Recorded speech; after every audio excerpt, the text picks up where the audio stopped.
it goes. Here it goes. Here it goes. Going live. It's been a while. It's been a while. Let's pause this one so this one isn't screwing up the connection. How's it going, everyone? Thanks for waiting. Sorry about the delay in starting this one. Yeah, OBS decided to update itself, and then I couldn't actually start the stream until I updated my graphics drivers, so that's a new one for me. Hope everyone's been doing well. It's got absolutely freezing here the last couple of weeks. It's proper winter now. The clocks have gone back as well, so it gets dark even earlier. It's always nice. So I've got quite a few bits lined up today. Some interesting stuff. I'm going to be able to finally finish some amps that I've had on the bench on the racks for about 4 or 5 weeks now due to part shortage, thanks to very generous donation from Mr. Billy Armstrong here. So that'll be good. See how that goes. I'll give a shout out to his channel in a bit. How's it going, Jack? Thanks for the birthday messages. Thank you very much, Jack. Thank you very much, Billy, Kyrie, Joseph. How's it going, man? Colby, thanks for all the birthday messages, guys. Thank you very much. Bit of a tainted blessing at this point in my life, but it's all good. Looks like a rough night now, man. It's all good.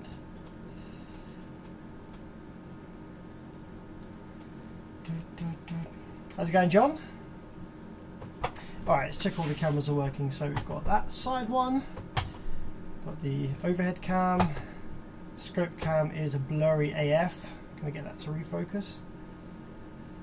There we go, that's looking good. Power supply cam, that's lined up nicely. Oh, we've got here, got the hat cam, let's get rid of that one. Side cam and that one there, that's all looking good. And then we've also got the hat cam here, and I think that's everything. Oh, and the far side cam, there we go.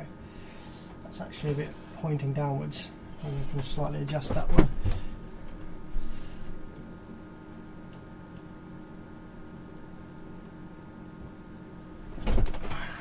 That's a bit better, I think. Yeah, it's been ages since I've streamed, Craig. Been quite a while. Thanks, John and Ganesh and Sam and Frank. Thanks for all the kind messages. The video is jumpy. How's it for everyone else?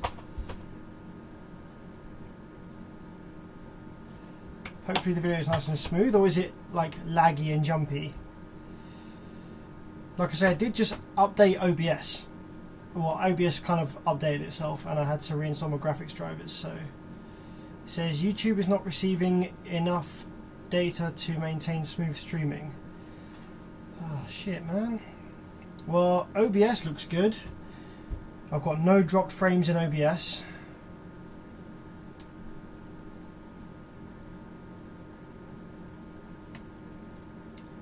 Okay.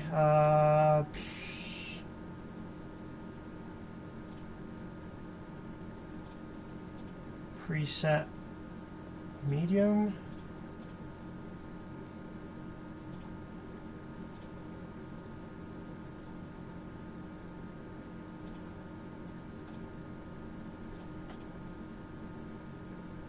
Let's try a few changes.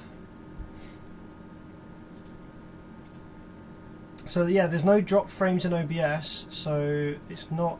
Oh wait, hang on a minute. Encoding overloaded. Considering turning down. Oh, why is encoding overloaded? It doesn't make any sense, because I've been using OBS with this graphics card for absolutely years, and it's fine.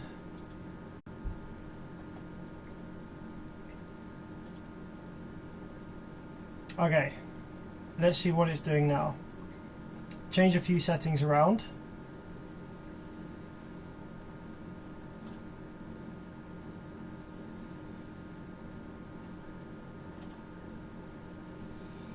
Yeah, I've changed a few OBS settings, see whether that's improved anything. It says that that's good now. I had to change. See, this is the stupid thing. I've been streaming with these exact settings for like ever, right? but I changed the output to variable bit rate, a little bit lower. Changed the tuning to low latency rather than high quality. And I also changed the video from 60 frames per second to 30. Now that doesn't matter because none of my cameras were actually outputting at 60 frames a second before. This head cam does, but it only outputs 60 when it's plugged into USB 3, which I don't have it plugged into at the moment. So everything's 30 frames a second anyway. But I have had that set to 60 for years with no issues. So very annoying. I've had to mess around with that.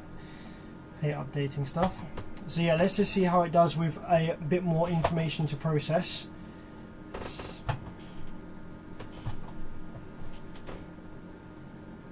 Now it's having to encode a bit harder because there's a lot more information on the screen. So yeah, let me know how that looks. So before, my GPU encode was pretty much maxed out. Now it's down at half, about 39%. CPU is about 61%. So yeah, that looks a bit more manageable. I wonder what OBS did differently when I updated. What have they changed? Changed the amount of load on the GPU. I'll tell you what's interesting though is that before, I'm pretty sure that the NVENC encoder outputted in 265, but now it's 264. I wonder if that makes a difference. I feel like 265 is faster. Hey, okay, glad it's working now. Thank you very much, Ted. Thanks for the birthday wish. Appreciate that. Okay, should we get started with some repairs then? Birthday repairs. So, what have we got on the bench first? We had 35 viewers, we're now down at 20. That's good, love to see it. Anyway, on the bench firstly we have this Rockford Fosgate. Now, I have a message here that says, got a Rockford Fosgate T1500. Having issues with it. Amp power's on but no sound. Give it a little tap and the sound starts working for about 30 minutes. So I've stripped this board out of the heatsink already. That's obviously going to be a snapped something vibration damage, some leg that snapped, bad solder joint, etc. So let's go ahead and power it up and see whether we get an output sine wave. And if we don't, then we'll give it a tap in a few different areas and see what area that we tap starts making it work, and then we can hone in on whatever the problem is.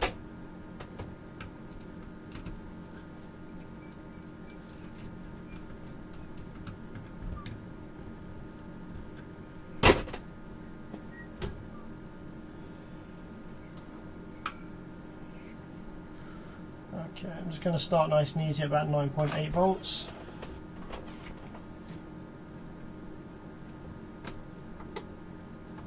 And we're going to inject some RCA signal as well.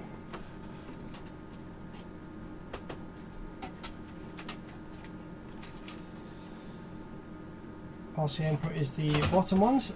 These RCA inputs are very wobbly actually. These are not in the best of conditions, the actual RCA blocks themselves. But I don't think they're causing the issue here, because I've already looked at this amp a little bit.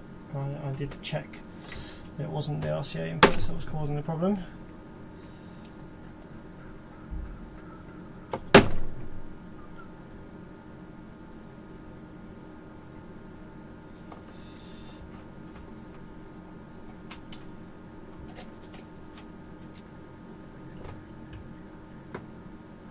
Okay, so let's power it up and see what we have.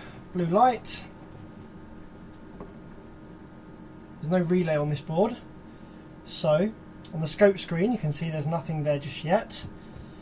We are applying a signal. So let's wiggle the RCAs around to confirm it's not that. So that's not the issue. Let's give it a tap in a few places. We're drawing 0.5 amps.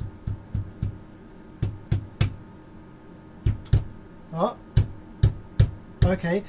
When I tap the inductor, give you the scope screen.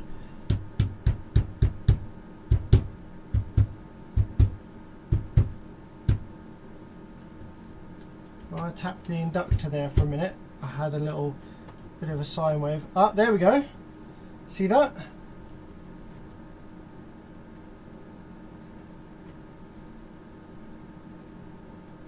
Okay, there's our output.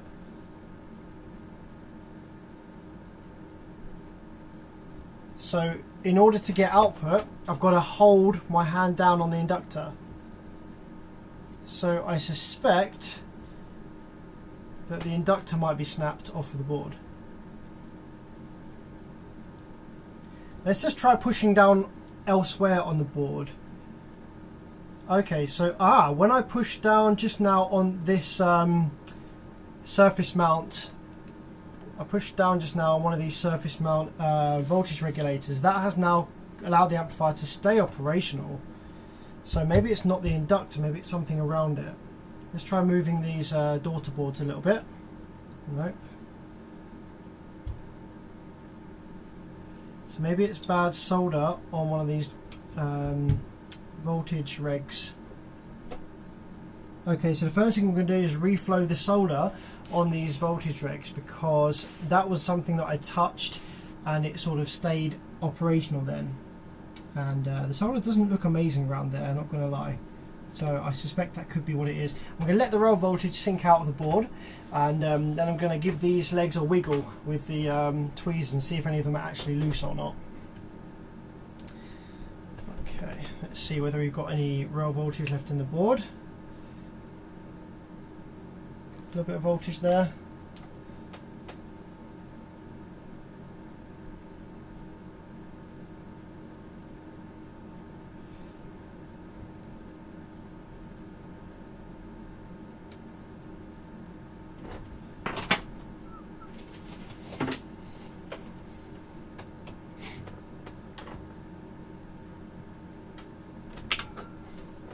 Okay, let's have a poke around here. Some of these. We can see whether we can move any of these legs. Because they look like they're just kind of sitting on top of their solder joints and not really making a super strong connection here.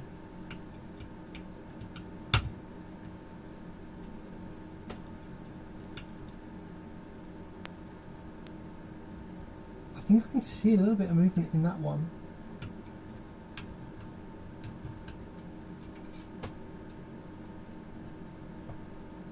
Also, this 130 resistor looks like it has a slight crack in it, perhaps. You can see just there.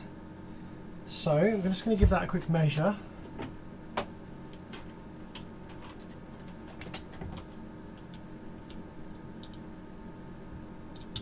Okay, 130. That should be 13 ohms. There we go. Got 14.7 there on the multimeter screen. But it does look like it's got a little line in it there. So I'm going to reflow some of these parts. See if that makes a difference. And just before we do that, I'm actually going to bend the board up the other way. So I put pressure down on this side. I'm going to now bend it up this way, just a touch, just to kind of try and undo whatever the pressure that I put on it a minute ago was. Now let's power it up again. Clip that on there, and have a look at the output sine wave. Let's power it up again and see whether that's now stopped it working again.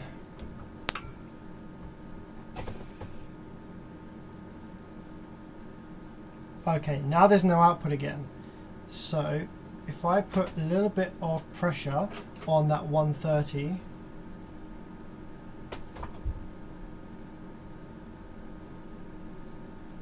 yeah, literally the second I touch that 130, we have a sine wave now.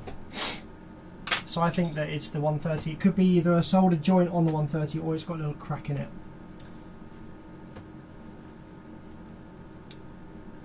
Just going to bend it back the other way again.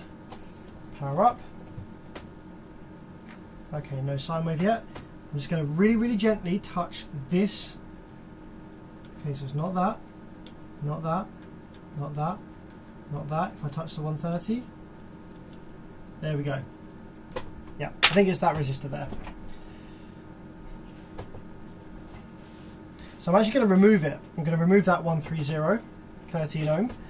It was actually reading 14, wasn't it, on the multimeter, but I could have a bit of test lead resistance. So I'm going to remove it because I want to check its integrity out of the board. So let's just give it some fresh solder pads, makes it a bit easier to remove with a hot air gun.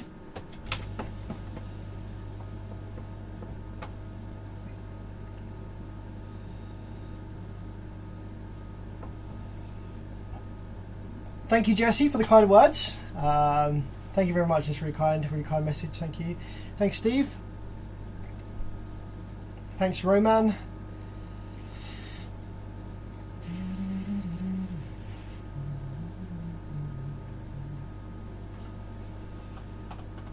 Thanks, Neregis.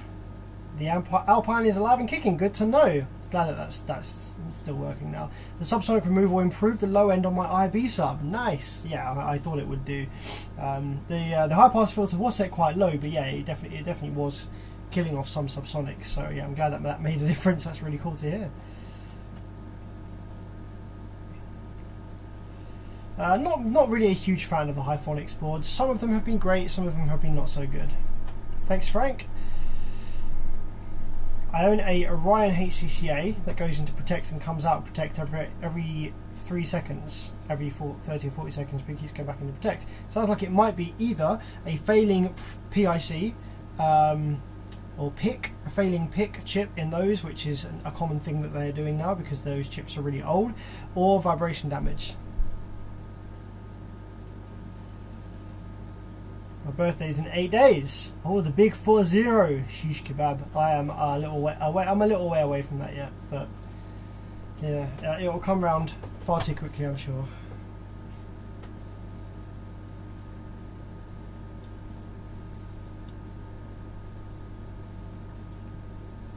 A bit of fresh solder on that side, a little bit of fresh solder on that side. It just helps it come away with the hot air gun. A little bit of flux.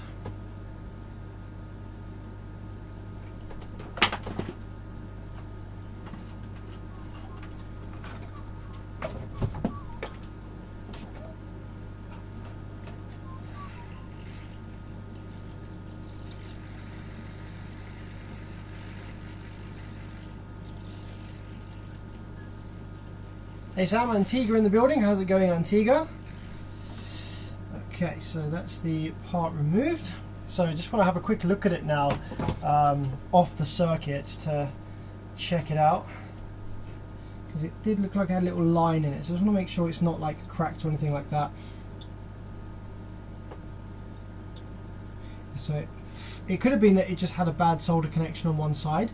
That's the most common thing. The resistor itself might be absolutely fine. I just wanted to have a look on the underside. The underside is a place where you would see a crack really easily. It looks okay to me. Let's measure it out of circuit, make sure it reads correctly. So my test lead resistance is 1.4. Damn, that's pretty high on these. Some pretty high test lead resistance. Okay, so we are looking for about 14.4. No, bang on. Yeah, so this part is fine. So I suspect it was just bad solder joint. So I'm going to put this part back in, and I'm also going to refresh some of the solder on the other legs of the parts around it as well.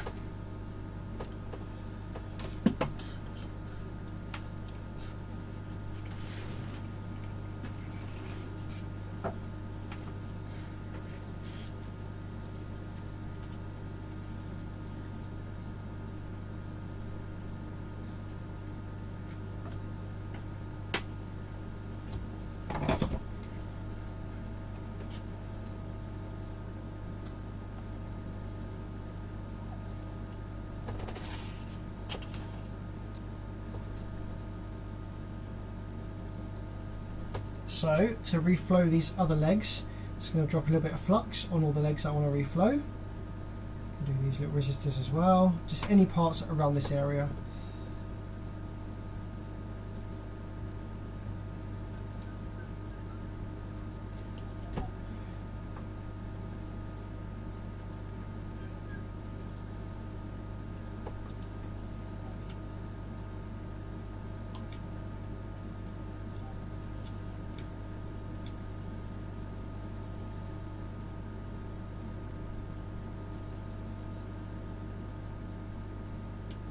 flux that we added will help the new solder on the tip flow into the connection.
Okay, cool.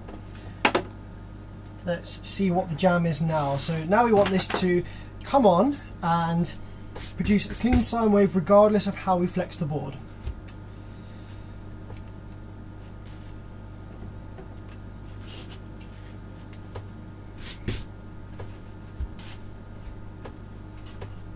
Because if that's the case, then that will tell us that we found the issue.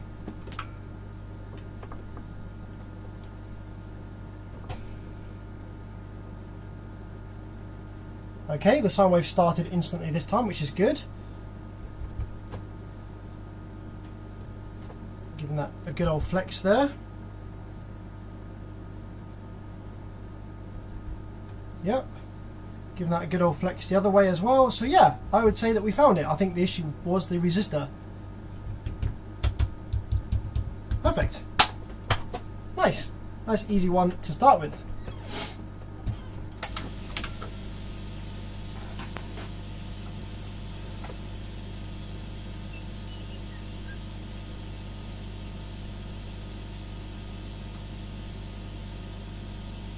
So this is a Rockford Fosgate T1500-1BD. The issue was that the amplifier would not produce any output. The customer would give the amp a little slap, and then it would work for about half an hour, then stop working again. So the issue there was a dry solder joint on one of the resistors.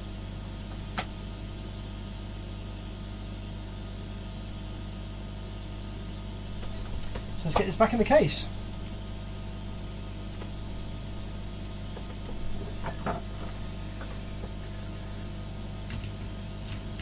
How's everyone doing this week? Hope you're all good. It's Tuesday, isn't it, I think?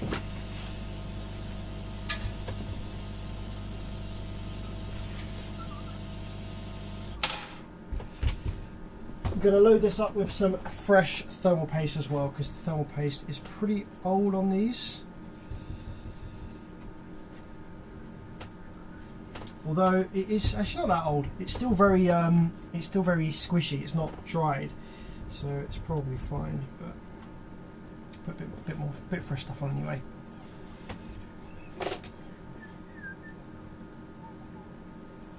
It would be rude not to.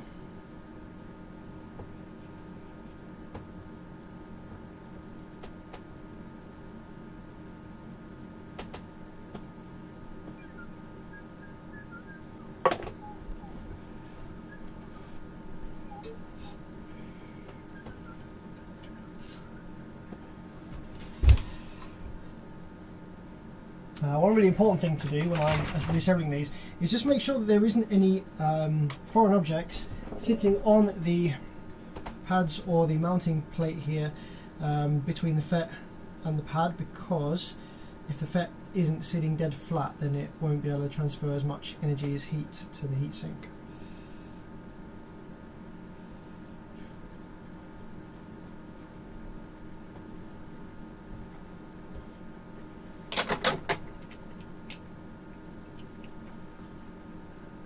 Another interesting thing is that these amps, they have denoted on the front, on the board here, the order which you need to put the screws in. If you've ever taken apart one of these, you'll have noticed that. So if we have a look on the board here, we've got this one over here, angle this slightly differently. This one here, this says install first.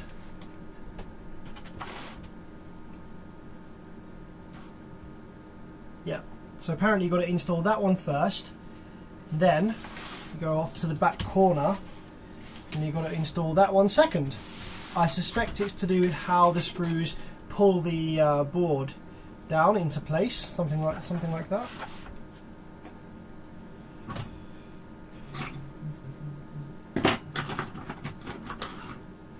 Jordan just jumping in, happy birthday. Thank you very much, Jordan. Appreciate your kind words there.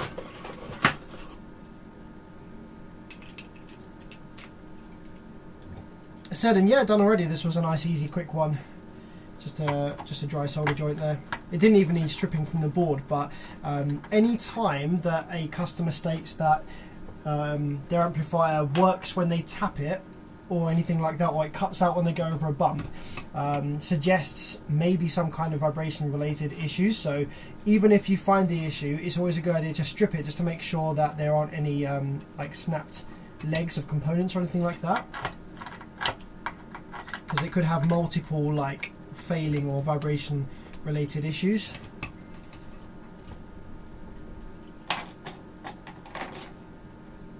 It's always a good idea to do anyway.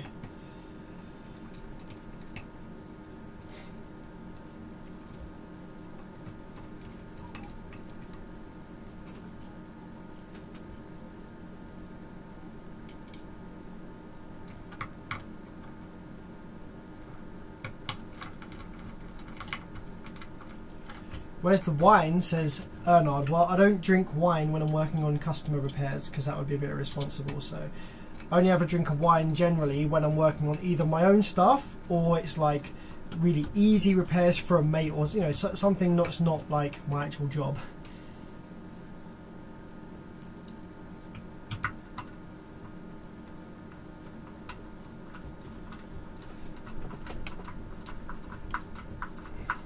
Seddon says, I have an old hi-fi amp sitting around on my shelf with old bent BNC jacks. Sadly, the type the amp needs aren't made anymore. Can you make something yourself?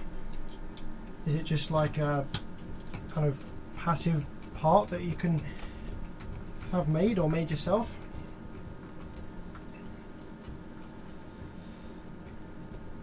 Aaron says, I did amp repair for about 5 years in college. My life was covered in old crusty thermal paste. Yep. Same here, buddy. I leave the workshop and I've got it all over my face and all sorts. So it gets everywhere. Okay,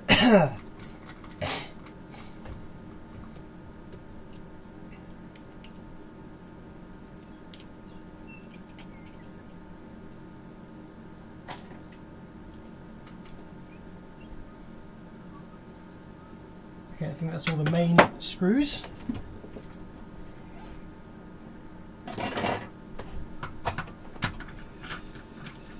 Thanks, Ashmead. Appreciate the kind words.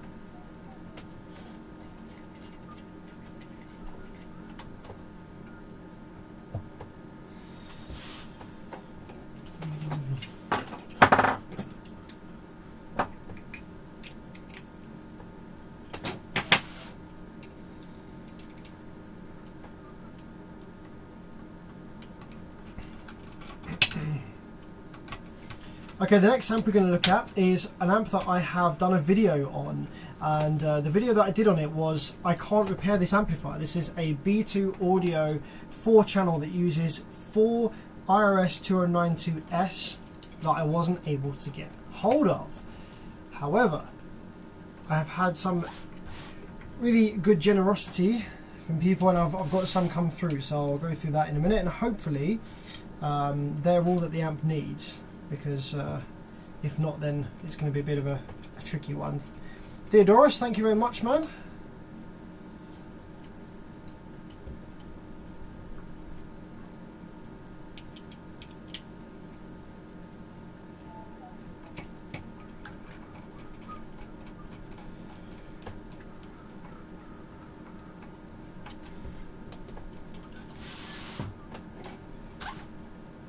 get these all screwed back in.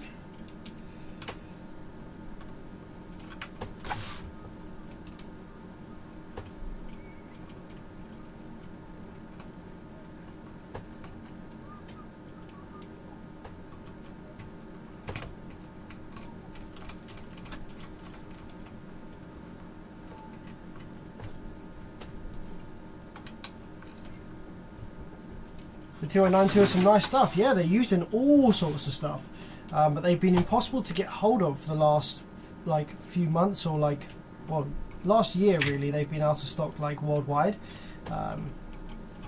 so I'm really glad to finally get some. I've got enough that should see me through quite a lot of amps. So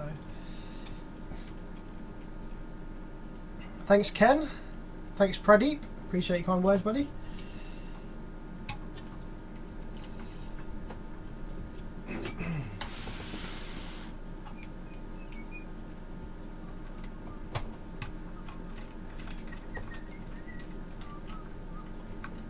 Oh, I remember now actually, when this amplifier came into the workshop, it didn't actually have all of the board screws fitted. I don't know if that was factory, because just now this one was very hard to put in, almost as if I was self-tapping the thread. So I do actually need a couple of these screws for these side pieces, and I don't have any of these spares, so it doesn't look like this amp's ever been apart before. It's on the original FETs, so it's never had FETs replaced. I might have a bit of a look later to see whether I've got any compatible screws to put in the board for the heatsink here, but just for now I'm going to put these thermistors onto the heatsink because they're a bit more important.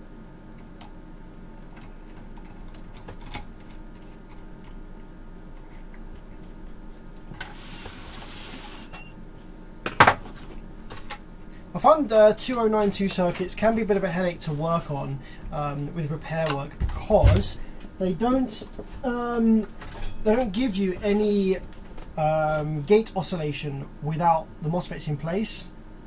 They require like feedback or something like that in order to start switching.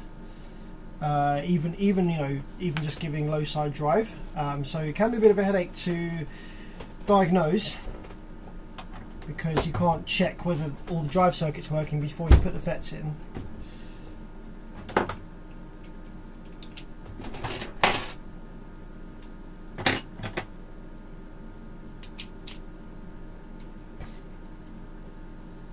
How do you identify Rockford MOSFETs? Well, Rockford Fosgate don't make MOSFETs, so in their amplifiers they will use MOSFETs from Infineon, On Semiconductor, etc.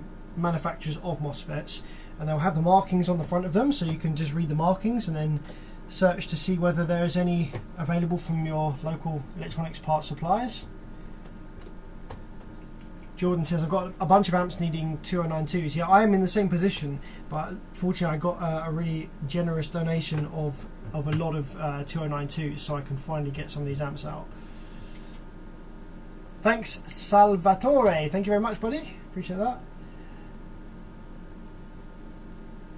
Straight up kicking the nuts, thank you very much. Gone are the days of the Fosgate MOSFETs being soldered to the thermal plates, yeah, for sure. I did get quite good at replacing those though, so I don't hate them as much as I did when I first started. Sammy, the coolest tech I've ever watched. Thanks Roman, appreciate that. I think you're only saying that because you're high AF, but thanks very much anyway. Garrett finally caught a live video. I'm glad you managed to catch one. Hopefully it's not as boring as I think it is. Okay, cool. Let's pop that one down and let's grab the B2 Audio 4-channel that needs a bunch of 2092s and see whether they work.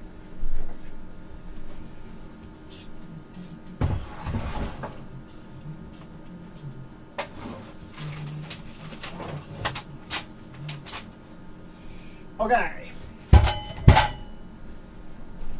Here we go then. So this is the amplifier I did a video on a while back now, a couple of months ago. It's just a little 4-channel Class D in need of some drive ICs. So let's load up some. I'll tell you what I'm going to do. I'm going to load, yeah, actually let's load them all up with some fresh 2092s. And let's just see whether that's the issue.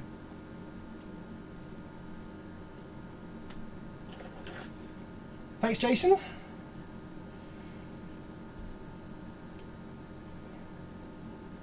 Thank you very much, Ken. Appreciate that, man. Really kind words today from you guys.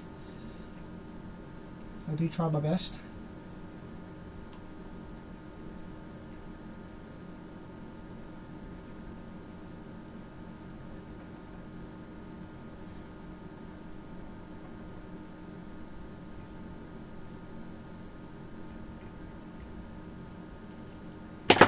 Fresh flux. Okay, 2092s. Here we are. So, these 2092s that I received were donated from a very kind gentleman over in the States. Shipped them all the way from the States to the UK at no expense to myself, which was unbelievable. So guys, I want you to check out, if you have a minute, on YouTube, this guy who donated these 2092s is the Mad Scientist Audio. I'm putting a link to his channel in the live chat now. He does amplifier repair videos and streams similar to how I do.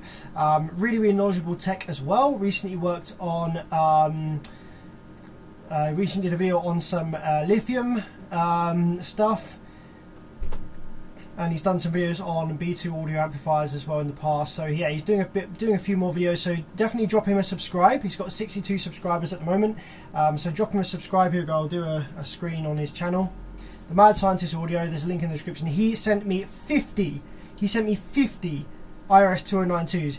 That, if you know how much these cost at the moment, you know how much that's worth. That's a ridiculous donation. So I cannot thank this guy enough, Billy Armstrong. So go ahead and go to his channel, give him a subscribe, check out some of his videos. Really nice guy.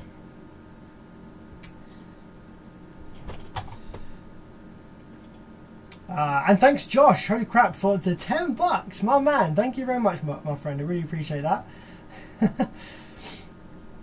Seven says, I love these repair videos because I learn a lot of new and different amp technologies. Yeah, that's the thing. If you don't work on car amps necessarily, then you might not necessarily see the same sort of circuits as you would. Like the same way that I don't really know a lot about PA amplifier repair or home audio amplifier repair because I don't work on them as much. Okay, let's drop 2 and 2. 1, 2. 1 and 2. That's nice.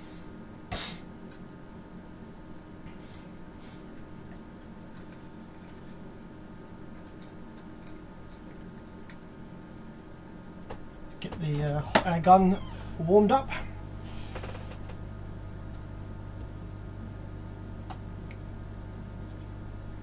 $50, I know, right? 50 is insane. Not only is it expensive as freak, but also elusive. I know, absolutely insane. Yeah, my little gold mine of 2092s, and yeah, they're from a reputable supplier, so they should be legit. The markings on them all look good, so hopefully these do well.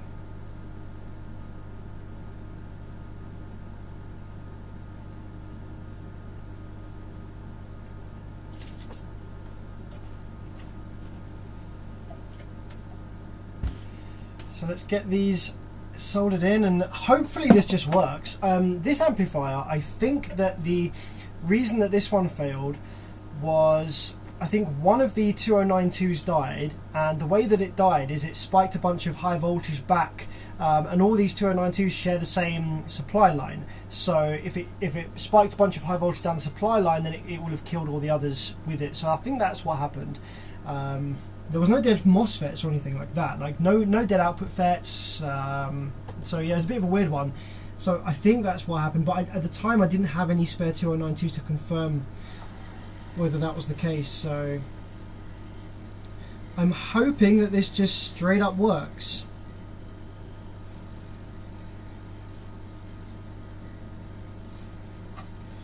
So I'm going to preheat this a little bit, because these will be pretty cold. Check DJ Bell, thank you very much, my friend.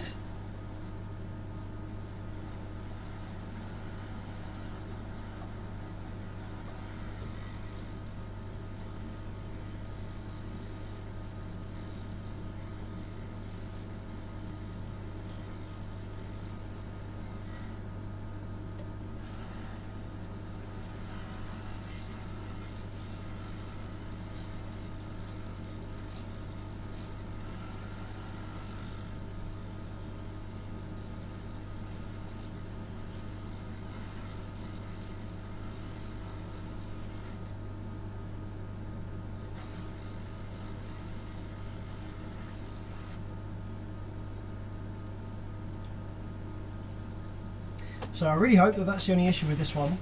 I've got a couple of other big amps as well that use these. I've got the B2 MA6000 that needs a pair of these. I've got also a Bass Face branded amplifier that is the same circuit as the B2 that also needs a couple of these. So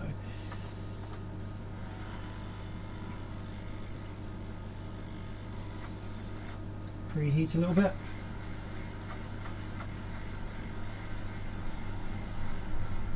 So Seddon, this is interesting. I might have to have a chat with Seddon. So he seems to know quite a bit about the 2092s. I haven't really looked in depth into how the 2092s work or their internal structure.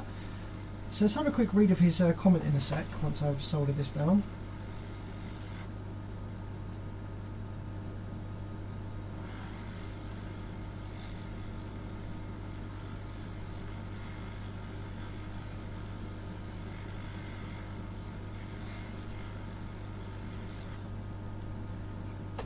So Seddon says, it might have been a failure in the initialization of the 2092S. They used some HF internal oscillator to charge up the integrator to a defined state. That's interesting. There's a few words there that I don't understand. They use a high frequency internal oscillator, well, yeah, I know what that is, to charge up the integrator. Don't know what that is. That'd be really interesting to find out a bit more about.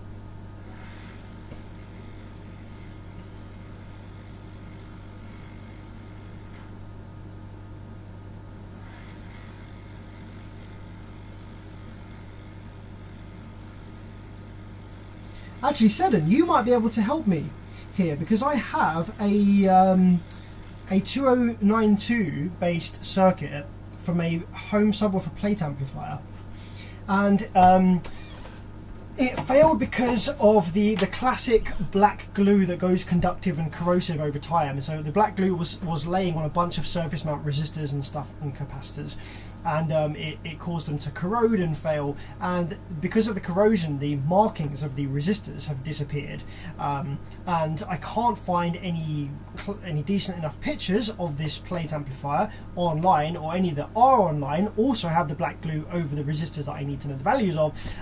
So I don't know enough about the workings of a 2092 drive circuit to know what resistors should or would work in that area. So maybe you would know. Maybe you'd be able to help us with that.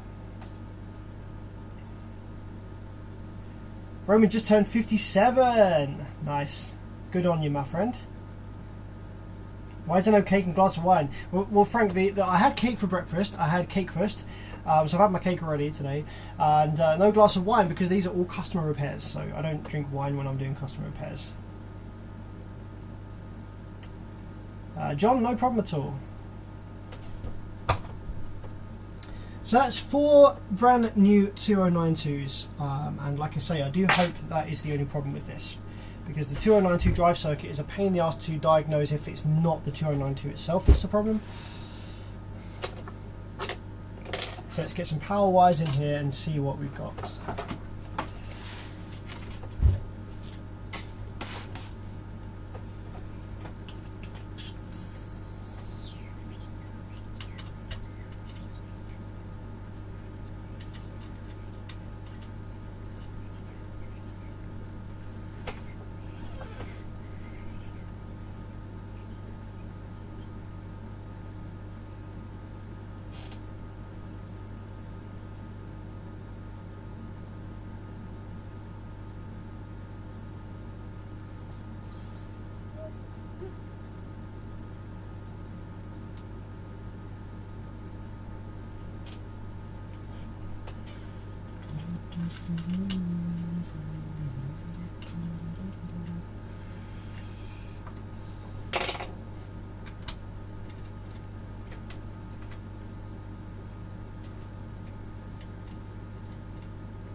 Okay, so that's the power wires in. So this, fingers crossed, now should come on and oscillate if that was the only problem.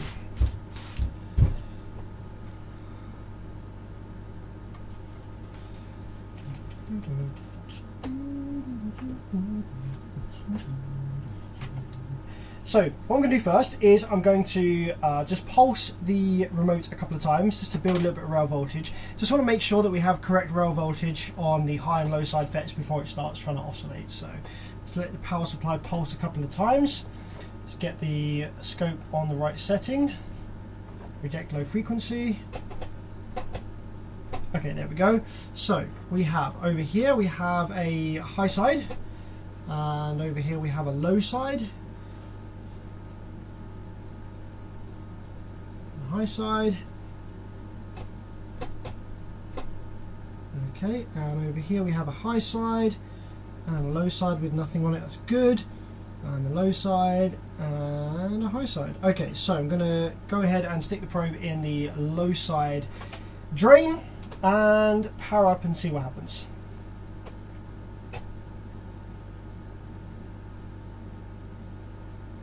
Ah, fantastic. Okay, switching on low side here for this channel. Switching low side for this channel. That's high side. Switching. Okay. Okay, there's one channel here that is not switching. Okay. That is annoying.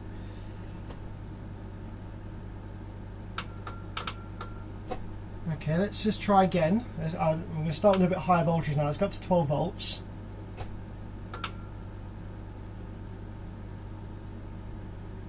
Okay, so one channel is still not switching. Now, fortunately, because of the way that this amplifier is laid out, I can just go ahead and swap the driver cards over from these two channels. So that way we can tell if the issue is on the driver card itself or whether it's on the main board for this channel. Let's wait for the rail voltage to sink down to ground.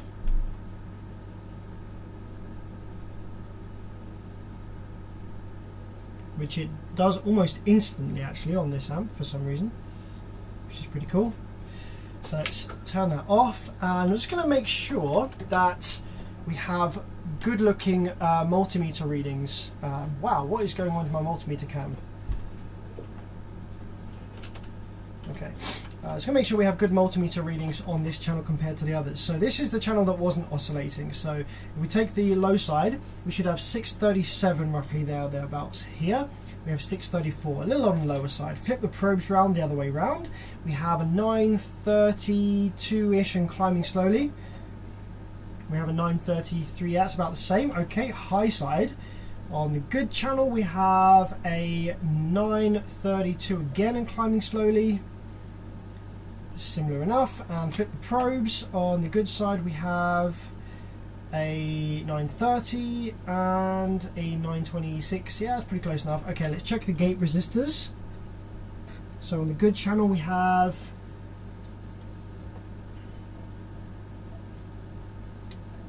all the gate resistors. I think might be. Wait, where are the gate resistors? I think the gate resistors are underneath the boards or on the boards because there's no gate resistors by the FETs themselves. So I think the gate resistors may be under the board.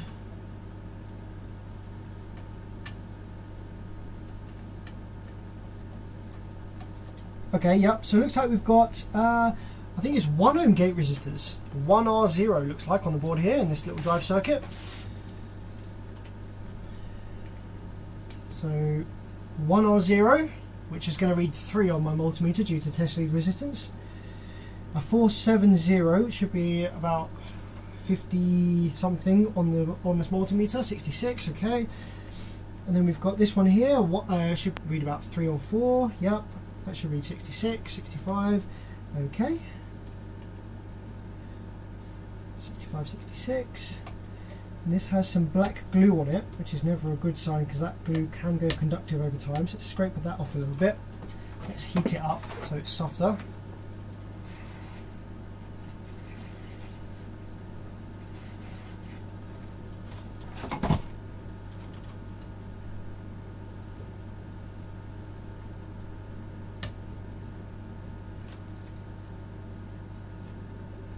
Okay, so that is reading correct as well. Okay, let's just make sure that this was seated correctly. This driver card. That one in there. push that down nicely. Power it up again. I'm just going to make sure that hasn't magically started working now, this channel.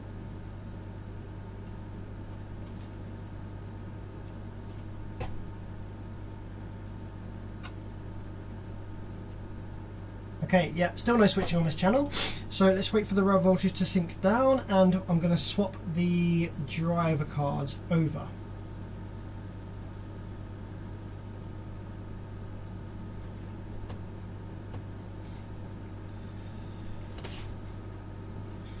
And let's just check actually which drive chip is actually responsible for that channel. So let's pull that out for a sec. We've got this one here. Is connected to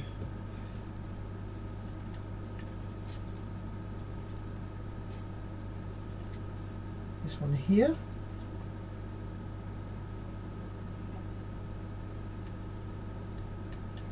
That then should go to one of these drivers down here.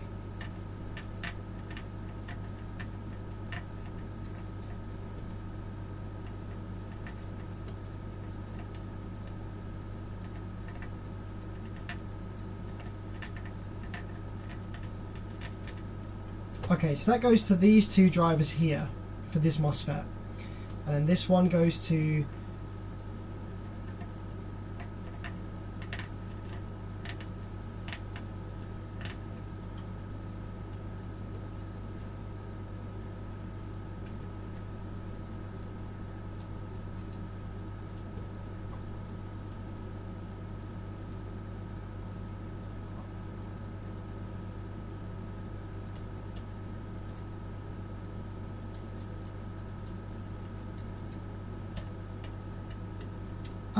I might have just found something actually.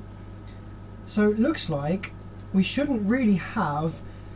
Okay, so what we've got here is we've got some 47 ohm resistors. Okay, now these 47 ohm resistors are the gate resistors, but they are connected to the 1 ohm resistor as well there. Okay. So on the gate leg of the MOSFET, sorry I keep blocking the view by the way, on the gate leg of this MOSFET, this is one of the good channels, okay, we should have continuity to a 1 ohm resistor, this one, and a 47 ohm resistor. Okay, so that's the low side MOSFET. So we go to the high side FET, check that one as well. We have continuity to a 47 and a 1 ohm. Okay, now let's go to this channel that's not really working. So let's check this one. We have continuity to a 47 and a 1 ohm. And let's check this one. We have continuity to a 1 ohm, but not to the 47. That's probably why this isn't working. See this 47 ohm right here? That should have continuity to the gate, but it doesn't. Interesting. So why not? Why does that not have continuity to the gate? We need to trace then where that pathway should go on its way to the gate.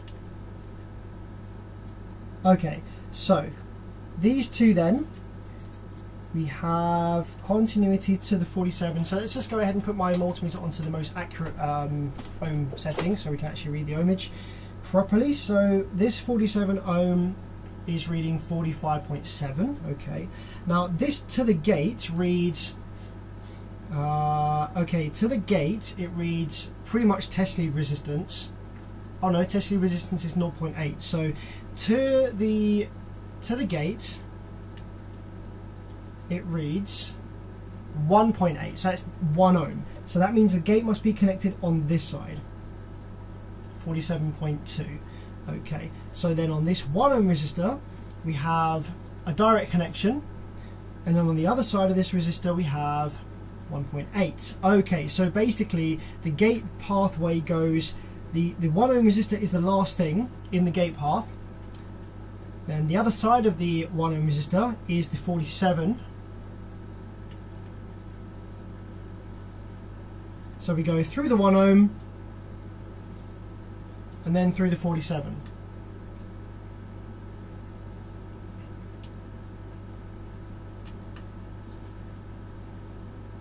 Yeah, that's right.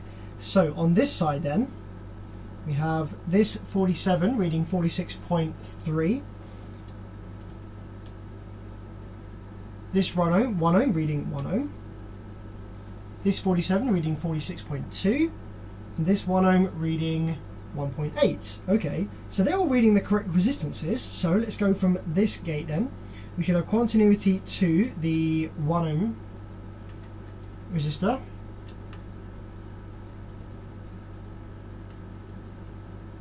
Okay.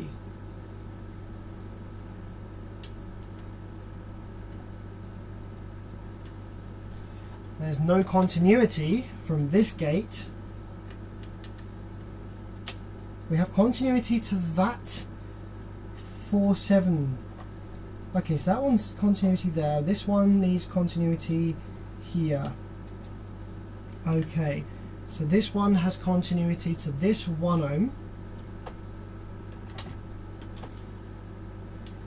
Then we go through the 1 ohm to 1.7.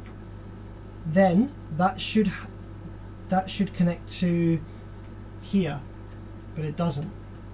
So there's looks like must be a break in the trace or something from this resistor to this resistor. That's really interesting. I'm going to go ahead and lift this diode because it looks like the trace probably should go underneath this diode between these two resistors, because that's how we have the setup going on over here. See here we have these two connected via a trace under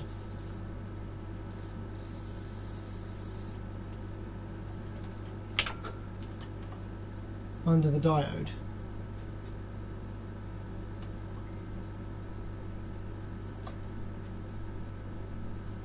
Yeah, so they're connected with a trace under the diode like that.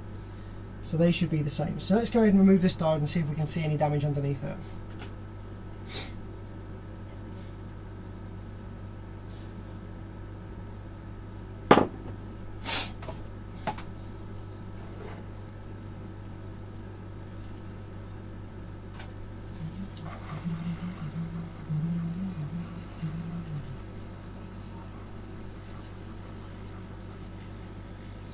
Could just be a case of actually needing to reflow these resistors and such. So now that I've given this a reflow, let's just see whether that has solved it. Could have been a bad solder joint.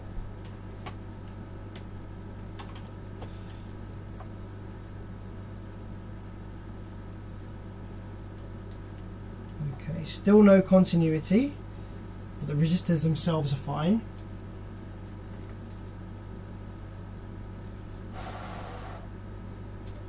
Okay, so let's remove the diode.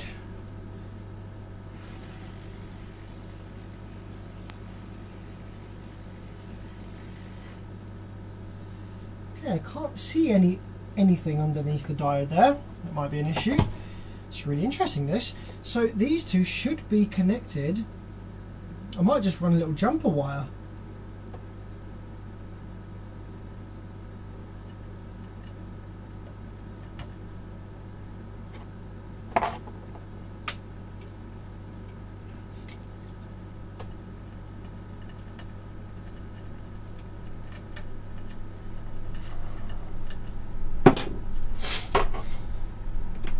So let's use a good channel for reference. So this is the low side. So the low side, like we found, should be connected to the 1 ohm resistor first. Yep.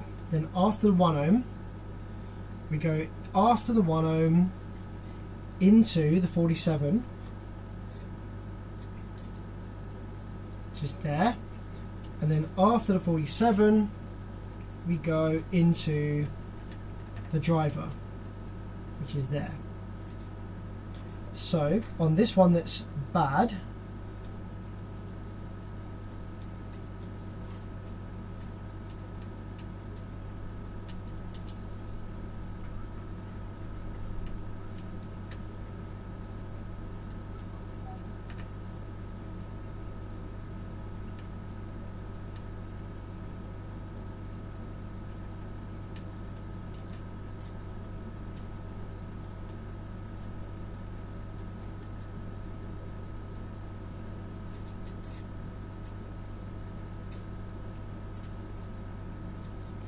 Ah, no, I'll tell you what it was. I was looking at the wrong ones. That's this one here. 1 ohm, through the 1 ohm, into the 47, and then into the driver here. Okay. I was looking at the wrong one. Because you see how these are next to each other? But this one, just due to the spacing, is actually behind it. That's the 1 ohm, that's the 47. So that's fine. Okay. It's getting a little bit confused with the spacing. So, that's probably not the issue. So let's try powering it up, but with the driver cards swapped. So that we can determine whether the issue is actually on the main board or whether it is on the daughter board.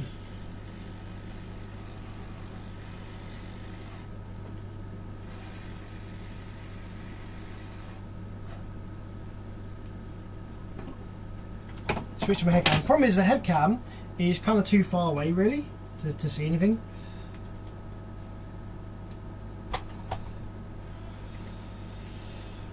Let's try and angle this down a little bit.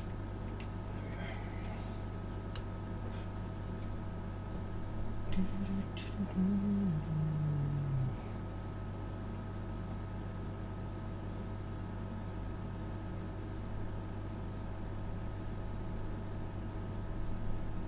Thanks, Mike Honda, for the 20 bucks. Holy crap. Thank you very much, my friend. We appreciate that. It's a really, really kind donation. Birthday tings. 31 this year.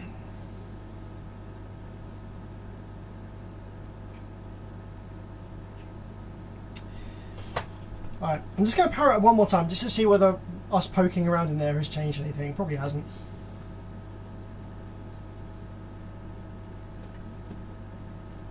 Stick that back in there, power it up and just see whether anything's changed.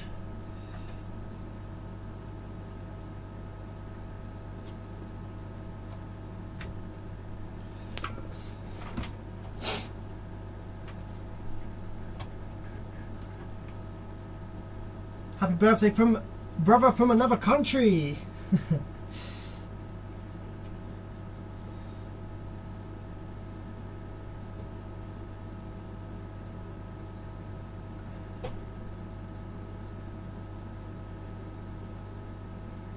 Okay, so no, still no switching on this channel, that's fine.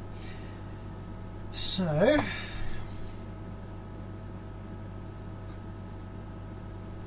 swap the drive cards around, see what happens. That one, that one there. And that one there.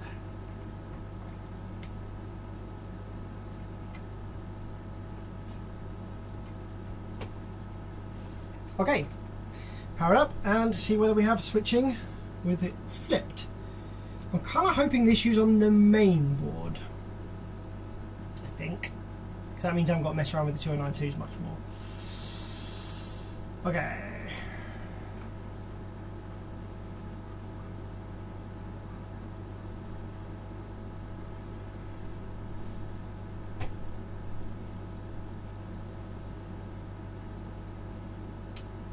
Oh, okay. So the issue's on the drive card then. So now one of these channels should not be working.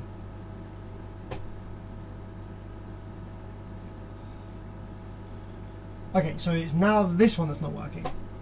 So issue on the drive card. Okay, that's fine, that's fine. So at least we've pinpointed that the issue's on the card itself. So I guess the first thing to do, the first thing that makes sense to do is just do a visual inspection of all the surface mount resistors and bits and pieces, and also just make sure that we've soldered correctly. It could also be just a dodgy 2092. You know, one of the 2092s just could be bad, or could have been damaged from the heat from soldering. I do try and keep the heat duration as little as possible, but it is a possibility that you know, the heat has damaged that. So I'm just going to do a visual inspection up close of all the resistors on this board compared to this board. And then we'll check the voltages going into the chip, like the VCC and the VD, stuff like that. Okay, zoom in nice and close. See how close we can get before it blurs like that from being too close.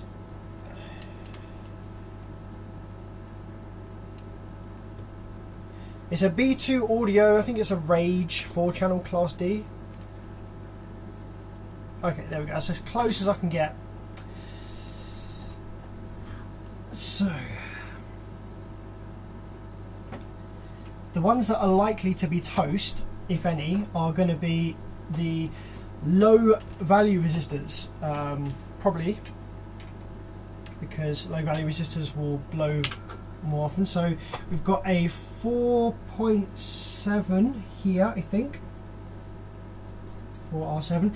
It would be a good idea actually to identify which one of these chips is feeding this bank of FETs. So if we do this, we can find out which one it is. So it's now this channel that's now not working. So the gate is on that side, which is this one, which should feed this driver. So that one there, that's the input to the driver.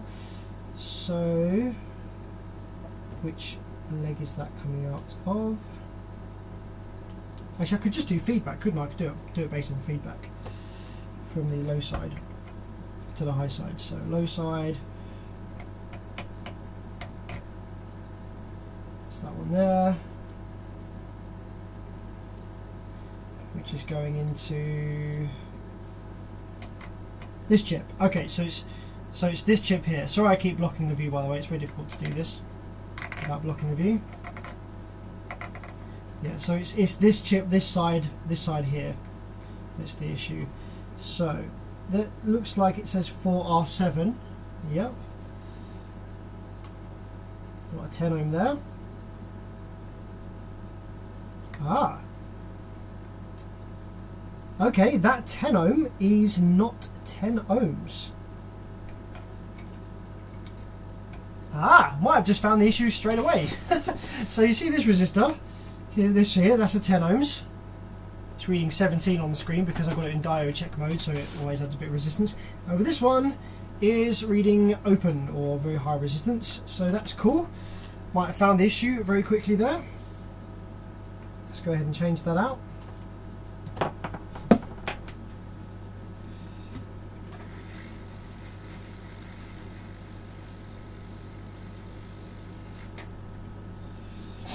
And while we're here, we'll check some of the other low value resistors as well.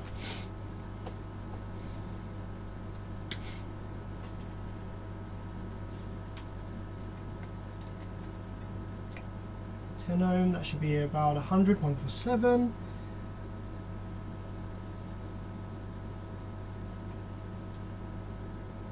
Ten ohm, 4R7, that should be a 10. 882. Okay, maybe that's the only issue then. Checking this diode. Okay, let's drop a new 10 in there.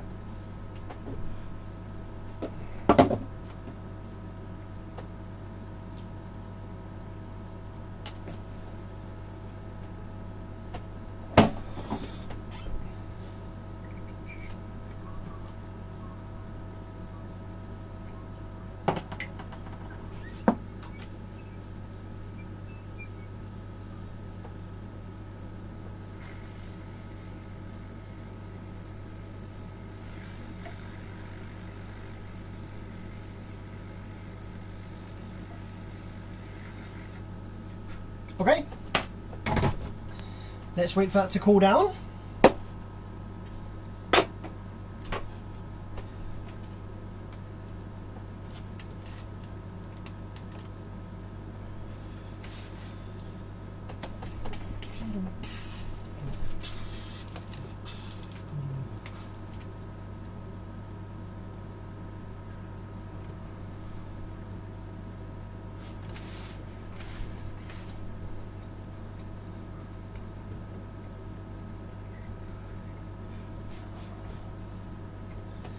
What do you reckon then, guys? Is that going to be it? Is that going to work now? I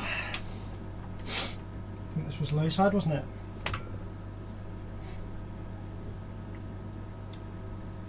Three, two, one. Oh, hey! Ta-da! All 4 channels Up and running. Love to see it. Nice. So yeah, that was 4 new 2092s and 1 surface mount resistor. That is great news. That means that these 2092s are good, and hopefully they will sort out some of the other amps that I haven't been able to fix yet because of the 2092 issue. So before we put the back on this amplifier, unfortunately, well, because these driver boards, they need a bit of glue on them. They need a bit of glue on them because they have very short legs, so they will creep out under vibration if we don't do something about that. So I'm just going to grab a little bit of the only glue I've got at the minute. Actually, no, I do have some. Actually, I do have some white glue. Where's that? Ah, here it is. I do have some white glue. Yeah, I'll use some of that.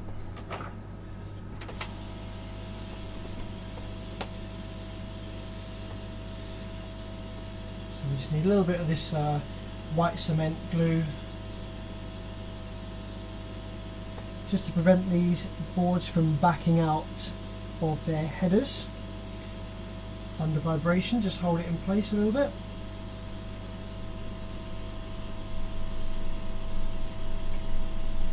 And this white stuff won't go conductive like the black stuff that they fitted from factory.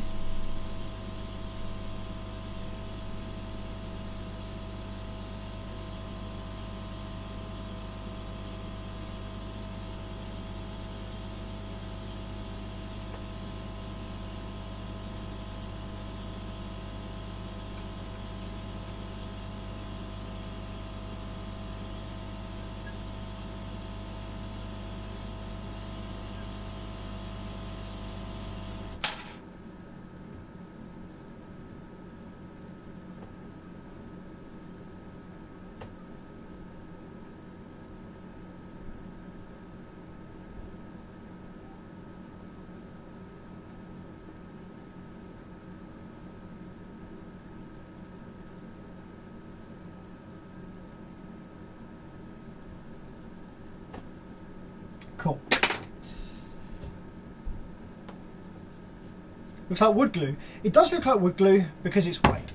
But it is a nice flexible kind of, it's a bit like PVA, but a bit stronger. It's actually used for recones a lot of the time on the surround.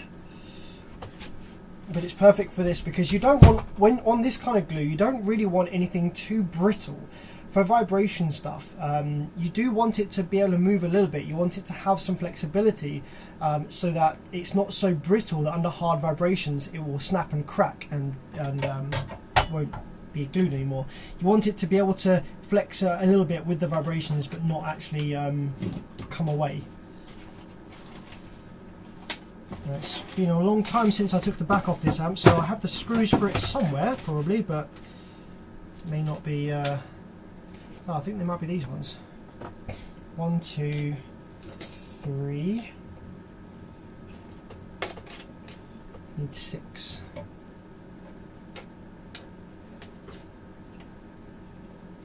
I'll find the screws for that later.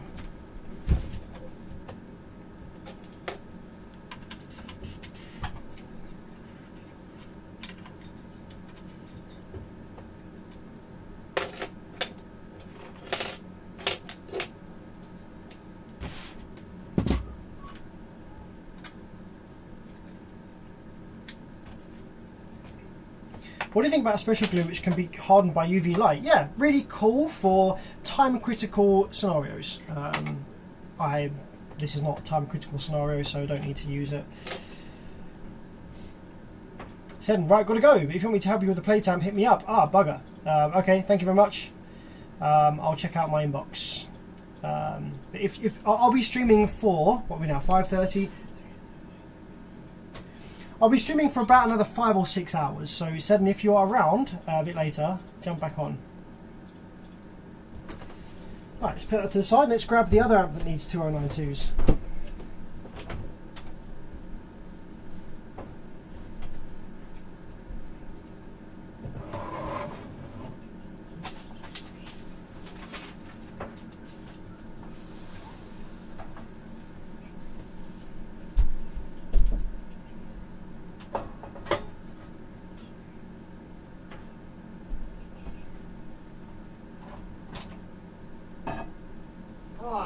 Ba-ba-da-ba.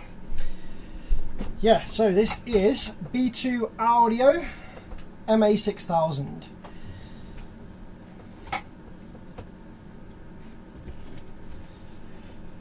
So let's take a little look at this. Yeah, this we had issues with the output section.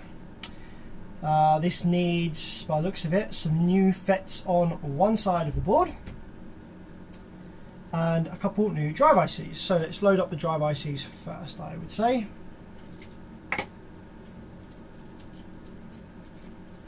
It only takes two, this one.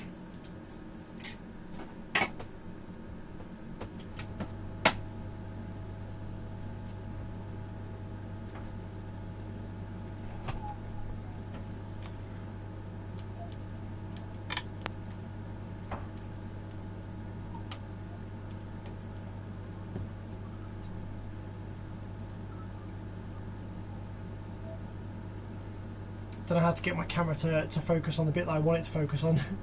There we go, that's it.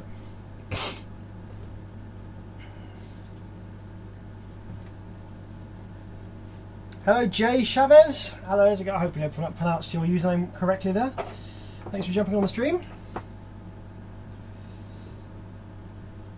Bit of flux on this one.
See how that snapped into place with the surface tension of the solder and the flux.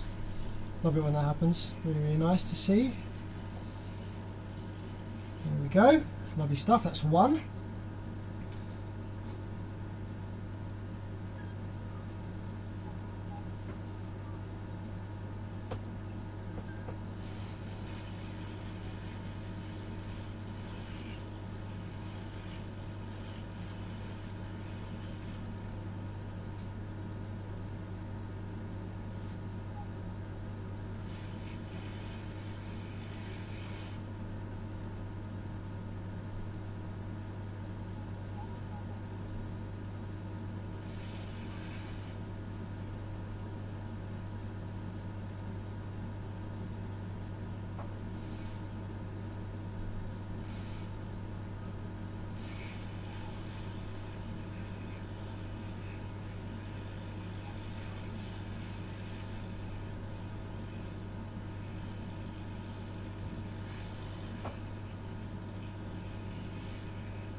Yeah, I've got a bunch of amps here that need 2092s. There's another one that needs a pair of these as well after this. Okay, let's have a look at this then. Sorry if this blocks the view for a minute while I'm just inspecting these joints.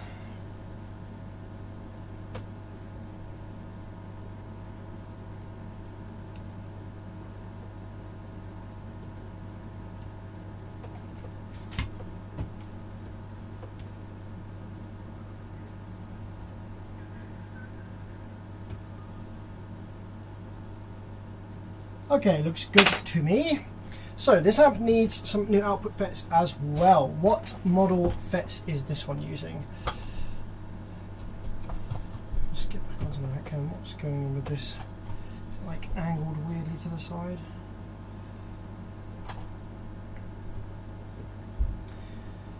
So this amp is using 52 N20s. Okay. Let's have a look in the drawers for some 52 N20s.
N20s, where are you?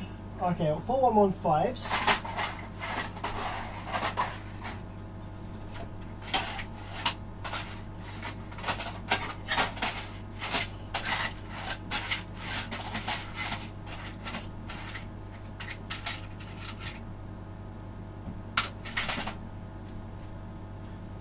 volts, 220.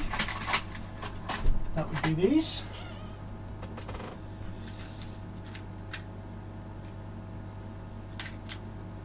No 52 N20s in there.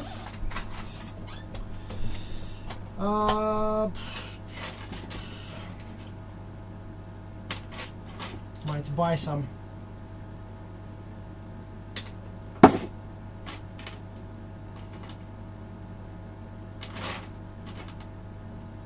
I'm sure I bought some recently.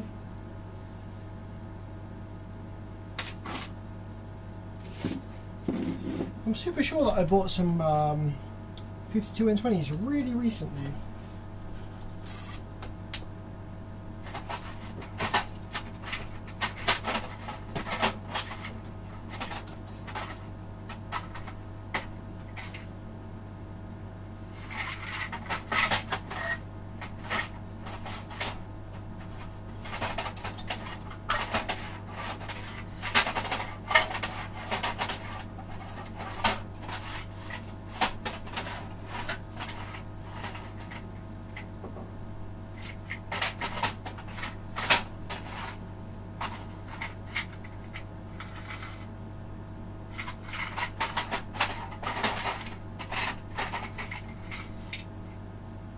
Ah, okay, I do have some brand new ones.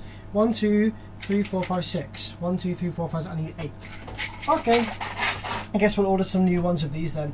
So I don't really want to test this amp out without the output FETs in place, because the 2092s can be a little bit fussy. So let's do the other one of these that also needs 2092s, the base face version.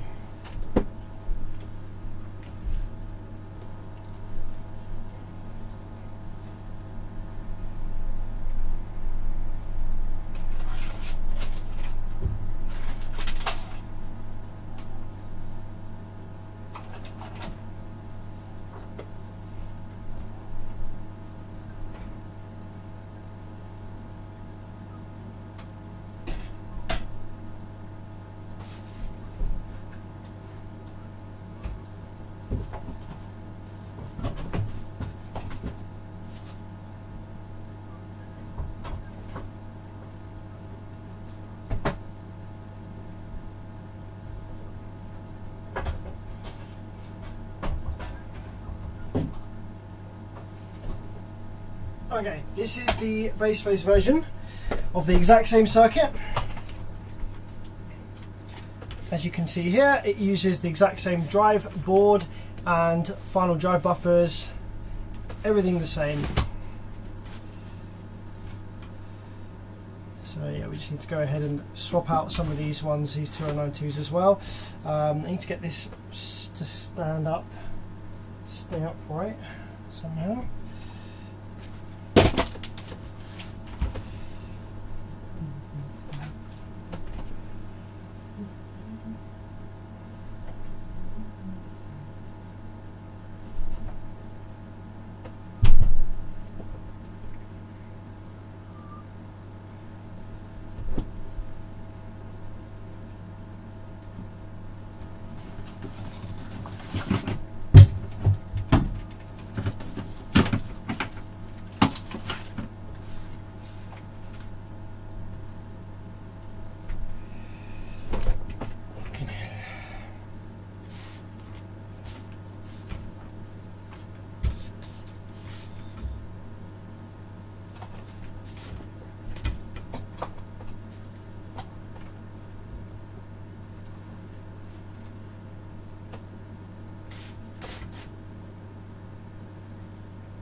So I usually have a little clamp that I use to hold these boards upright when I'm doing driver board work like this without removing them. But I've used that for something else and I can't find another one, so I'm just going to have to do it like this. That'll do.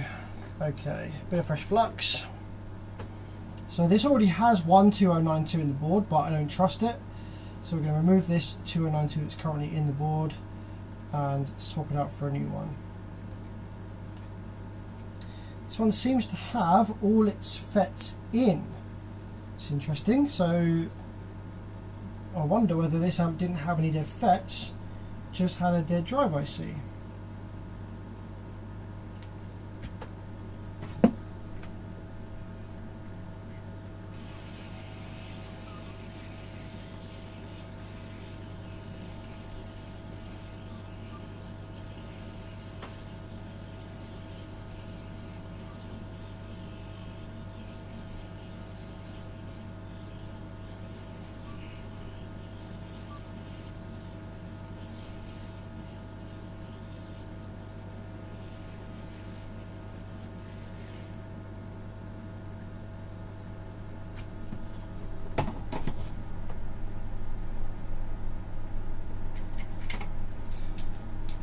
So at the end of this, I will have already used 8 out of the 50 2092s that I got. So now I've only got 42 left, which is still a lot of 2092s. But you do get through them quite quickly when you're doing this repair work.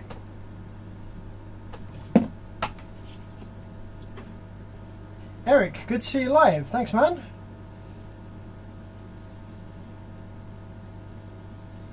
What's up, Darren? What's up? Been a while. Thank you very much for the birthday wishes, guys. Thanks, Rob C. Thank you very much for the kind words. I'm just looking past my amplifier right now.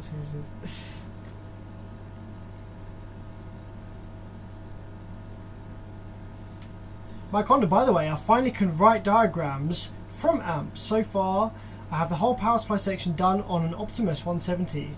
Nice, yeah, that's wicked, man. Having a diagram to kind of go by is really, really useful.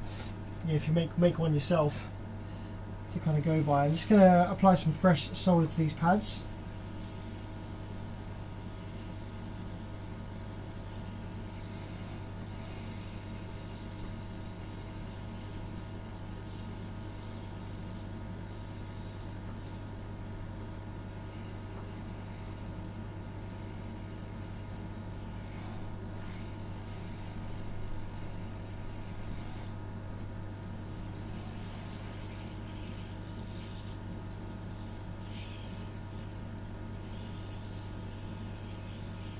So to apply the fresh solder here, I'm just using some really thin solder wire, heating up the pad, and I'm just touching the solder wire on the pad, and just a tiny little amount of fresh solder flows onto the pad from the wire.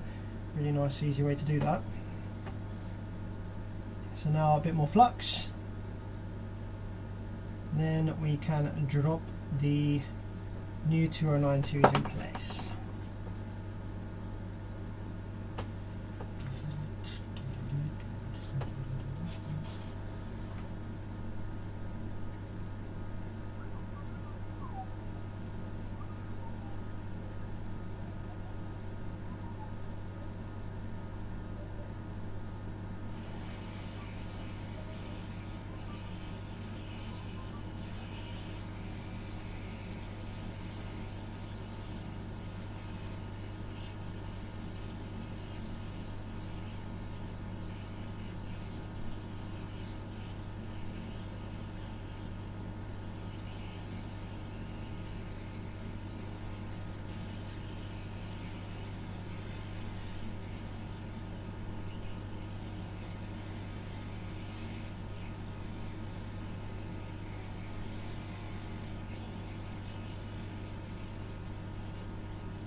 Come on, you buggery bastard. I think there's a little lip on one of these pads that just won't go up. There we go.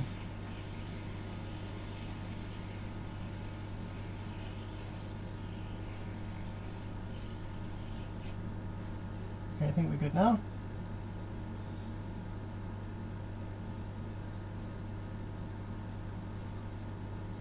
I did heat that one for way longer than I wanted to, so yeah, because I couldn't quite get it centered. There was a little lip on one of these solder pads that I thought was the pad not being not melted yet, but I think it was just like a little lip that the leg wouldn't go up over, so I heated it for longer than I wanted to. It should still be okay, but I don't usually like heating them for that long.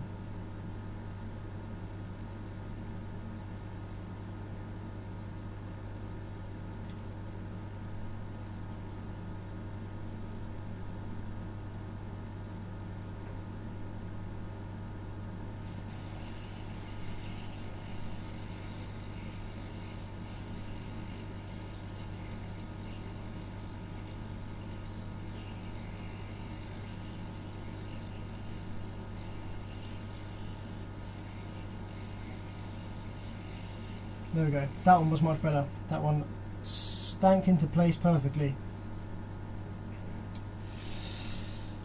Okay. While we're here, let's check some of those other low value resistors like we did on the BT amplifier.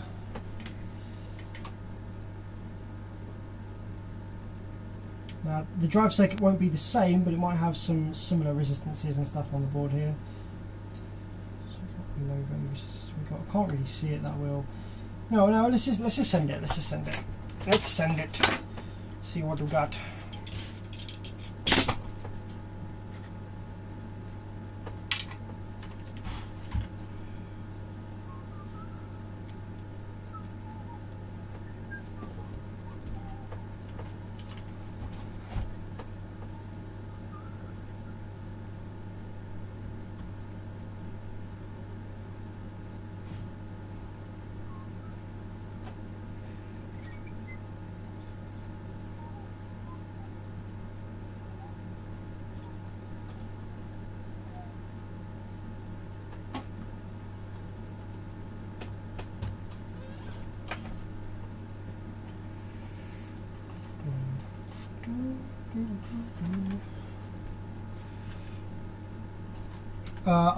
I remember from before as well, we lifted the resistors on this channel here, so let's put those resistors back.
Okay, that's everything back in. So let's power this up and see whether this one wants to play ball, shall we? Let's give us a little look. One final check of everything on the driver board. Make sure none of the resistors or anything like that has been moved or knocked whilst we were surface mount soldering. All looks good to me on the driver card. Okay. On the bottom of the PCB, everything looks good. No solder bridges or anything like that. Okay, cool. Let's drop some power wires in this and see what happens. Thanks, Chris. Appreciate it, buddy.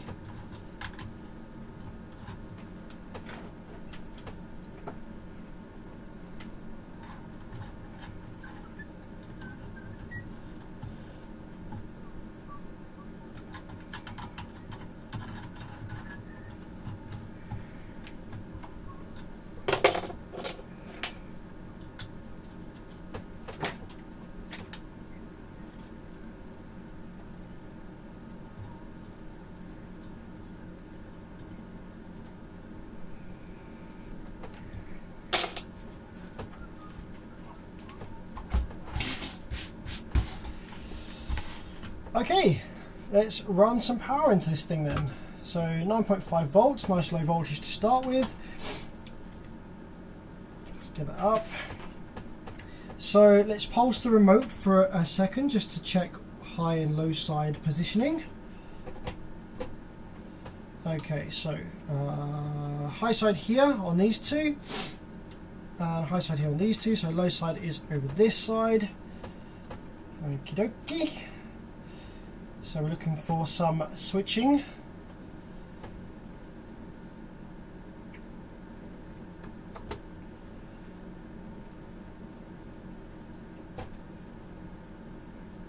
Hey, okay, switching on that side and switching on that side. Hey, how's it going? Love to see it. So yeah, just needed new 2092s. Man, 2092s are dropping out of the sky recently.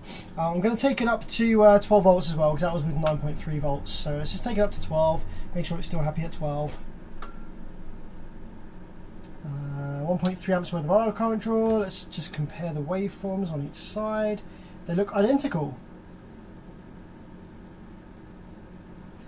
296 hertz, kilohertz. Yeah, looks good. Perfect. Excelente. Muy bien, muy bien, muy bien.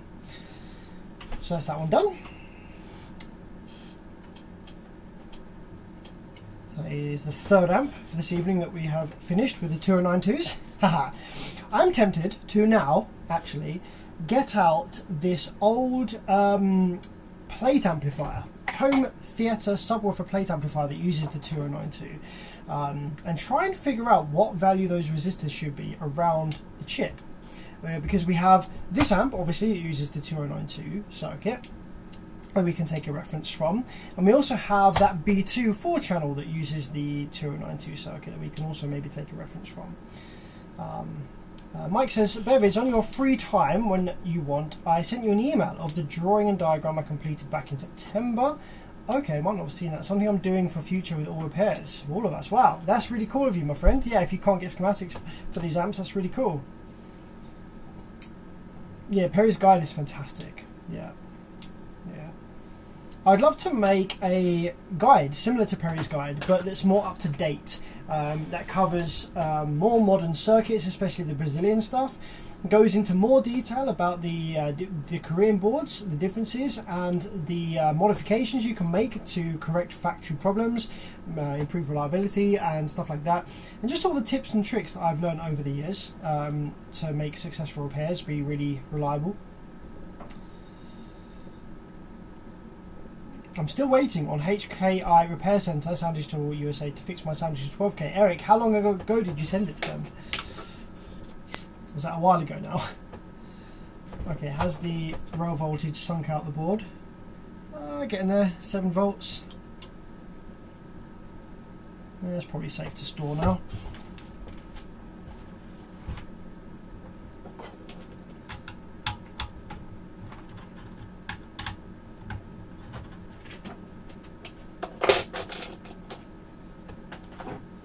Good, I'm so glad that I'm getting rid of some of these amps that I've been waiting for 2092s for.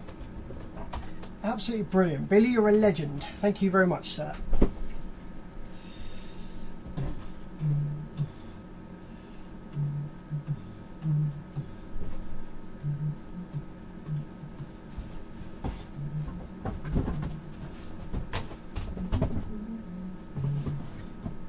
Okay, right, yeah, let's grab this plate amplifier out there and see what we can do with it.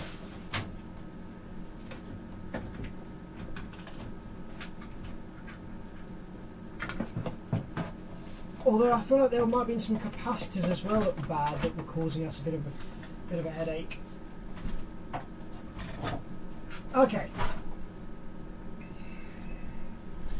Right, here is le plate amplifier that uses a 2092 and is a pain in the back side. Okay, let's get this out of the way.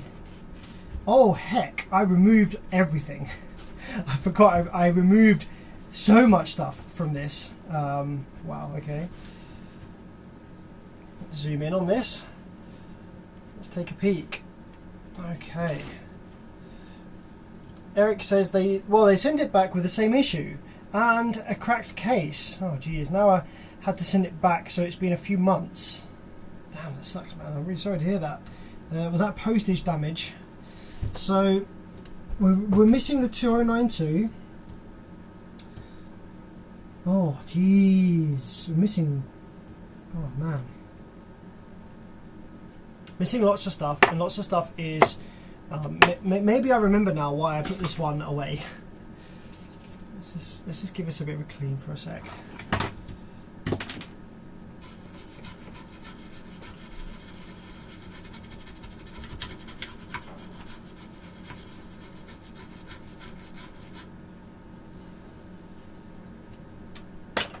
Okay, so these 4 resistors here, the markings are scraped away from. There appears to be a bit of a hole in the board here by this resistor.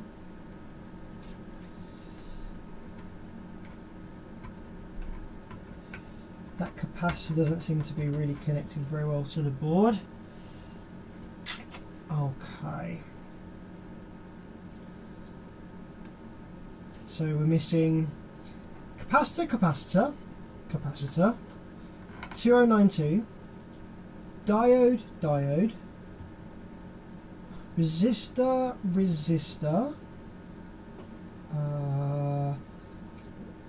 no. What's that? Is that a resistor or capacitor? There through there. This is a series of resistors that go from here through here through here. So that's a bunch of resistors in series there. That cap. Are any of these caps? This one's labelled R171. This is R151, but is that one relating to this one or this one?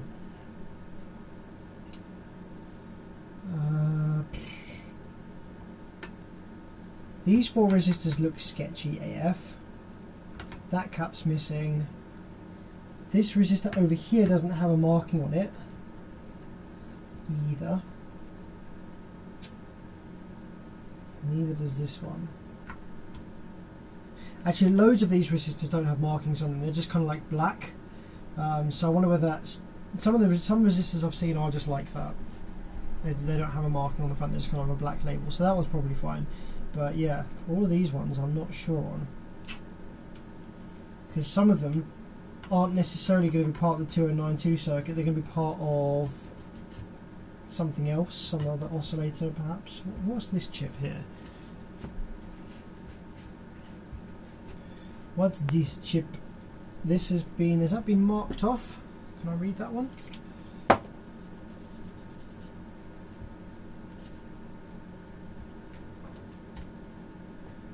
Okay, that is, this chip is a BTS 122AL, maybe?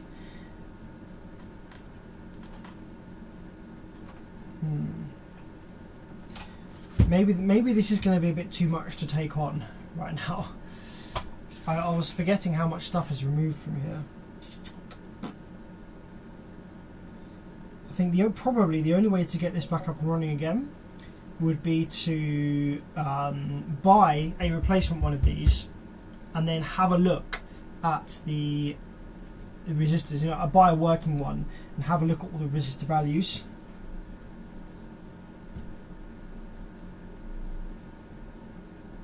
And then just replace them with what we find. Okay, yeah, I think I think I'd forgotten how intense that one was going to be. Let's do that another time.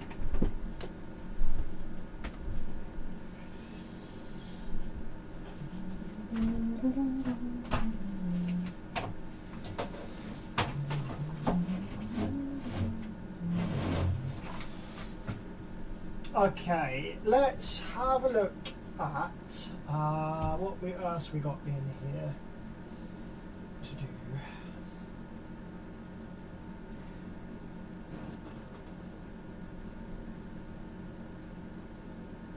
Got a bunch of smaller stuff.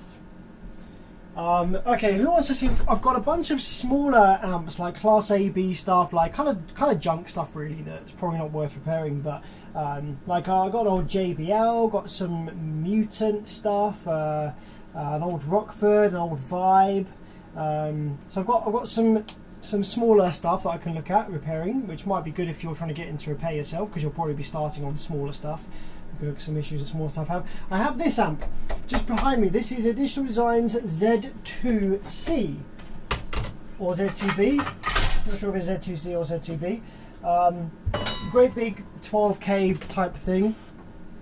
And something got into the board and it lay across some of the pins between the two boards where they connect together and has damaged probably a bunch of stuff.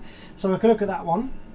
So let me know if you'd like to see the Z2B, Z2C with the something that got inside the board and blew a bunch of the traces probably, or some older sort of 4-channel Class AB stuff. What would you like to see next? Because they're all about the same, they all came in about the same time, these ones.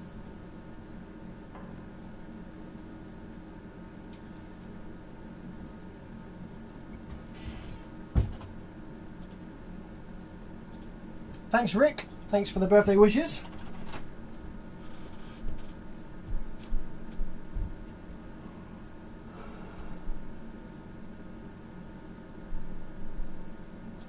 Eric wants to see the big 12K jobby.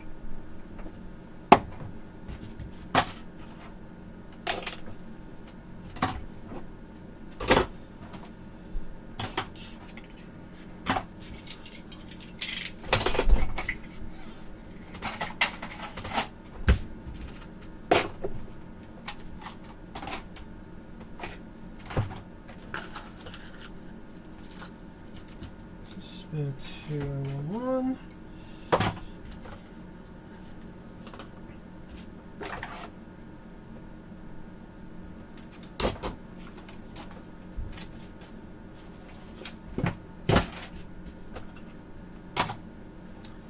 Okay. Thanks, Neerish, for the birthday wish. Appreciate it.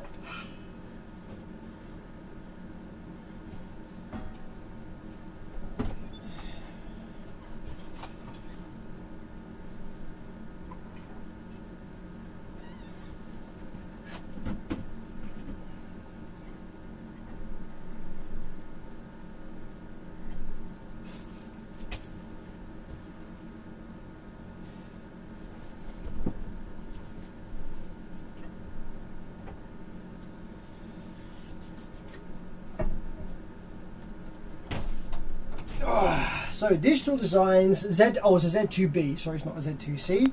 Z2B.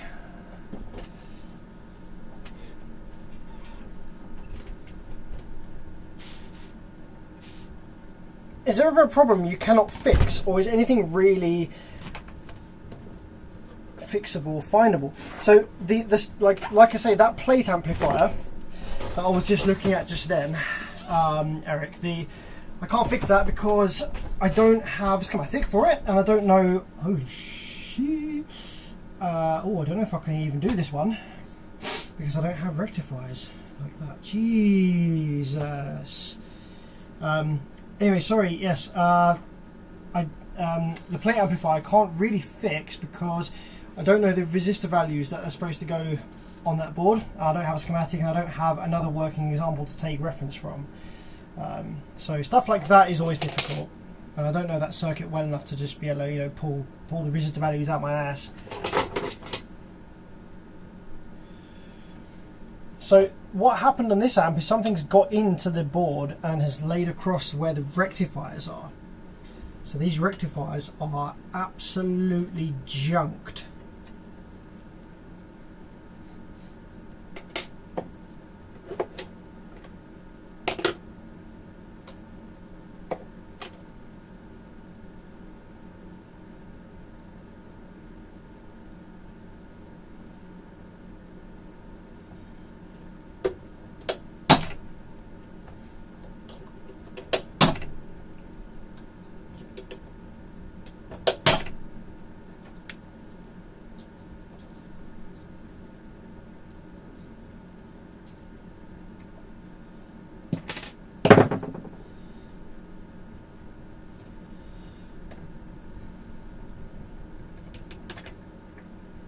Whew. It's been a while since I've seen a rectifier that bad. Usually MOSFETs go bad like this, but that's a rectifier. Hot damn. Okay.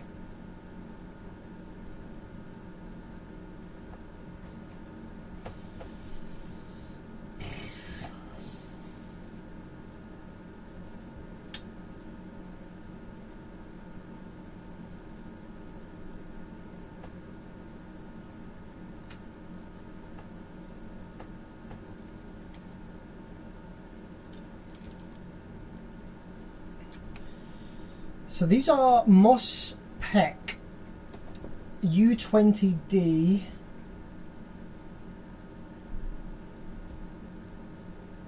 '60C. I don't know if I've got any of those. If I haven't got any of those, then there's no point looking at this right now.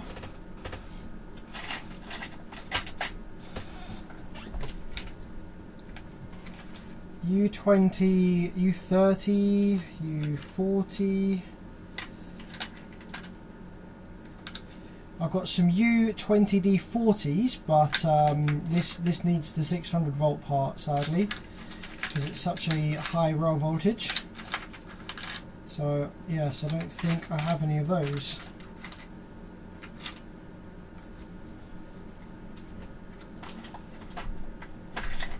Okay, so we can't do this one just yet anyway.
Okay, let's take a quick look at this. This is a Soundstream reference 604.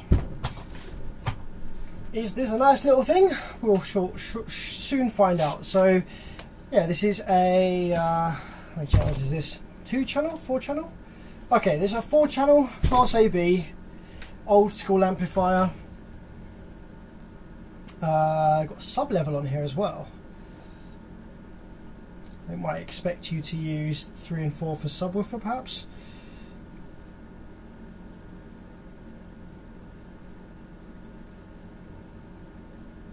Channels 1 and 2, maybe it might think you might use for a subwoofer. Let's have a look at what the sheet of paper here says.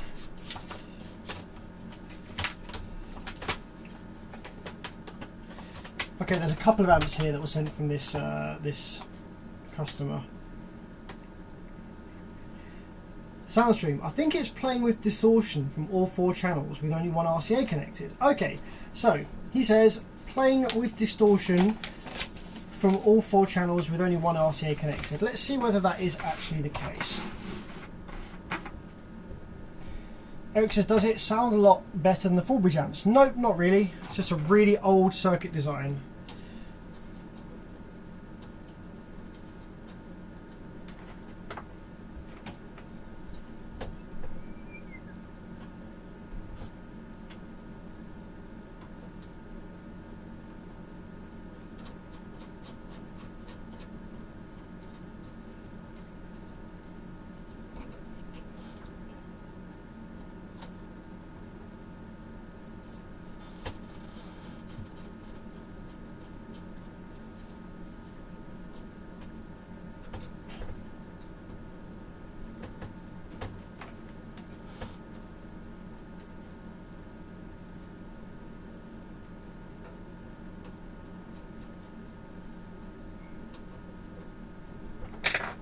Okay, so let's get our RCA. I'm going to power it up first and just make sure that the outputs are clean without any RCAs connected.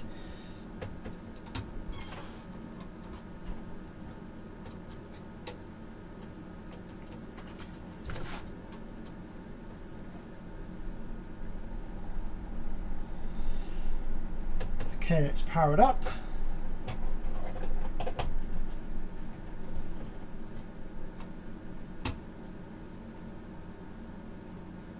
We are in high power mode according to the LED on the front, so that means higher impedance, I suspect. So let's just check the outputs. So on the scope screen here, when I touch the output, we have a little bit of noise there. Oh yeah, fair bit of noise actually on there. That could be noise coming through from the power supply switching side. Got a bit of noise on the output there. Let's see if that noise is also present on the negative. Okay, so that noise is also present on the speaker negative. That means that the noise isn't actually there as far as the speaker is concerned. This is just due to how the oscilloscope is grounded. So if we took our ground probe on the oscilloscope and connected it to the output side ground, that noise would go away. So we're going to ignore this noise from now on. So just making sure there's no DC offset or anything on any of these channels. Nope, looks good. Okay, so now let's connect an RCA and see whether we have clean or distorted output. So let's go in here, channels 1 and 2. I'm just going to change some of the settings on the side here as well. That looks like a really good dinner, oh my gosh. Thank you so much.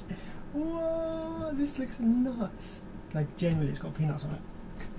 Bro, look at this freaking dinner. Look at this dinner that just got handed to me. That is a pumpkin and peppers curry with rice. Don't get service like that anymore these days. Whoa, look at this freaking dinner. I'm going to smash that in a minute. Let's just quickly check we have a clean output on this. Okay, what am I doing? Oh yes, RCA input sub level. We're going to go down. Turn sub level down on the side.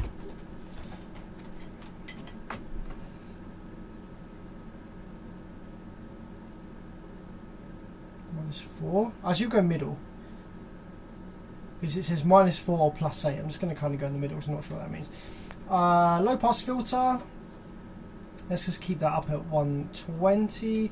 High pass filter down at 60. Level input, let's get that right down to about a third. Same for the other side. High pass filter down low.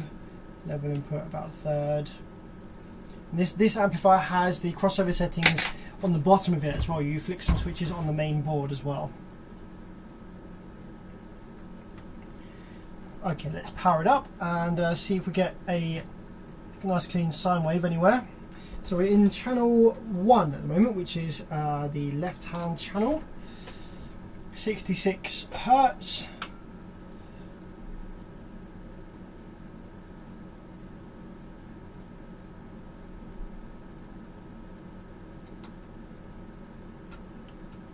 Okay, nothing yet on any of these channels.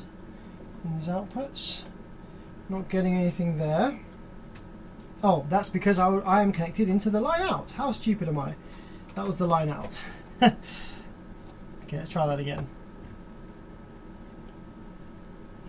Okay. Ah.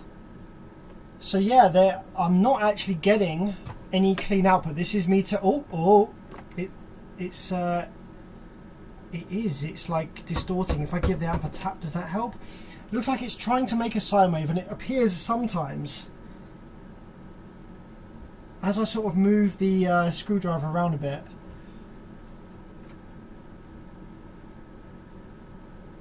It is trying hard, and there are some hints of a sine wave coming through, but very, very poor.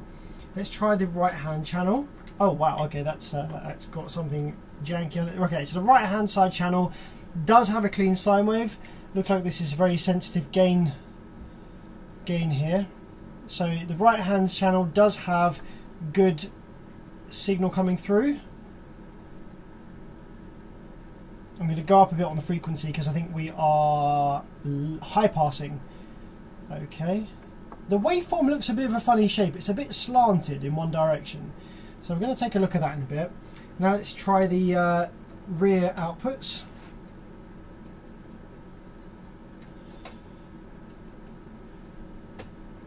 Okay, we do have a clean sine wave there, but it's very, very low amplitude.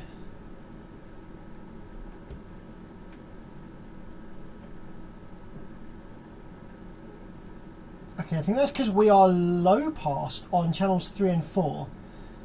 Yeah, channels 3 and 4 seem to be low passed. That's fine, and much less sensitive to input signal. Okay, let's check the last channel, the right hand's rear. Yeah, okay, so the main issue then is with channel 1, front left, I think that is. We've not really got anything on there. So it could just be dirty switches inside. So yeah, we're going to check that out. But first of all, I'm going to have some dinner and read some of your live chat. Wow, this looks freaking great. If you don't like, I know some people don't like eating sounds and whatever, feel free to just jump off the stream for about 15 minutes or so. But yeah, man's going to have some food.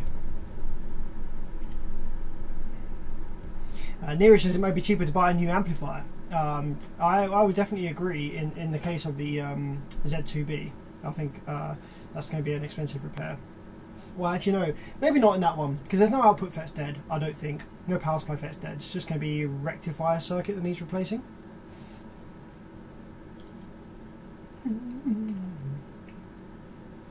Oh man, that's amazing.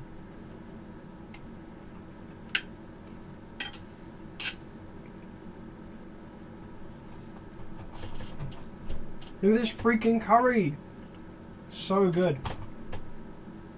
Oh my gosh, this tastes incredible.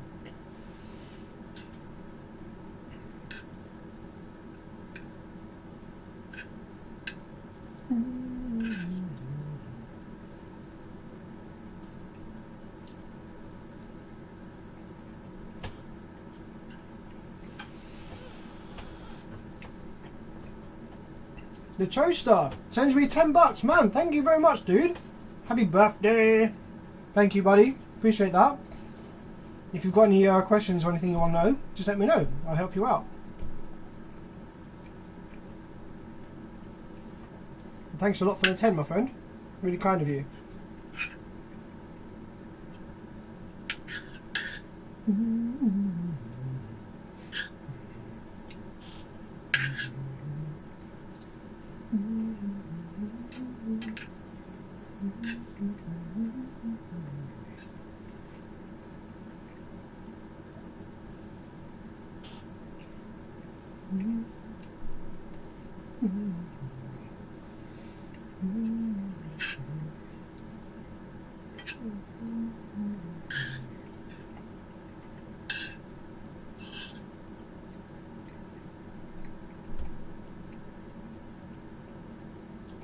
be someone just in the middle of rebuilding a engine. Nice. See, that's one thing I don't like. I don't like working on cars or engines really.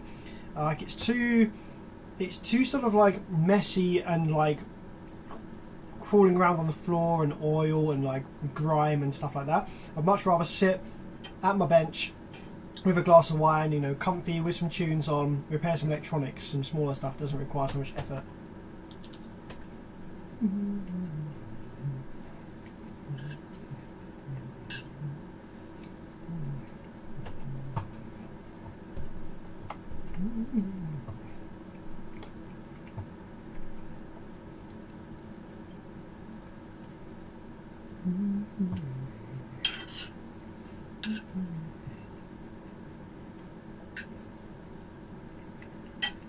Guys, by the way, so in the live chat, Neerish, who you see here, Neerish Lalu is a expert repair technician on sound digitals and full bridge in general. He does all the sound digital repairs for his country. So yeah, really, really great guy to chat to.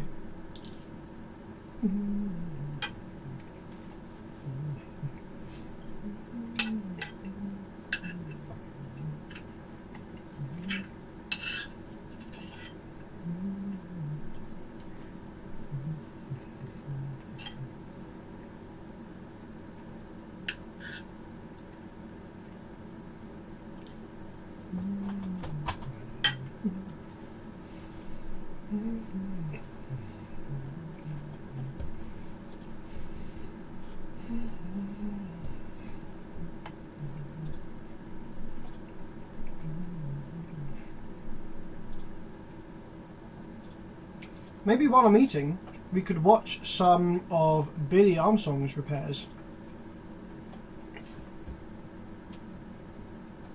Let's have a look at some of the Mad Scientist Audio's repairs. So this guy is a guy that sent me, free of charge, 50 IRS-2092S chips, which is insane.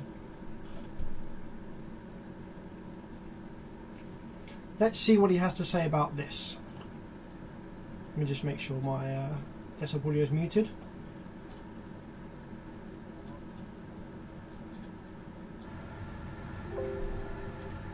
Lots of flux on the bottom of the board there. What in hell?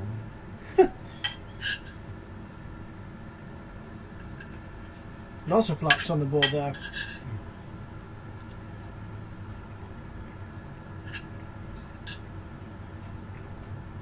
Does anybody ever clean up after their work anymore? How do you tell if you got a solder bridge or not? Just full send and if the motherfucker lives? I see amplifiers like this so often. Fucking nasty. I'll clean up after your damn selves. You'll clean up after your damn selves. Love it.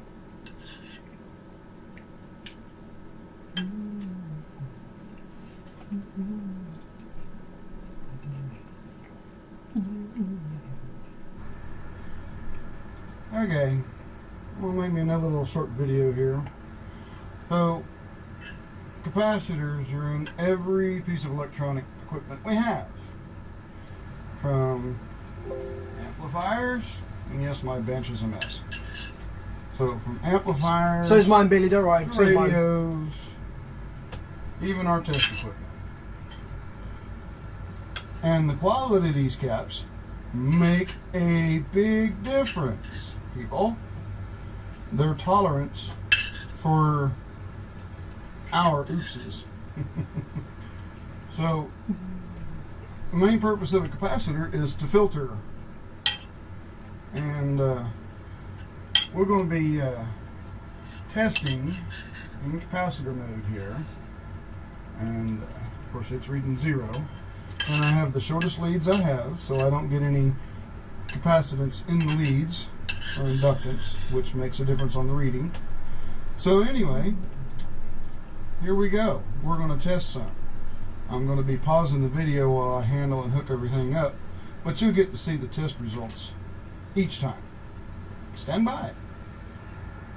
Okay, First candidate, brand new, just got a whole bag of these in.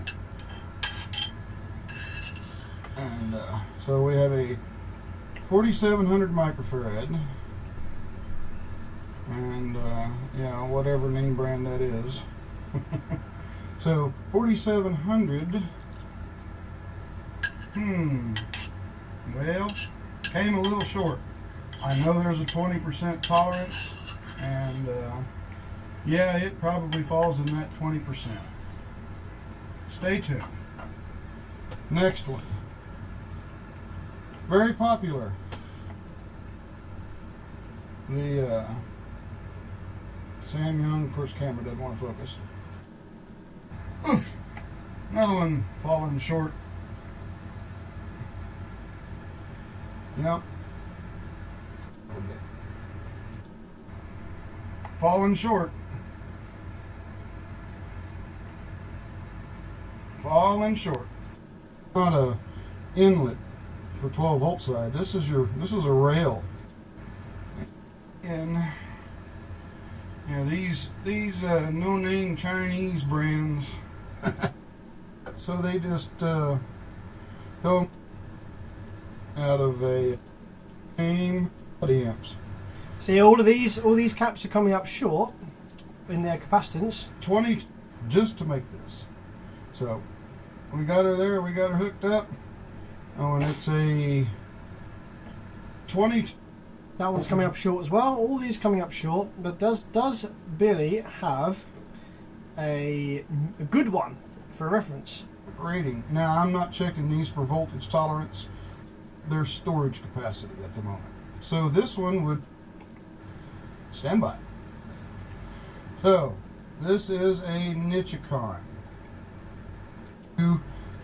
Let's see where Mr. 3300 supposed to be on the Nichicon. So what we're reading, and it's going to be over 3640. Nice. So yeah, just thought we'd watch some of Billy's videos there while I was eating my dinner. Oh my god, that was so good. Wow, that was absolutely insane. That tasted so freaking good. Whew. I am fueled up. So yeah, to anyone that's just joined, I was just eating some dinner. I thought I'd watch some of these videos while I was eating. Thanks, Adias. Thanks, Luke.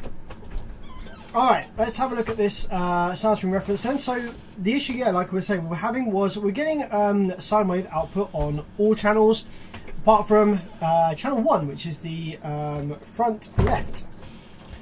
Now the kind of issue that had is similar to the kind of issue you might get when one of these switches is not actually conducting inside to allow the signal to pass through, like to select the different modes. So I'm just going to go ahead and pop off these covers, which will allow us access to these switches for setting the crossover stuff. So that's main fuses, high current, high power. So we're going to go ahead and clean up any of these switches we've got down here.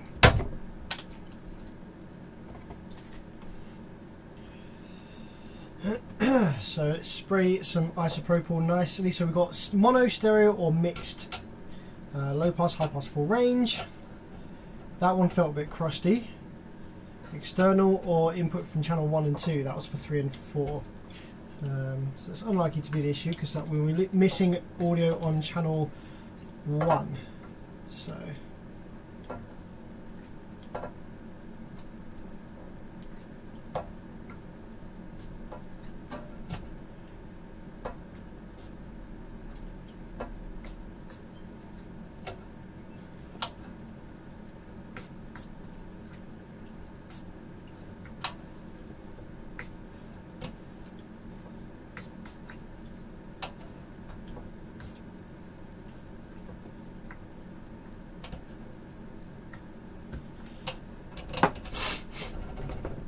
So let's flick these back and forward about 30 times each, get them all cleaned up in the rails.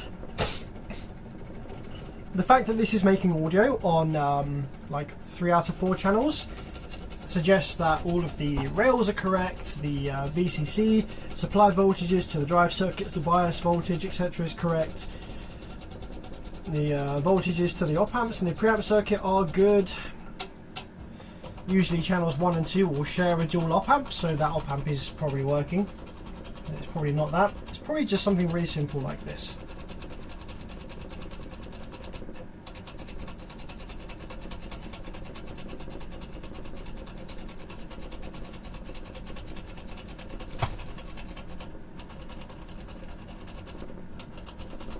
Okay, cool. Now for testing, let's leave this on full range. Here we go. This top switch here is channels 1 and 2. This is the line out. So let's go full range, full range. This is the channels 1 and 2. We're going to go stereo over this side. Input for channels 3 and 4. Let's have it external. Let's full range that, and let's stereo that. Okay. Let's give that this high power one a quick clean as well.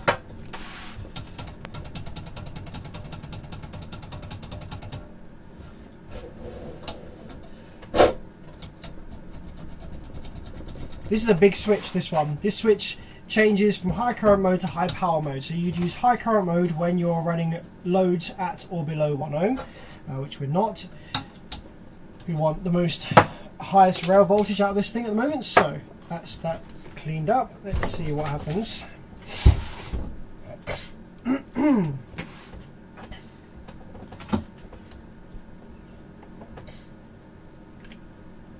So we were missing output from channel 1, front left.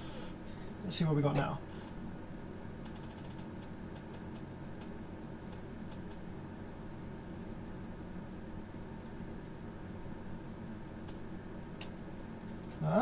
Okay, still doesn't look like we've really got anything out of that channel, but out of the right hand channel.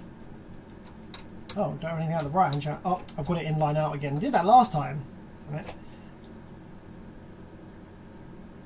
Okay, hooray! Now we have nice clean sine wave out of the channel 1 left, channel 2, yep, channel 3, yep, channel 4, yeah, there you go. So that's all it was. Really simple fix, really common on old amplifiers. Anything that has physical switches on the board for the preamplifier circuit, give them a clean. Get yourself some isopropyl alcohol. You'll find uses for it where you never thought you would before.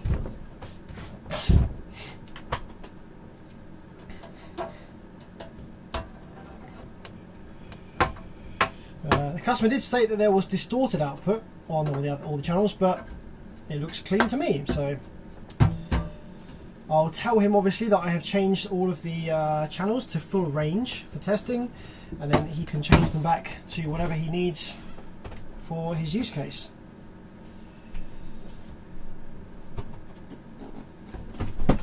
So let's grab the Rockford that you sent in as well,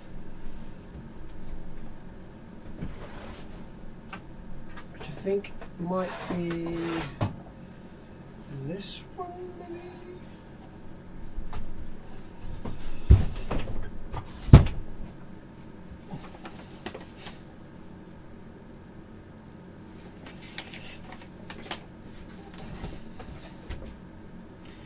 This one, he says it powers up, but instead of playing anything, it just plays sss. So it could be snake in circuit. I'm gonna have to de-snake this board. So we have 12 volts going in there. Let's just connect that round here.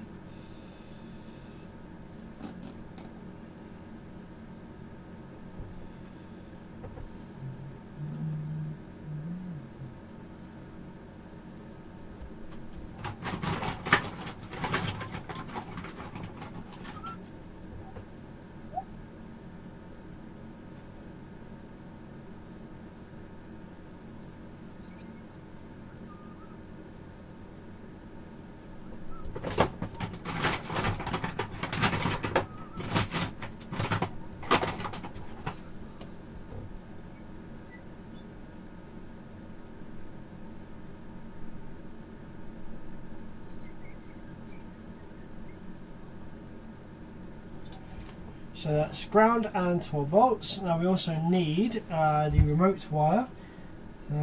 This is really old, this thing. Power wiring, turn on, red, positive voltage, turn on connector radio, auto antenna lead or switch positive voltage. So with the red one, this is supposedly the remote wire.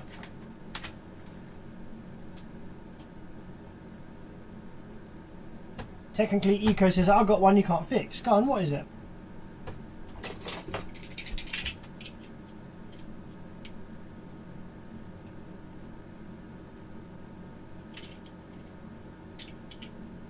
Cadence 2500.1, okay? And why can't I fix it?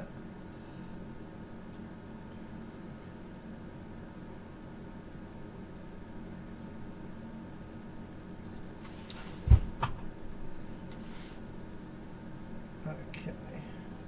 This has bass and treble knobs on it. It's ridiculous.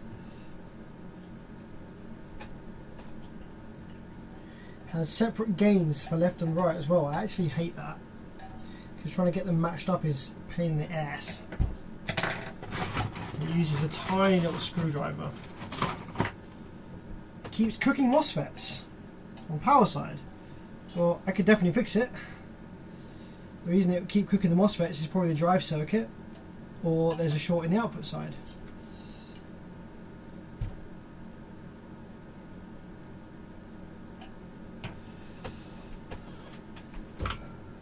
Okay, let's power this up. Speaker wiring, we got orange, black, yellow, brown. That's the outputs. The positives are orange and yellow.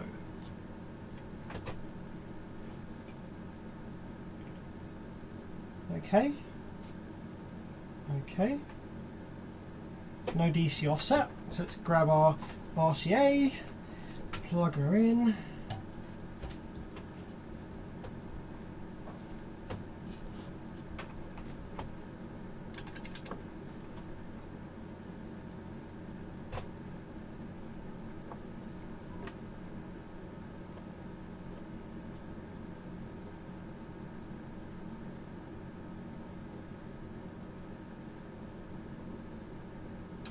Okay, yeah, don't seem to have any nice output at all there from this. As you can see on the scope screen, that's the output we get from one of these channels. Okay, let's check the other channel.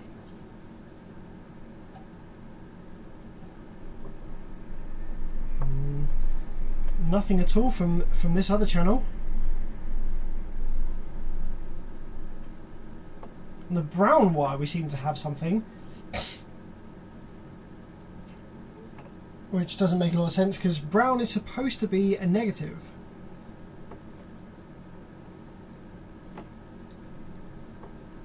We actually have output on, or we have something on orange and brown, but nothing on yellow and black, which doesn't really correspond to the markings on here. Okay, let's try messing around with the gain knob as we have that plugged in. Just see if it's a dirty gain knob. Nope, gain knob just causes like a bunch of noise on the scope there. Not really changing or giving us any sine wave or anything meaningful there. Same for the brown wire, which is strange because it shouldn't be brown, it should be the yellow, but that's fine. Okay, cool. So yeah, definitely seems to be an internal fault then with this one, which is cool because so far we haven't really had any with internal faults in these small amps. That sound stream just had a dodgy connection. Let's just check the bass and treble knobs to make sure they aren't causing the issue here. No, I don't think they're causing the issue either. Okay, cool. So yeah, definitely an internal fault. Alright, awesome. Let's get this taken apart and have a look at. Harold, happy birthday, mate. Thank you very much. I like that camera. It's good. It was good.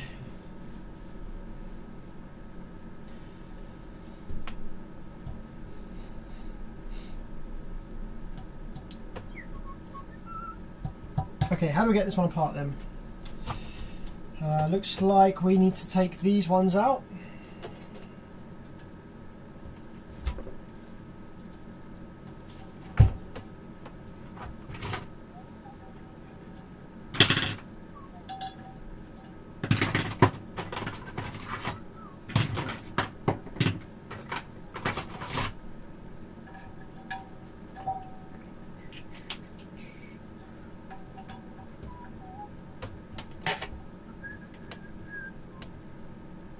Oh bloody hell! These are extremely tight in here. I don't really have the correct bit either because these are like a kind of American gauge grub screw. Oh shit! I don't think I'm going to have a Allen key that fits in these. That one doesn't fit, it's too small. This one doesn't really fit, it's too big.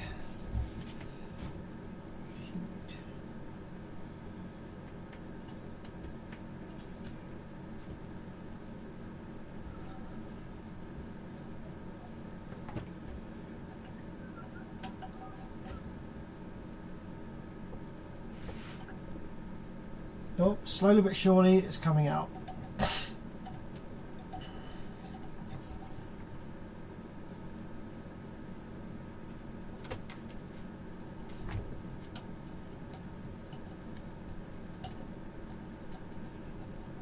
Yeah, I'm using a small Torx,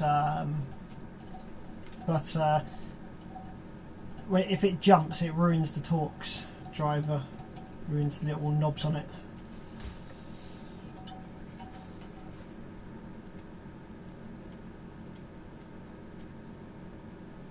Like that. Fuck's sake.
Man, this is hecking stuck in there.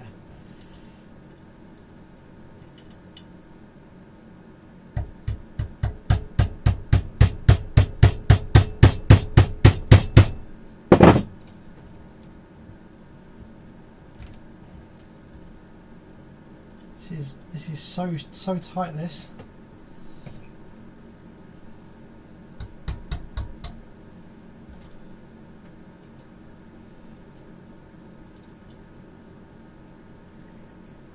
I'm getting a good bite, but it's just done up so tight that it slips the Allen key back out again.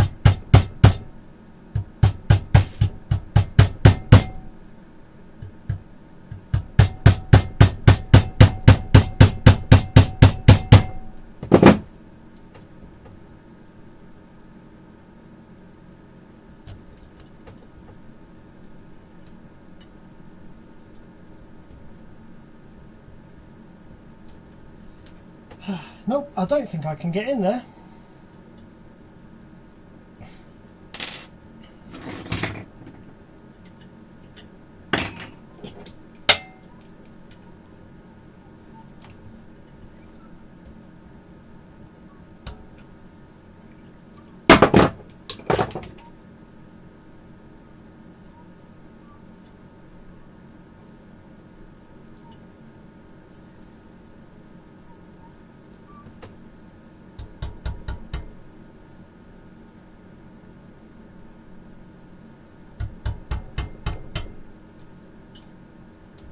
Thanks JC for the birthday wish, appreciate it buddy.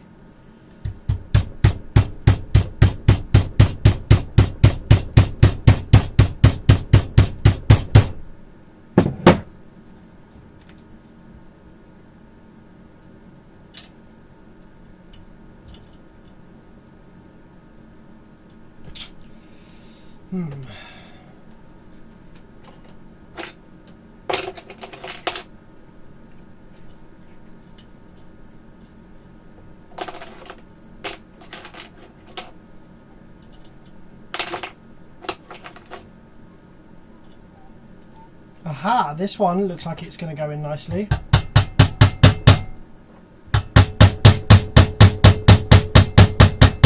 Okay, that's gone in really nice. So now I'm not going to be able to do that with my hands, so I need to grip that with something like this.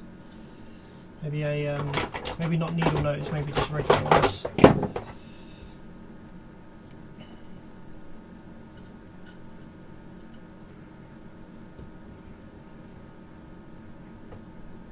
Wow, no, nope. No, it's just strips it further. How tight is this freaking thing done up?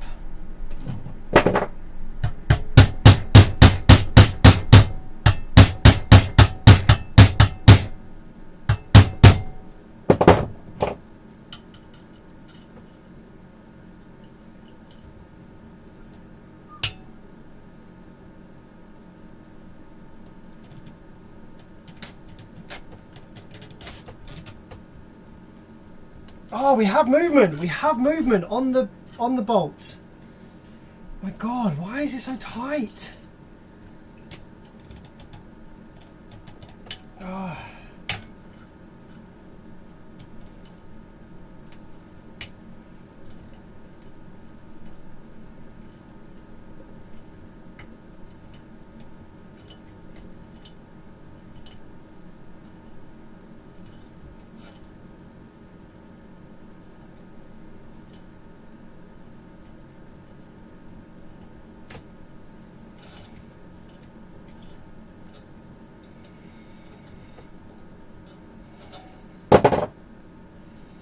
There we go. Hey! Happy B-Day. Thank you very much, Sergio. Okay. God,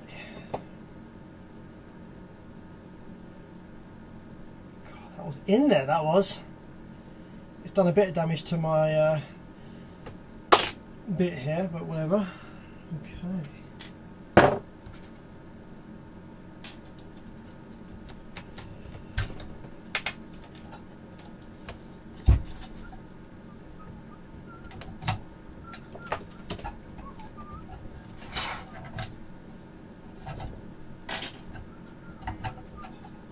Oh no, there's another two over this side. Are you joking? Waste, man. I thought it was just on one side that they had these. Don't really want to wreck my Torx bit anymore. Let's just preemptively hammer this in a little bit over here. Let's do these two.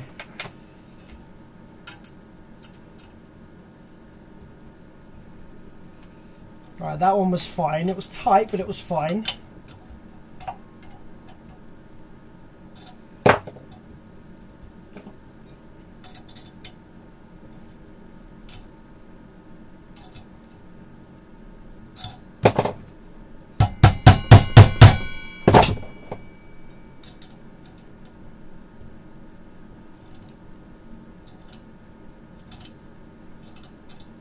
They're really long bolts as well.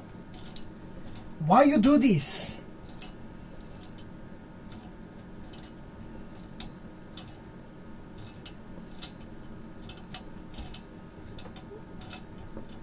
Yeah, exactly. It's costing him a fortune in labour getting this thing open.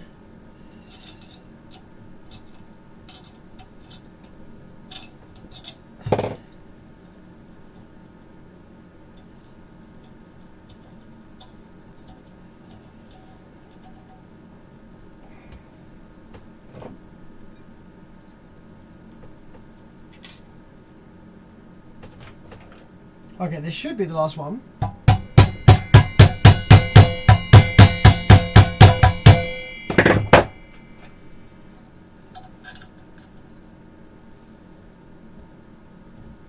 Yeah, cool. That one's got movement. Excellent. Okay.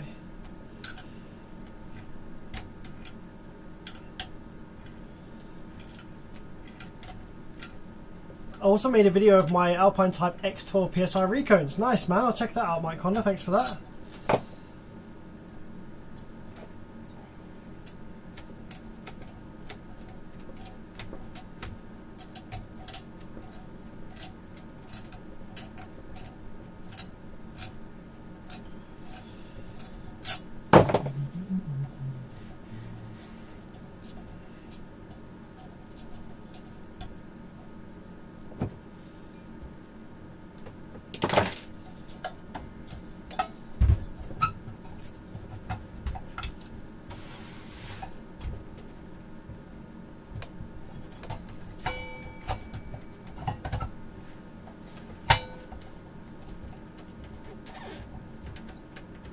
And come on, it's got to get over the RCA's here. There we go. And Jesus, right. What have we got in here then? Okay. This is using a bunch of these upright daughter boards. Wow, this is old.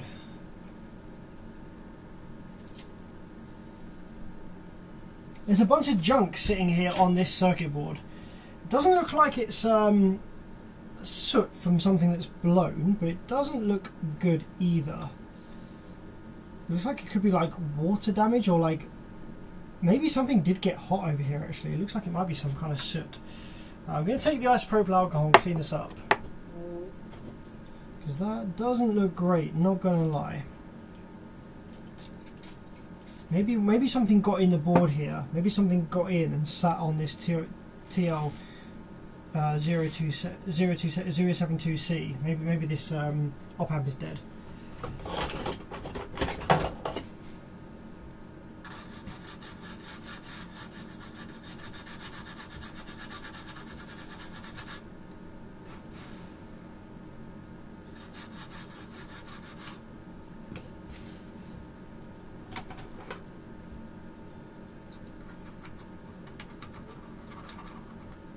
Wow, this trace looks kind of burnt here, not gonna lie.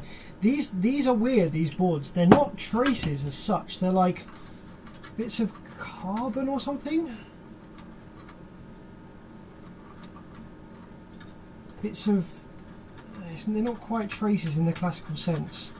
Like, they're not copper traces on these boards.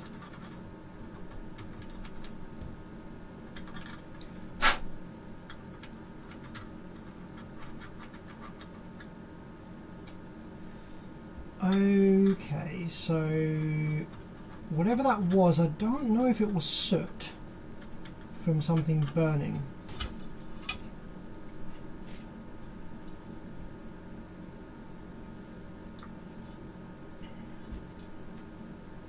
Let's check elsewhere on the board. Okay. So, okay, I say we power it up then and try and follow the signal through the preamp. We want to make sure that we've got correct VCC on 4 and 8 of the op amp, the TO072C. Make sure we've got good signal coming in and out of it. Yeah.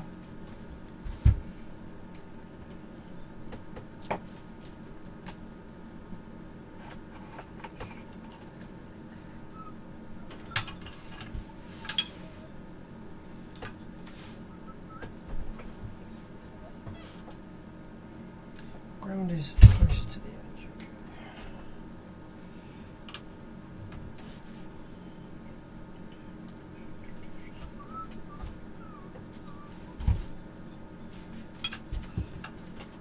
Okay. RCA. Plug her in.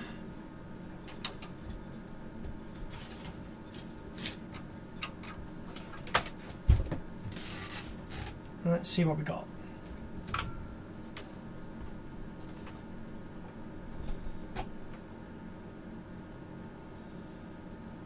Oh yeah, that's right, I need the remote connected as well, don't I?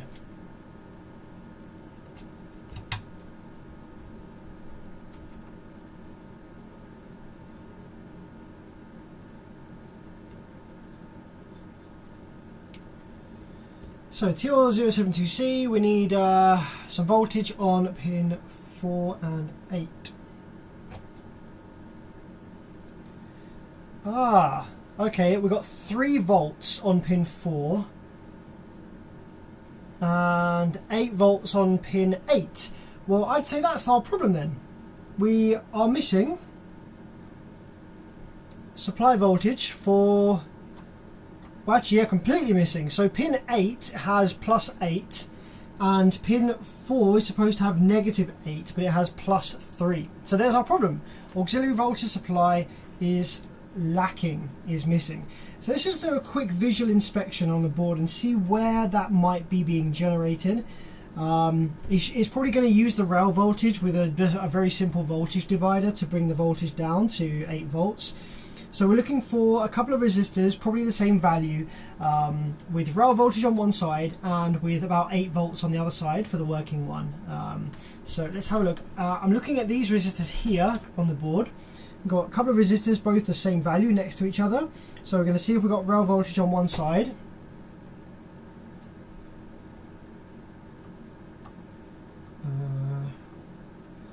Okay, got negative 19 on one side, nothing on the other. Positive 19 on one, nothing on the other. Okay, so I don't think that's for the auxiliary supply. What else we got? We've got a couple of resistors here. Let's have a look. Negative 14 on one side, nothing on the other. Negative 14, nothing on the other. Nope, not those two. How about these ones over here? A couple of ones over here. We got switching. This could be gate resistors. Yeah, that's gate resistors for the power supply. Okay, what about these? We got this one here.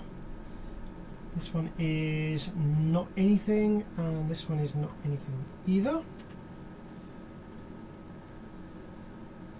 What about these two? Plus 19, nothing. Negative 19, nothing. They're going to be like rail pull down resistors by the looks of it. What about these two over here? Okay, this might be it. Here we go. Okay, I think this might be it over here. So we've got positive 19 and negative 19. That's going to probably be our rail voltages. Okay, and on one side of this we have plus 2. Oh no, okay, that's not it either. Where the heck is it? I could just do a really simple continuity test from the op amp, but this is more fun trying to guess, trying to figure out where it is by guessing. Maybe it's these transistors here on the middle of the board. You see, you got the middle of the board here, you got a couple of transistors, one here, one here. Let's have a quick look and see what we've got. So we've got negative 14, negative 14, negative 13. Okay, that's possibly something that looks like it might be to do with it. We're missing the negative, remember. This one over here, we've got negative 14. Oh no, that's not going to be it, because that one would be the positive one. Where the heck is it?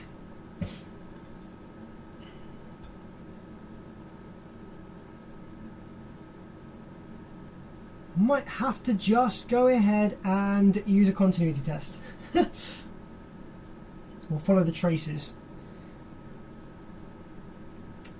Too fast for you. Happy birthday. Thank you very much, my friend. Those are the resistors on those boards, and good luck if there's a problem. Exactly, the ceramic daughter boards are an issue if there's a problem on there, I agree. Okay, let's check whether we have supply voltages on some of these other chips on here. So plus 8. So we should have a negative 8 over here. Nope, plus 3. So yeah, we're missing supply voltage.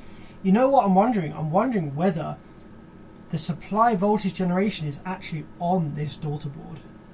That would be a massive pain in the arse.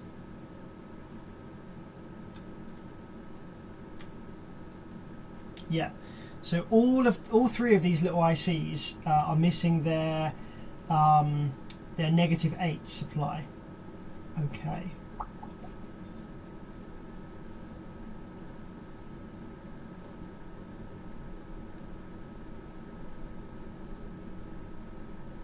There's negative 14.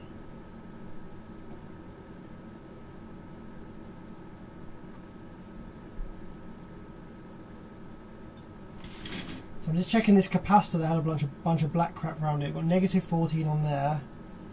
On the output of this capacitor we got negative something, then it just kind of floats to 0.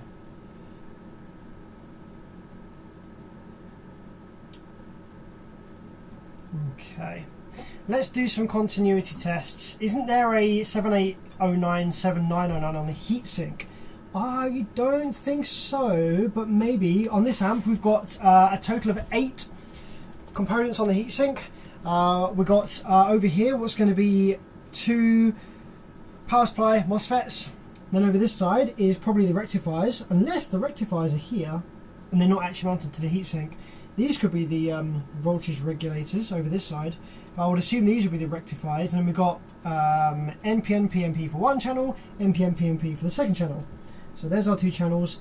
But I guess these ones over here could be voltage regs, and these could be the rectifiers. Let's see whether these are the rectifiers or not. See if we've got rail on. No, that's 12 volts on there. Yeah, these aren't the rectifiers. The rectifiers are probably over here.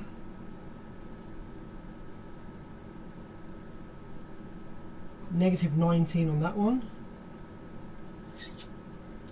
Well, maybe you're right. Maybe you're right. Well, what else would the rectifiers be then?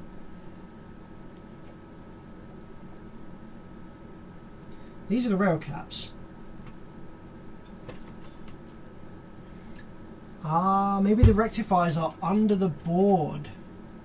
Maybe. Well, I don't see any legs poking through. All right, let's take these. If I can take these bolts out, we'll have a look and see what these components are on the side, whether they're voltage regs. But usually, this style of size of amplifier won't use ICs for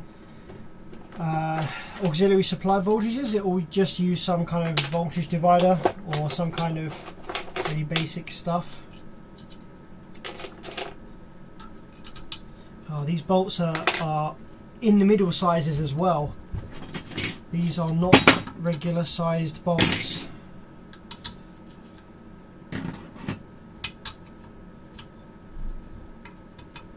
Don't know if I'll be able to get these out, guys, so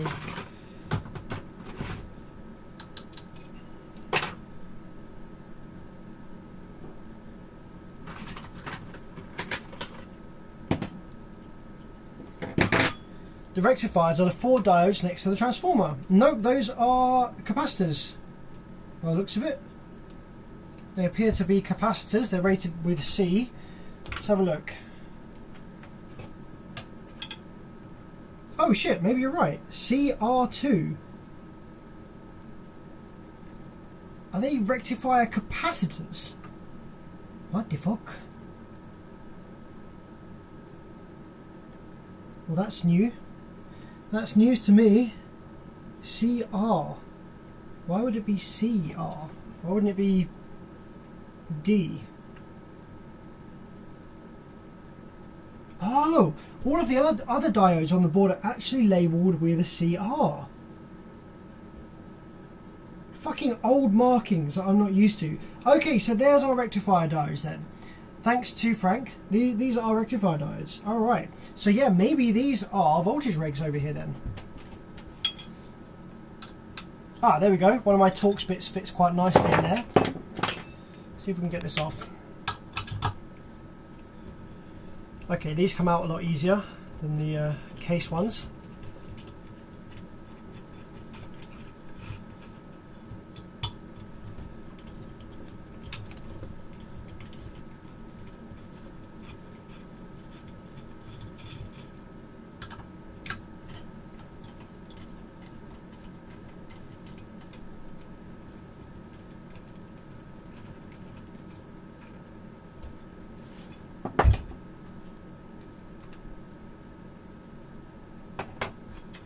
Okay.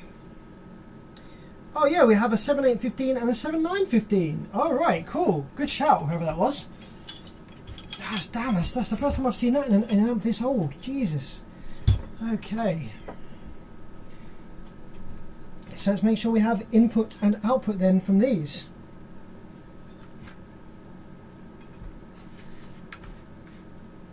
Let's go for power.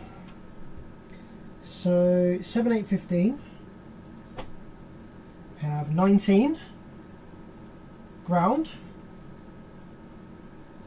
and 14, and then this one we have 19 in the output, pin 3, 14. Okay, so they're working fine. So maybe they supply this daughter board with plus minus 14, and then the op amp uses plus minus 8. 6. So let's do a continuity test now with the amplifier off with our multimeter.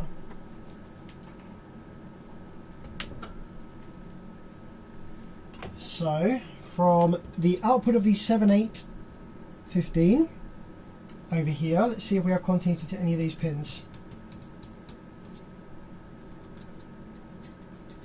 Okay, there we go. We have continuity to this pin right here.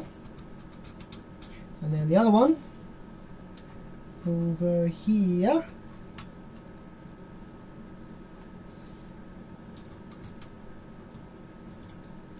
And continuity to this pin.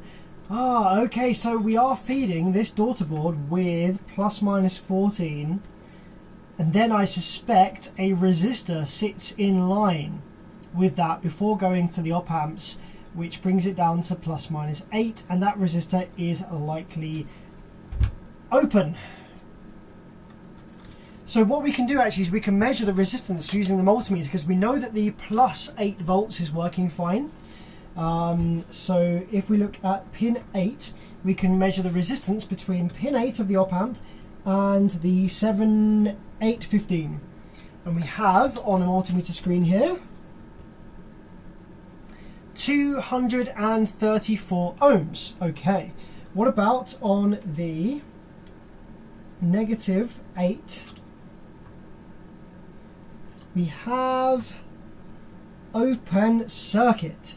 So if we don't want, because obviously this ceramic daughter board, the resistors are kind of baked into the board itself. We can't replace any resistors on here because they're baked in.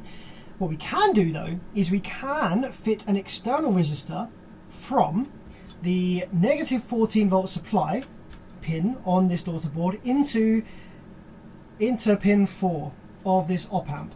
And provided the pin 4 of this op amp and all the others are paralleled, that should work fine. Yes, they are. So if we do that, we will supply all of these with the correct supply voltage. So let's see whether I have there or thereabouts 230 ohm resistor. What's that going to be? I'm not good with the color markings. That's going to be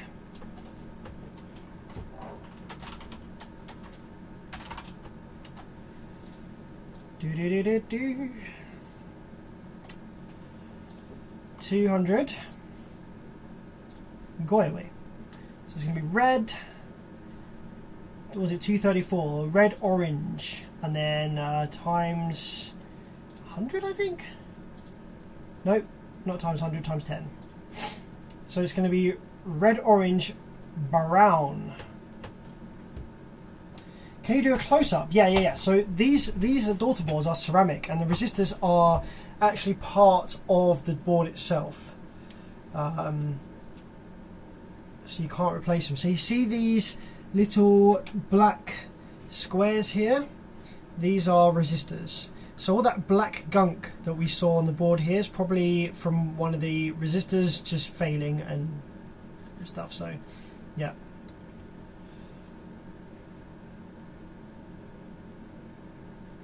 Yo, DL Carburetor, thank you so much for the 10. Oh, wow, epic. Thank you so much, buddy. Happy birthday, Sam. It works. I have to watch the replay later. Have a great one, buddy. Thank you so much, man. I appreciate the 10 there, my friend. Hope you have a great day at work, and I look forward to catching you later. So, yes, I'm looking for a 230 or there or thereabouts. If we don't find a 230, using a 200 probably would yield the similar enough voltage. I don't think the op amps are like super fussy. I don't know if having slightly offset voltages, say we have like 8 on one and 7 on the other, I don't know whether that will result in a 1 volt DC offset, but that all gets rejected anyway by capacitors, so I don't know if that would be an issue. Just having a look in my resistor box here. Oh, what's happened to the hat cam? Oh, it's come out. I must have accidentally pulled the hat cam out. Red, orange, brown. Yes, red, orange, brown. See if we can get a red, orange, brown going on. Cam, come back to life, please.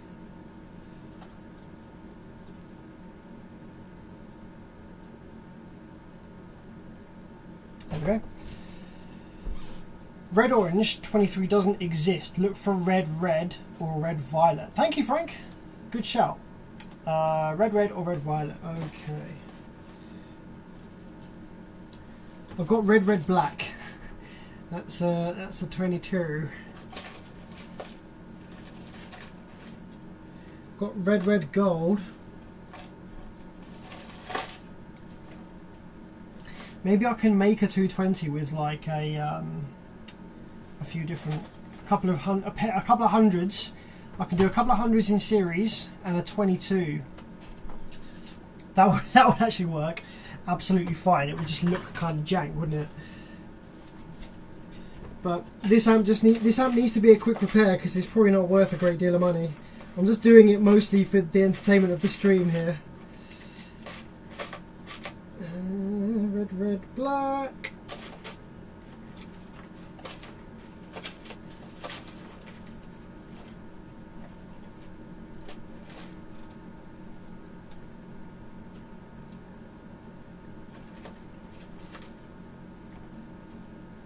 Got silver, red, brown. What the heck is silver? Silver or grey? 830. That's not useful.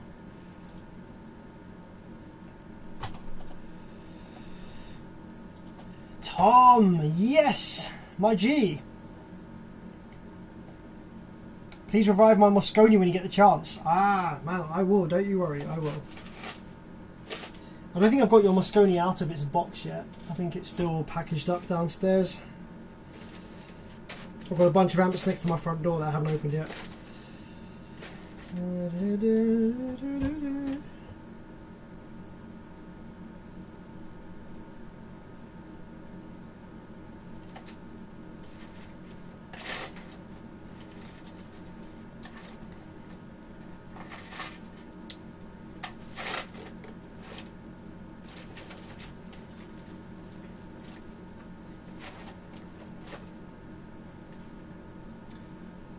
Okay, best bet is probably going to be looking on a donor board. So I might go grab a donor board because the kind of resistors I'm going to have in here are like gate resistors and feedback resistors for Class D amps and stuff. I don't really think I use 220s that often. What have we got? We've got this amp here. This is all surface mount, this one. I want to use a axial resistor, so I've got the legs. So yeah, let me just quickly run and grab a donor board from the loft. I'll be back in 2 secs. Do I have a BRB? Oh yeah, I have a BRB. Oh yes, BRB in loft. That's perfect. That's exactly what I'm doing just now.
Okay, found one almost instantly. It has a 220.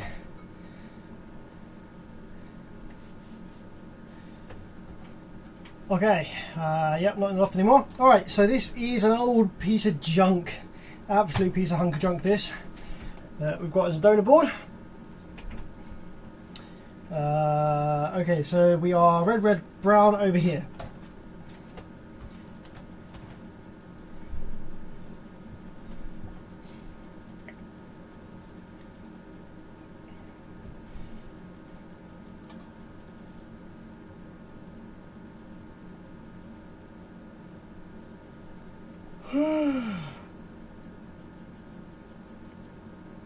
Did you get parts for your Taramps 800x4? Nope, not yet. I actually haven't ordered the parts yet for it.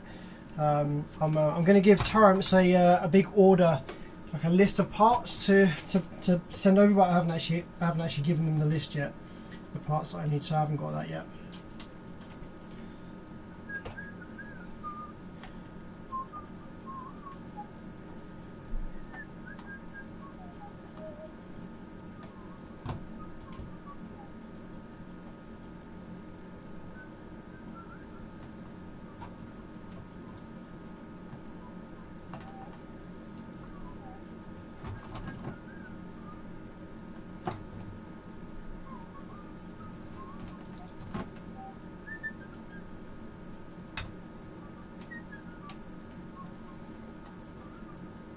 Okay, there we go. There's our resistor.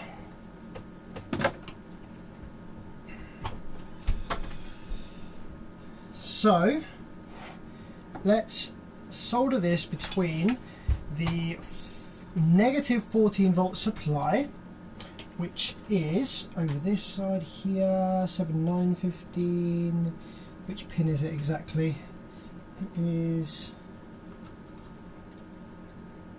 that one right there. Okay. That one right there. Let's load that up with some flux. So that is just making sure the one next to the L-shaped one. Okay, next to the L-shaped one under the cap.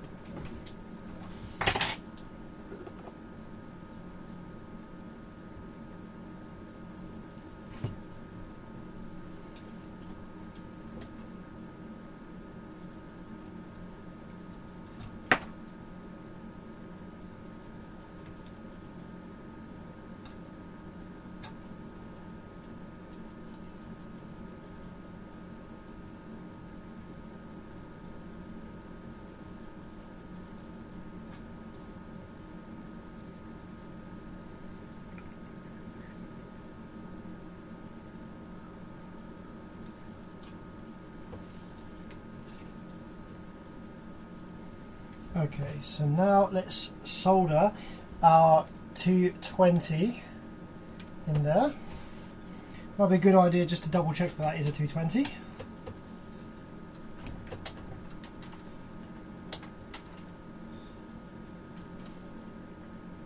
Yep, 221, that'll do.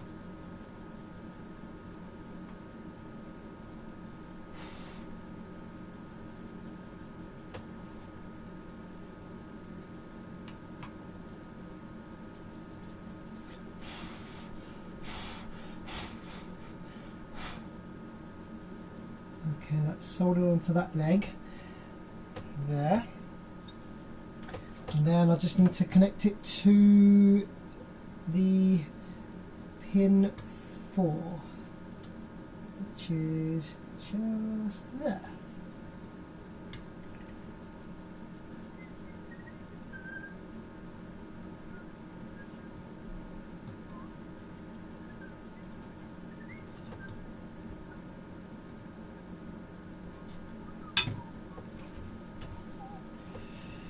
see what I'm doing here, guys? Got the resistor just there. I'm just going to solder it to pin 4 on there. And maybe I can hold this up so you can see a little bit. Not really.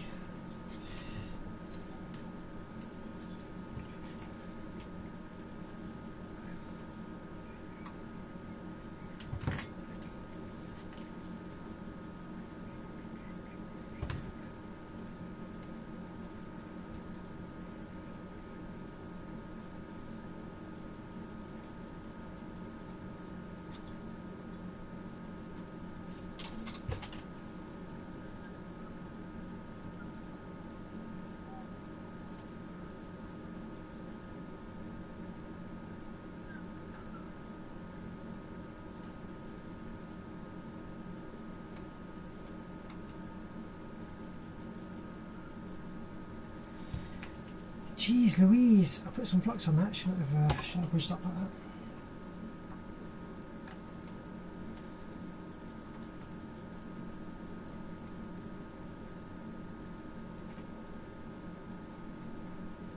There we go, that'll do. Okay, so that's what she looks like now.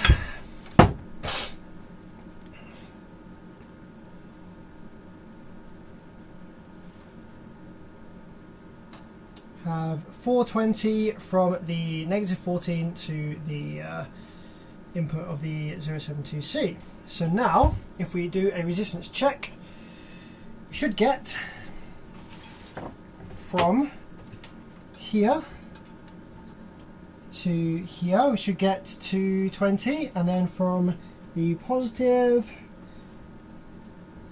to pin 8 we get 233. So we've got a discrepancy there of about 10 ohms. I could run if there's any issues, I could run a 10 ohm surface mount resistor in line with that. It would make it a bit more fragile, but yeah, I could do it. This was the pin with -15 on it, that is correct. Just before I power it up, I'm going to make sure that there's not a short between the input for this and ground, because that would suggest that the 072C or something else is bad. Nope, looks good, so that might be it. Let's have a look, shall we? Let's power up. First of all, I'm going to power up and just make sure that the correct voltages are present there before I actually apply signal. So yeah, let's power up. Red is in, everything's in. Oh, we've got -12 on that one. And oh cool, we got plus and -12 now, rather than +8 and whatever it is. So it must be some kind of thing that's, well, whatever those resistors are doing, they're setting +/-12. So we got 12.8, -12.8 on the negative VCC and positive 12.1. So there's a 0.7 volt difference between those two inputs for the op amp. I'm sure that will be within acceptance for the operation of the op amp. So let's confirm by plugging an RCA in and checking that we have our output.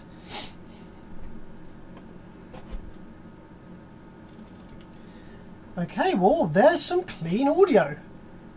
That's from the orange wire.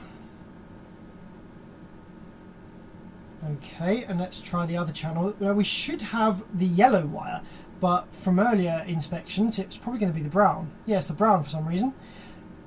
Oh, of course, because this amp's bridgeable.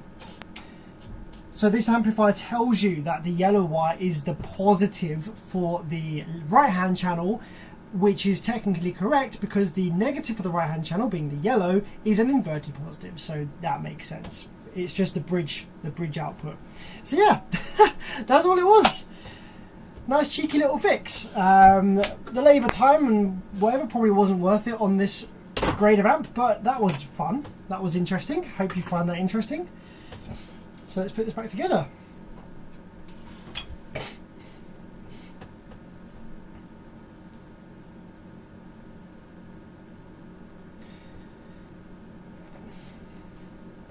Oh, Joseph Hammond's got an Elemental Designs amp. Wow! I have a big soft spot for Elemental Designs because it was my childhood. one of the input RCA sockets, would it be a fix I could do? Maybe. Have a look at it, check it out, send me some pictures, Joseph.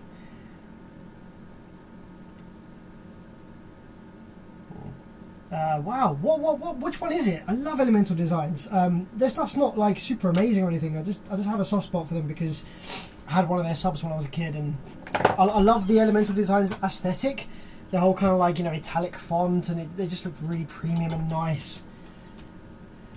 Like, if a brand can ever be sexy, Elemental Designs was that sexy brand. And can you ask if Bruce Kenny Killer is still locked in? What's that one again, Joseph? Can't remember. Remind me what the issue is there with that.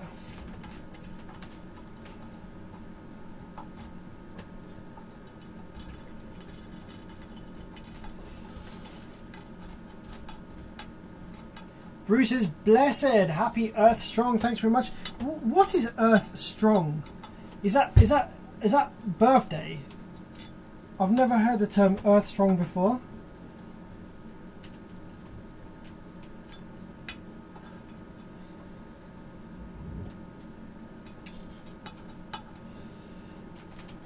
Alright, sweet. I'm more happy with that. A nice cheeky little fix.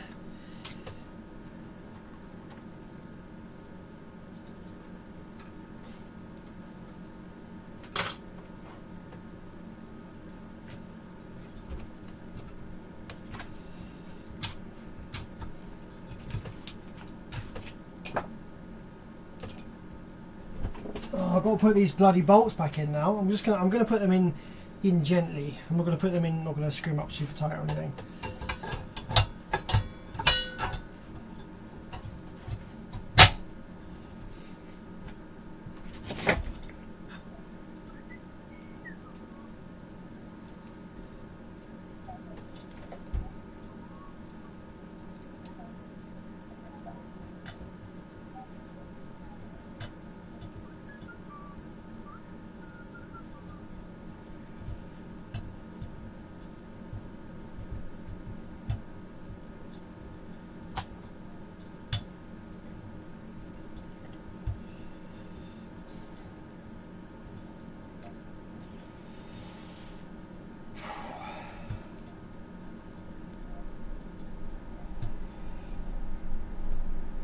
This is tough, this bolt going in. Turklo says, I'm the same with Emmat's audio from 90. Hey, the CEO, the owner of Emmat's, messaged me actually on my Bearvids Facebook page, but he didn't get back to me. He said, hey, can I have a chat with you? And I said, yeah, sure, hit me up. How can I help? And then he just didn't reply. So maybe it was regarding, I don't know, looking at one of their amps or something, like maybe a circuit design thing, I don't know. But yeah, I didn't get. I got all excited. I was like, "Oh, sweet!" The Emmat's guy is messaging me, but then didn't come. Nothing came of it.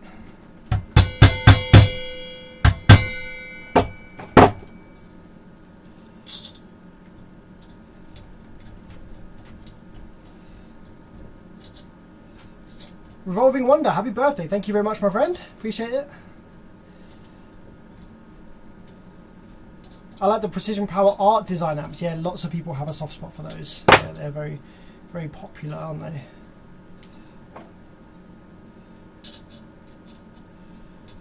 Joseph, what was the issue with the Kenny Killer van?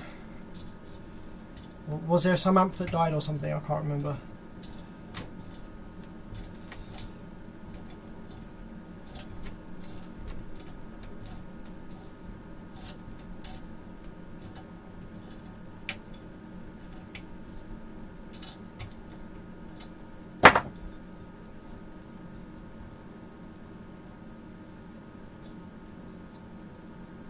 Nelly, what up, what up? Happy birthday from Milltown. Thanks very much, Nelly. Appreciate ya, appreciate you. Hope you're having a good day as well.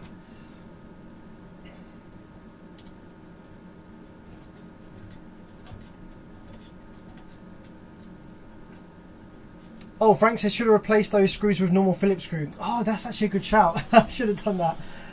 Maybe I can still do that. What have I got? That's actually a good shout. Should have replaced them. Do I have anything with that thread style?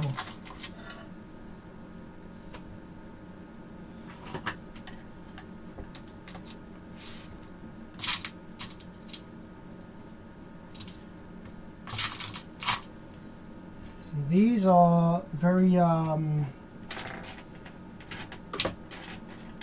the other one that's gone? 1, 2, 3, 4. I should have 4 of those bolts. Where's the other one?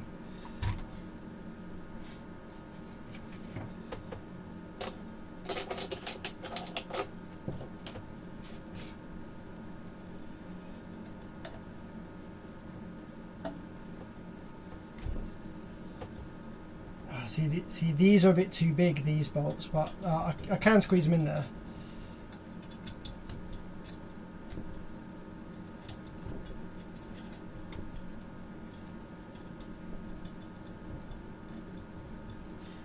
They look slightly out of place because these are shiny silver ones. I don't think I've got 4 black ones, because the black ones get used for everything.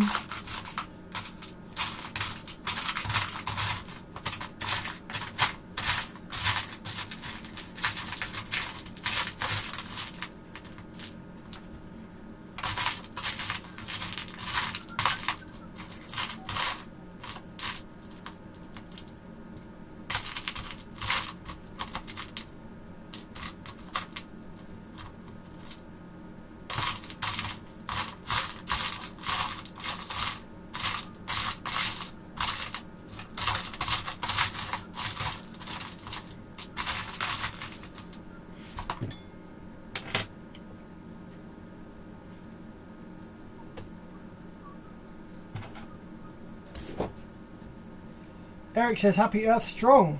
So many people are saying Happy Earth Strong. I've no idea what that means. I know it means happy birthday, but I've never heard that before. Never heard that term before for a birthday. Dustin, happy birthday from the US. Appreciate what you do. Cheers to another 15 years. Thank you very much, Dustin. Appreciate you.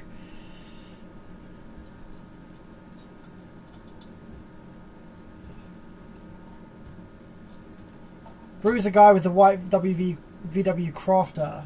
And Earth Day instead of birthday. Earth Strong is like long life. Ah, gotcha. Okay, cool.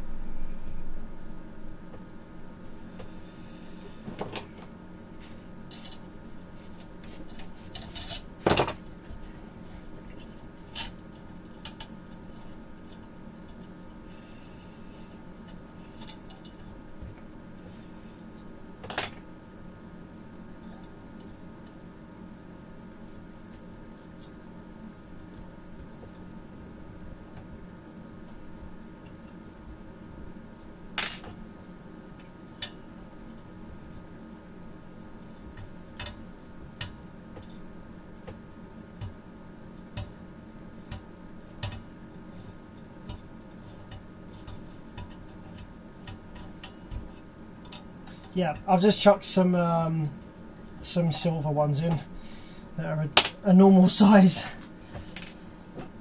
because forget that. That is some stupid ass size screws.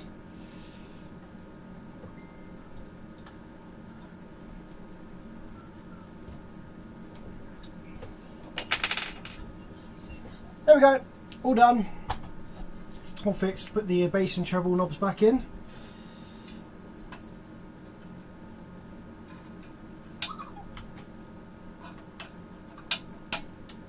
And let's put these connectors back in as well. Nice, nice. What we got next? So we've done the sound stream, done the little Rockford. Let's have a look what else we got.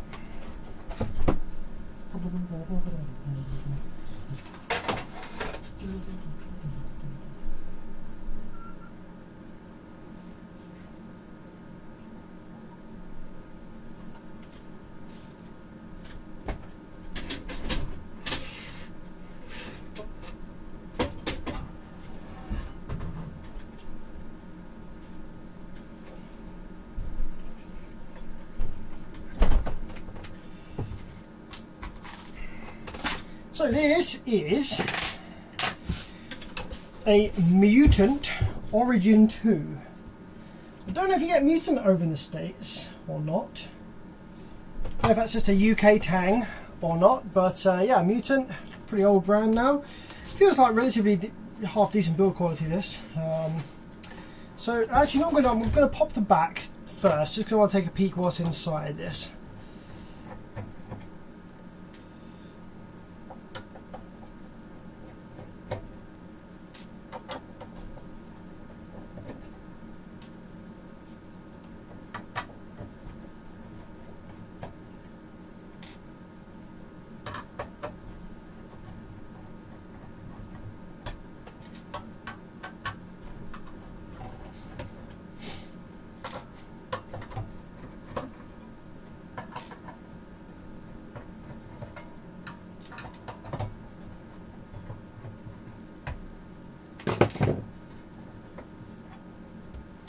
So this is a Class AB 2-channel. Yep, really basic, really janky, basic old Class AB 2-channel. That is loose on the RCAs there. Let's screw that up a bit. There we go. It's going to need a longer screw. So let's first of all check whether we have any dead outputs.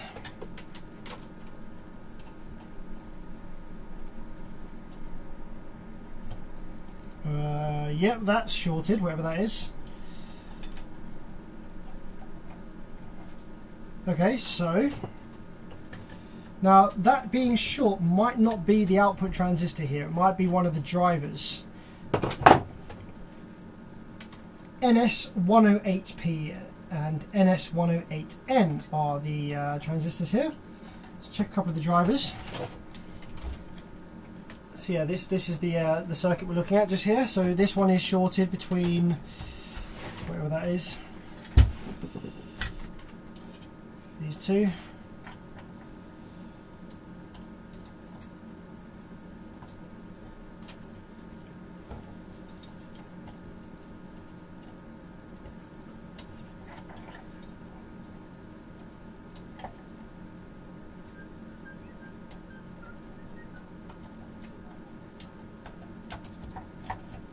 Okay, maybe it is the output. So what I'm going to do is I'm just going to make a quick little cut in the where's my flush cutters? Don't tell me they've gone missing again. Let's just give a quick little cut in the leg there.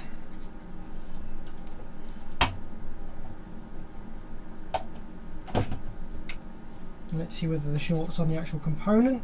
Yep, the short's on the actual component. Okay, so this board's coming out.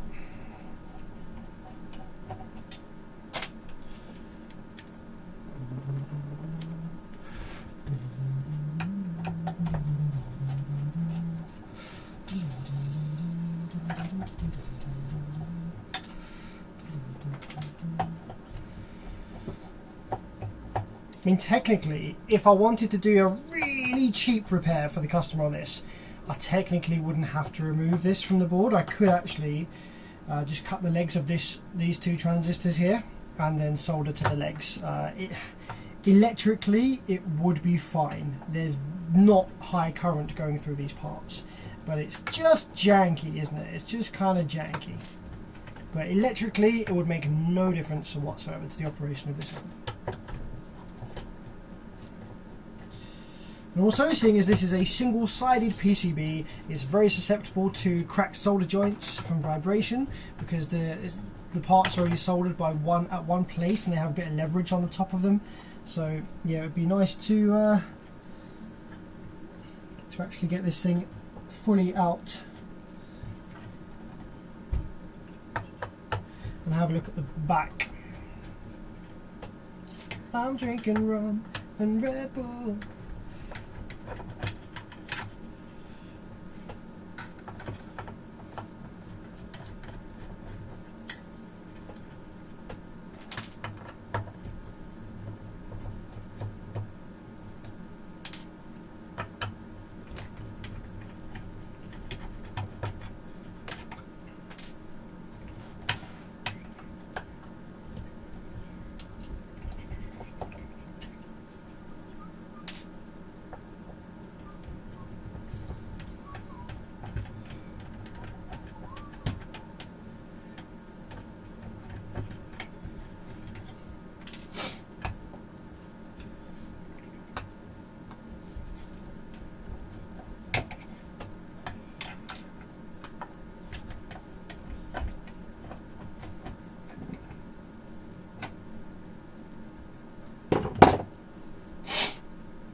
this should now come clean.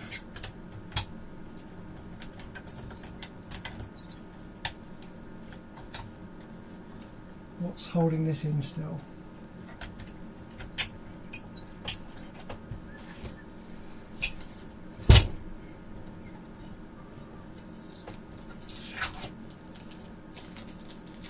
Thank you so much, Robert, for the 100 knocks. Man, appreciate you. Thank you so much, my friend. Happy birthday. Thanks, man. Appreciate you.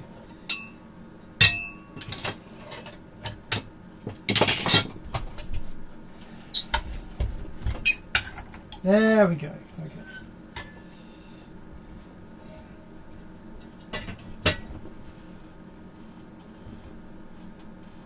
Oh, there wasn't much thermal paste left on this, that's for sure. Right, let's have a look on the underside then. Just checking for any cracked solders or anything similar around the board, because these are very susceptible to that, especially on the components, the large components that are hanging off the board. Like FETs, caps, big resistors, stuff like that. Although this one does look relatively well soldered, to be honest.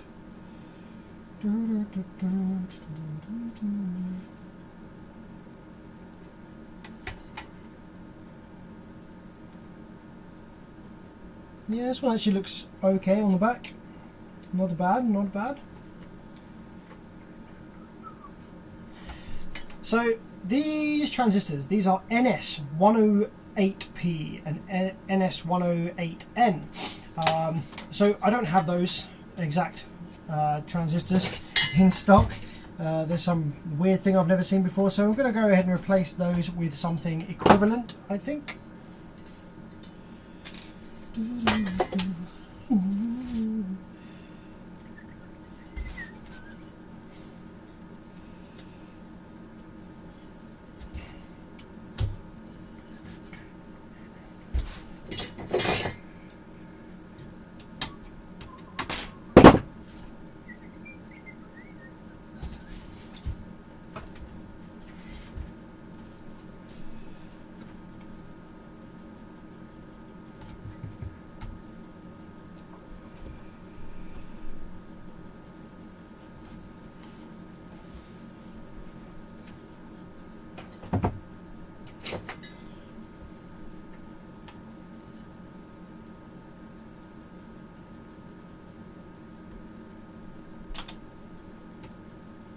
Get these old legs out from that dead component, and then I'm going to desolder the others and just keep them in my old spares box.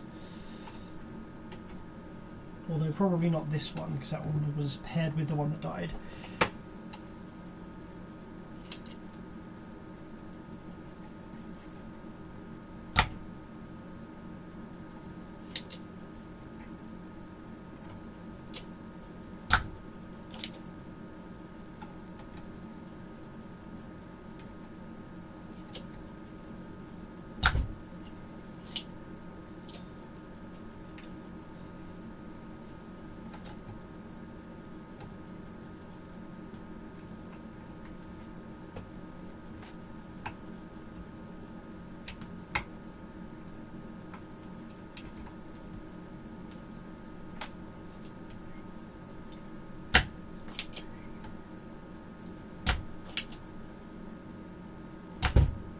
So recently, right, for my birthday, I got some money towards a streaming service, streaming subscription. So I've been using SoundCloud for as long as I can remember, for many, many years, because all the music that I like and the artists that I like and stuff like that are on there.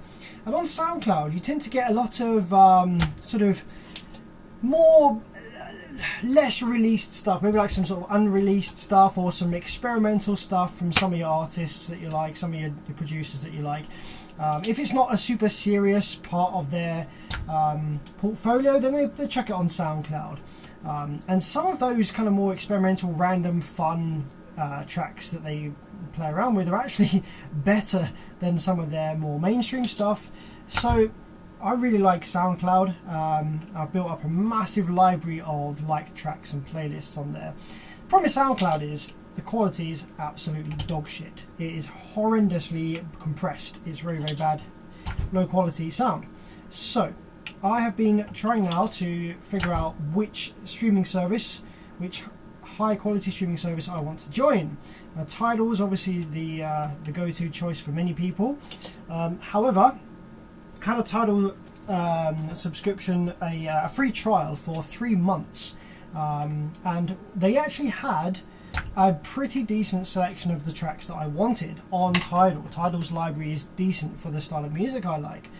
However, the quality was good, but it wasn't amazing.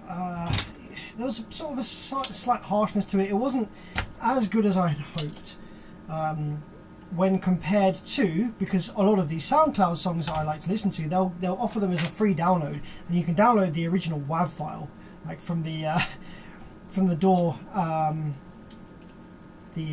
from the output of the door, the exported file. So comparing side by side, there was just something a bit off about how Tidal sounded. And I'm not a fan of MQA. I absolutely hate MQA. I hate this bullshit, false marketing nonsense. So I was like, right, what else can I use then instead of Tidal? Well, YouTube Music will have pretty much all the tracks that I would want. They'll have all the songs that are probably from SoundCloud that I like, and maybe even some more.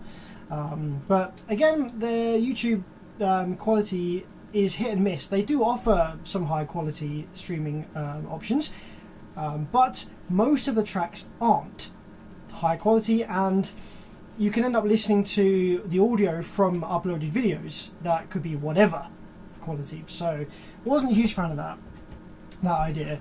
So then the other options we've got is like Deezer and Qobuz. I don't know how you pronounce it. Qobuz. Qobuz, I guess. Qobuz. That's a couple of options. Apple Music, I'm not into Apple. I won't give them any of my money, so Apple Music was out of the question. But yeah, so pretty much it was, Spotify, the quality's not high enough. So it was pretty much Deezer or Qobuz. I've got a free trial with Qobuz at the moment, and I'm really enjoying the quality. Wow, very, very, very nice sounding streaming. Very good sounding tracks. Lots of depth to the sound. There's not a lack of bass, and it's not too bassy or anything like that. They're not doing any processing. It sounds really good. However, they do not have a lot of what I want to listen to. I imported my SoundCloud library using an external service to Qobuz, and at least 60% of the tracks are not there. And it also added a bunch of tracks that it thought were the right ones, but were something completely different. So like, I don't know, say like 30% of the music from my SoundCloud, when I imported it, it said, yes, we have found these tracks. But when I went to listen to them, no, they were not the tracks. They were like some random blues or jazz or country or some nonsense, like some other track that it thought was the track that I had. So it's been a bit annoying, because there's some absolutely gorgeous, beautiful songs on my SoundCloud likes that I definitely love to listen to and I don't want to miss out on. But if I use Qobuz as my primary streaming platform, then I won't ever listen to them again because they're not on Qobuz, and I won't generally fire up SoundCloud that often because I'll just be listening to the same tracks I could be listening to on Qobuz but in a lower quality, so I wouldn't generally do that. So it's a bit annoying me, I'm not sure what to do. An option could be that I download or buy the original, the FLACs or the WAVs of the tracks that are missing from Qobuz, from SoundCloud or from Beatport or wherever they're sold in high quality. The actual original tracks that I want to listen to. But you can't import your own songs from local storage into Qobuz, so that doesn't really help either.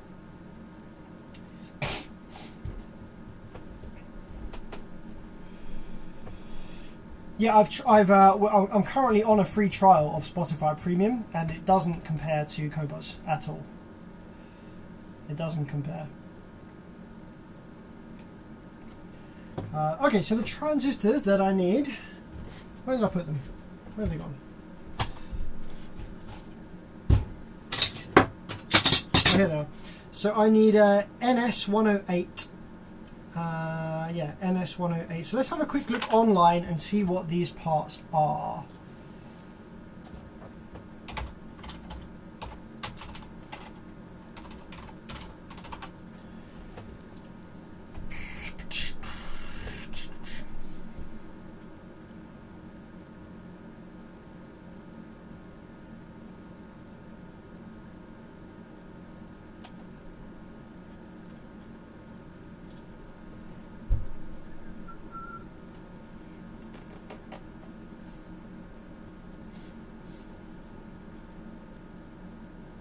I knew that this reply was from Perry before I even looked at this. As soon as he said run the amp up to thermal to make sure the bias holds, I was like, right, this guy knows what he's talking about. Oh, I'm on a forum. Oh, it's probably Perry. Yes, it's Perry.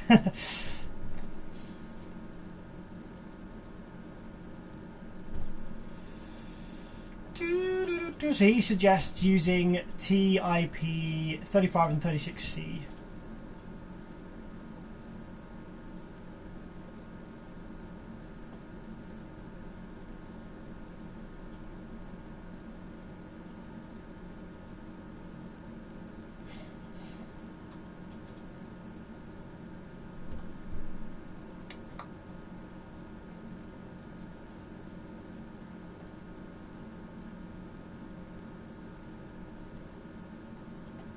I just want to get their specs because I've got loads and loads and loads of brand new transistors for this size of Class AB amplifier. I just want to make sure I've got the right specs in here.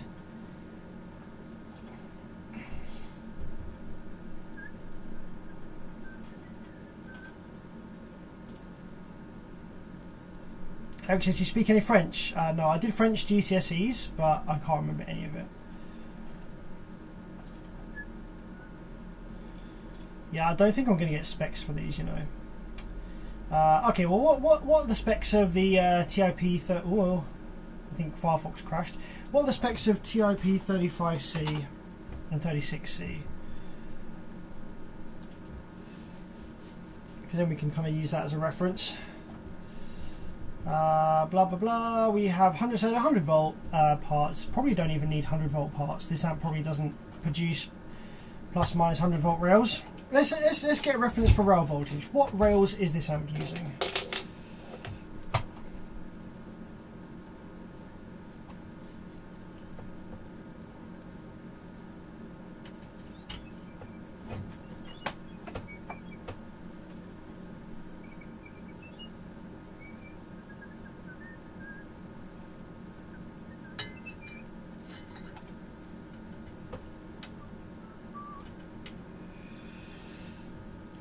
Maybe what I should do, maybe I should listen to Spotify Premium back to back with Qobuz and just see if I can really hear a difference, because if I can't, then I might as well go to Spotify because they're going to have pretty much most things that I want.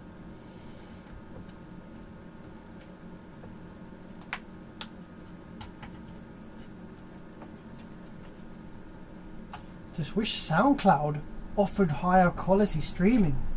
That'd be the best. If SoundCloud offered high quality streaming and no adverts, I would pay for that.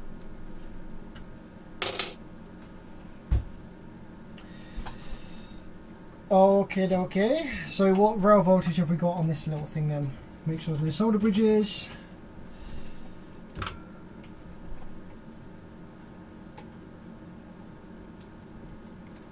Okay, we have, with the 12 volts worth of input, we have plus minus 23. So it's a baby.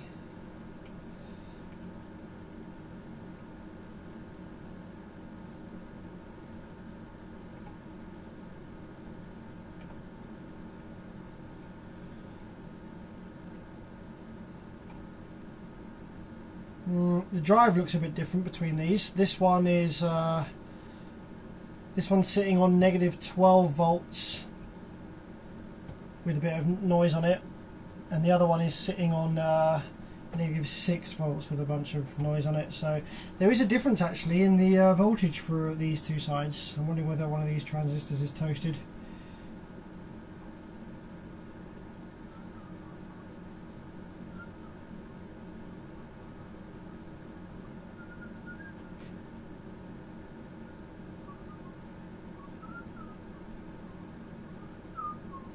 Anyway, before we look at that, let's just get output transistor sorted. So, yeah, plus minus 23 with 12 volts worth of input, and with 14 volts plus minus 27. So, yeah, we don't really need 100 volt FETs. It's kind of whatever.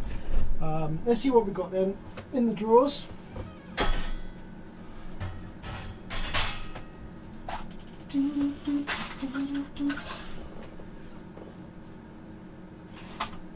$1941s.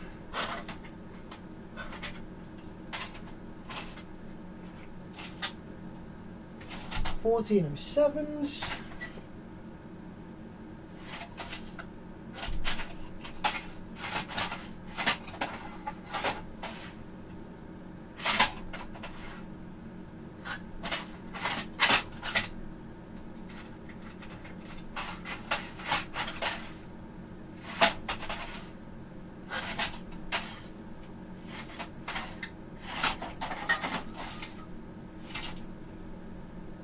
This is 1941s or 1407s. Let's have a look. 2SA 1941.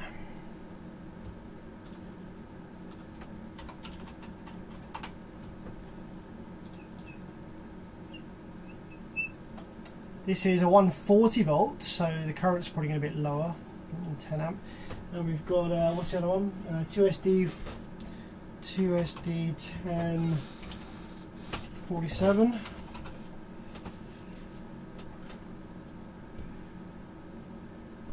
Yo, yo, yo, your local 2092 expert is back. So, Seddon, we actually did have a look at that plate amp just very briefly. I just looked at it. And there's so much missing from that board. I don't know if we'd be able to do much with it. Oh, man, this is a 200 volt part. Okay. I want a lower voltage part with higher current.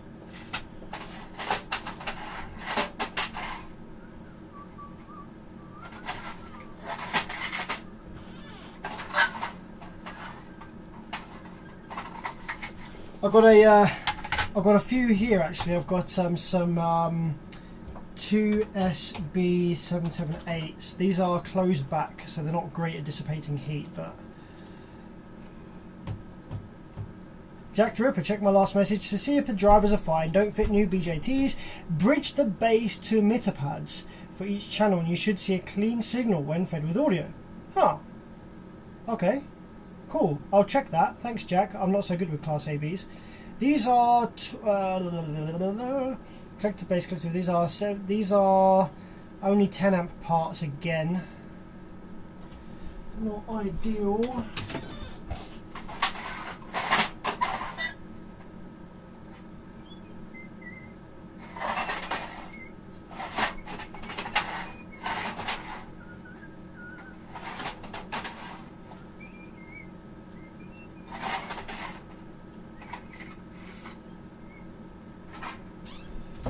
I've got some 30. I do have some 35Cs and some 36Cs, but they're used, so I don't know if I trust them super well. Okay, you know what? Let's just just say screw it, and let's fit some 1941s and 5198s.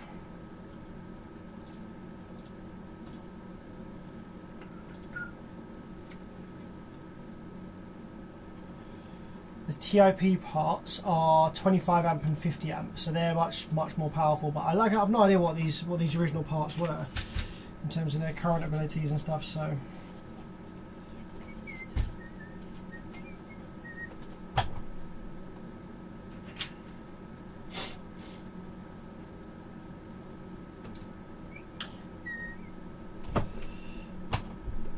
Oh, I can't actually remember which one went where, you know. What was I doing? I was looking at it this way round, was I?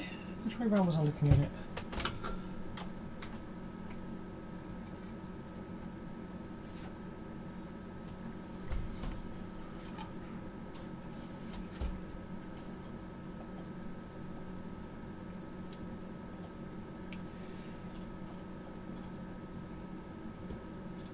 Which way round was I looking at this? Which ones went where? I can't remember.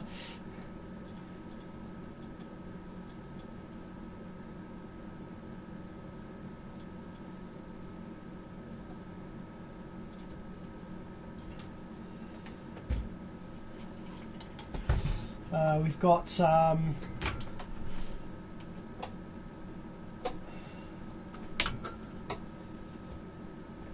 this back in.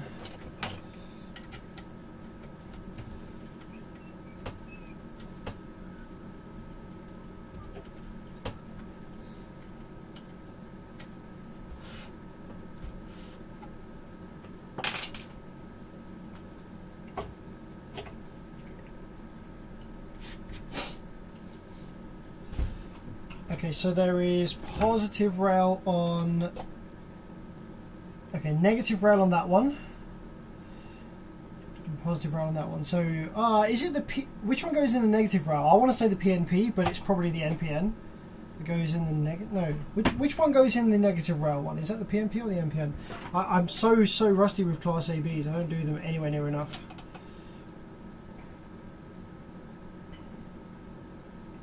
So that's our NPN is the C1598.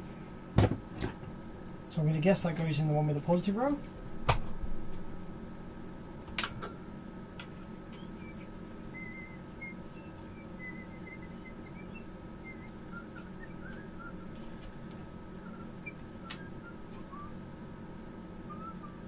Negative rail is CNPN, says Jack. Ah, okay.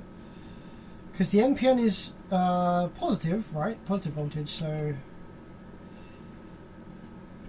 in the negative rail because it is always above negative rail, I guess. Oh, PNP negative. Oh, PNP negative rail, says Mike. Okay.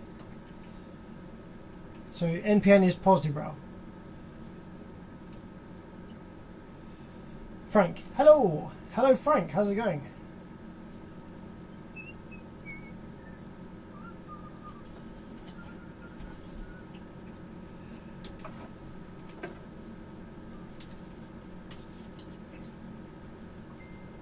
I won't be coming to Santa Pod again, probably, Joseph. It's too far away, too much of a drive, costs too much in petrol, and yeah, the cost of tickets and stuff. It's just not worth it for me. If there's something nearer to up north, then I'll come to that, but I won't be going to Santa Pod again. It was too expensive.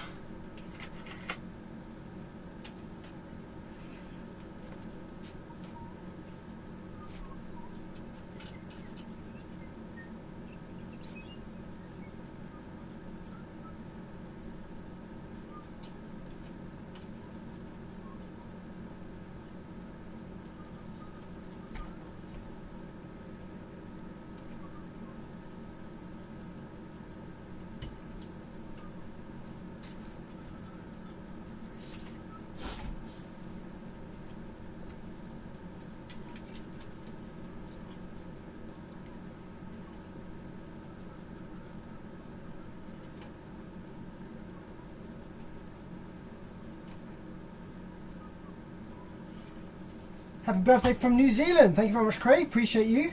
Thanks for the kind words.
Is it TO220 package? No, it's TO3PN.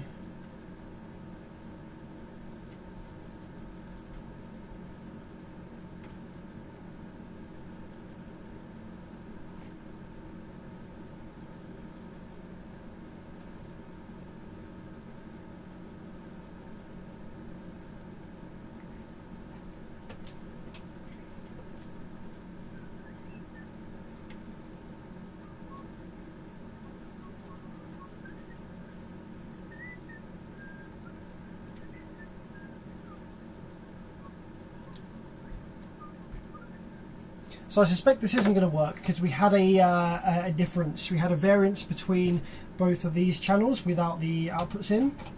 And I know that someone said that I could test the drivers before I fitted the transistors, but here we are. Fit them now. It's fine.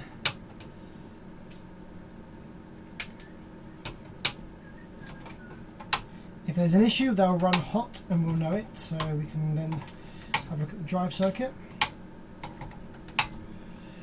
Mr. Sweet E90, thanks so much for the 5, my dude. Happy birthday, Sam. My PDX 600 and the home sub with those BC ceramic capacitors still going strong. Awesome, man. Glad to hear it.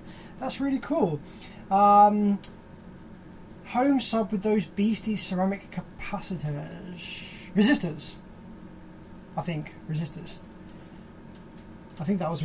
I seem to remember replacing some home amp with some big ass resistors for the auxiliary supply. Still going strong. Glad to hear it, man. That's awesome. Let's just do a quick continuity check on some of these drivers down here, just on the back of the board here. Just check we haven't got any super low resistances on the multimeter.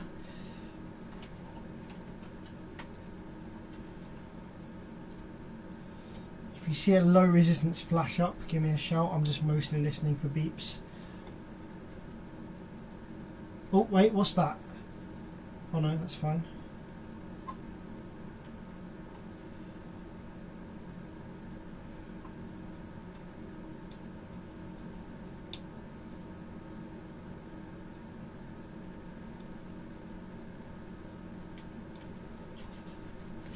Okay. Alright, let's power it and see what happens.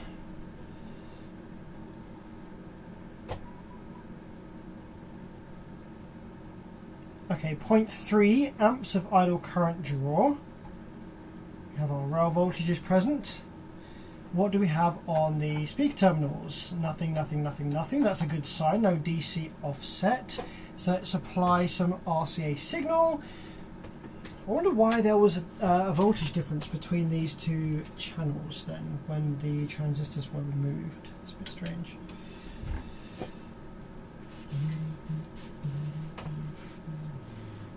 Full, yep. Where's the gain on this? I'm turning the gain down.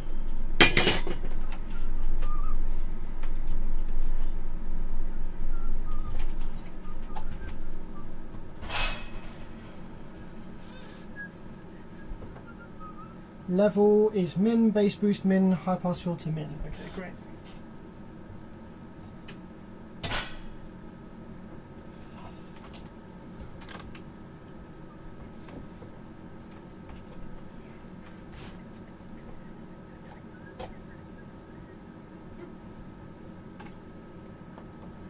Okay, well, there's our sine wave on one channel, and let's flip over to the other channel.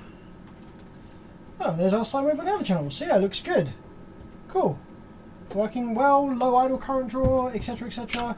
I'm sure that's probably fine. This is a really cheap, nasty amplifier, so I'll give it a little test in a bit. Let's put it back in the... Joseph, I think you are a little bit behind on the stream.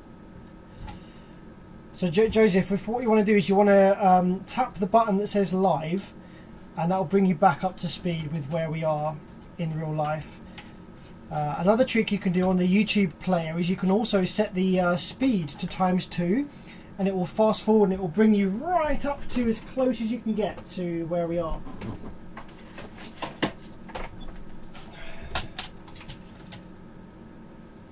It was for a Paradigm PS1000. It booms the house. Nice, that's what we like to hear. The Yamaha plate amplifier that we fixed on stream actually a while ago is booming my house. Sounds fantastic. Lots of port noise, unfortunately, when you crank it up, but it's fine. If you don't crank it up too often, it's fine. If you don't crank up too much, sorry, it's fine. But yeah, it sounds pretty good and it's kind of strong. It actually blends really nicely with these Wharfdale speakers that I've got. I've got some Wharfdale Laser 100s, just as mains. They were free of charge from someone's nan. So, okay, cool.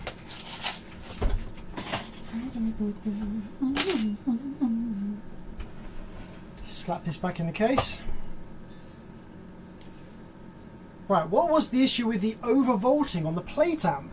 If you want to go check that video out, it was, I'm going to call it a driver. It was a tiny little transistor that was part of the power supply circuit before it got to the main transistors. just something that I'd missed. The reason that it took me a long time to find that as the issue is I was absolutely certain that I had removed those transistors, tested them out of circuit and put them back. That's why I didn't think to check them ever again, but it seems that I actually hadn't checked them properly.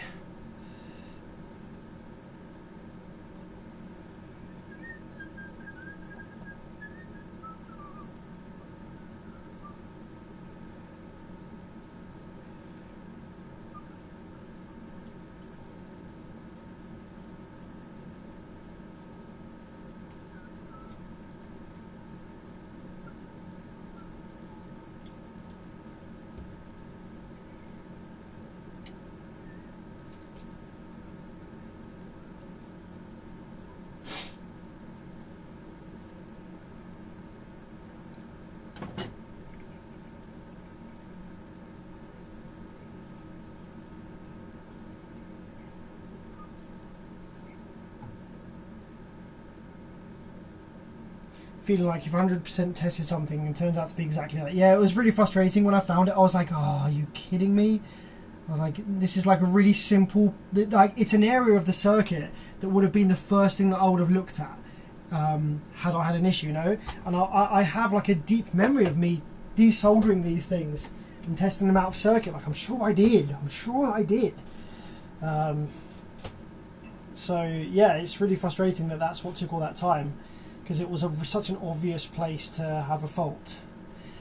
Video Gallery says, happy birthday, dude. Damn, year went quick. I remember the 30th stream like it was a few weeks ago. Damn, you're telling me. Yeah, sucks, man. Shit do be going quick.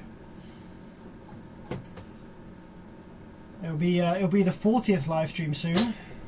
Watch this space.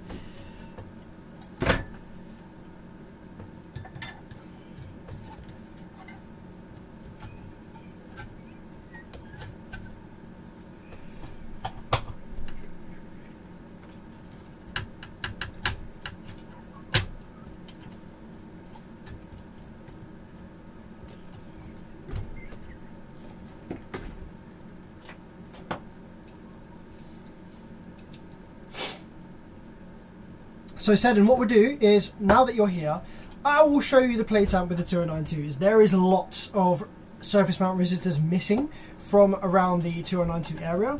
There's also some capacitors missing. However, so basically what it was the black glue that went conductive. So I removed loads of components from that circuit to clean up the board. I took pictures of the circuit before I removed them. However, that was probably a couple of years ago now. So I would have to find those pictures.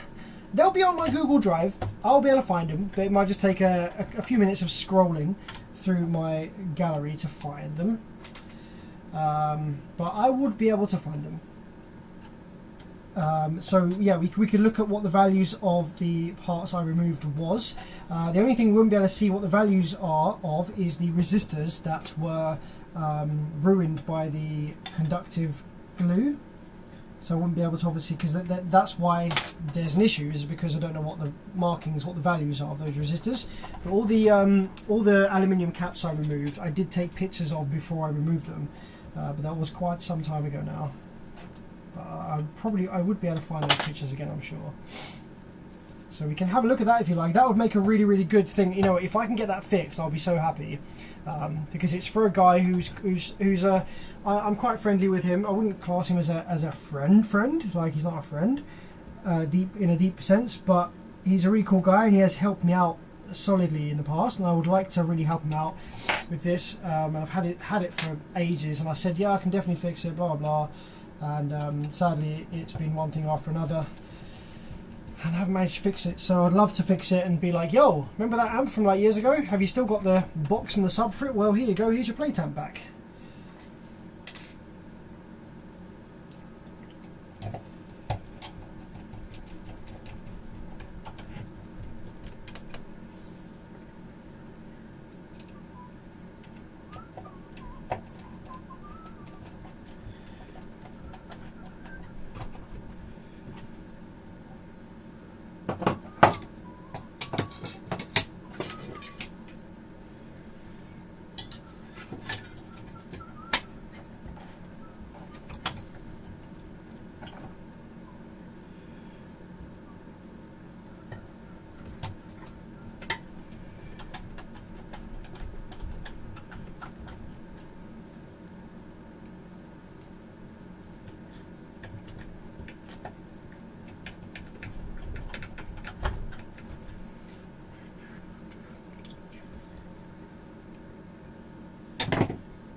obviously the solution to fixing that plate amp is buying another identical one and just looking at the values. That would make it such an easy fix. Just looking at the values of the parts, removing the glue from the one that's working and just looking at the parts. I think we'd have to use a new one though, because if we used a used one, then the markings might already be starting to get scratched, you know, discoloured or like removed. But obviously if it's working, I could just read the values. It's cheating. Yes, it is, but sometimes you have to cheat when it comes down to this level of bullshit.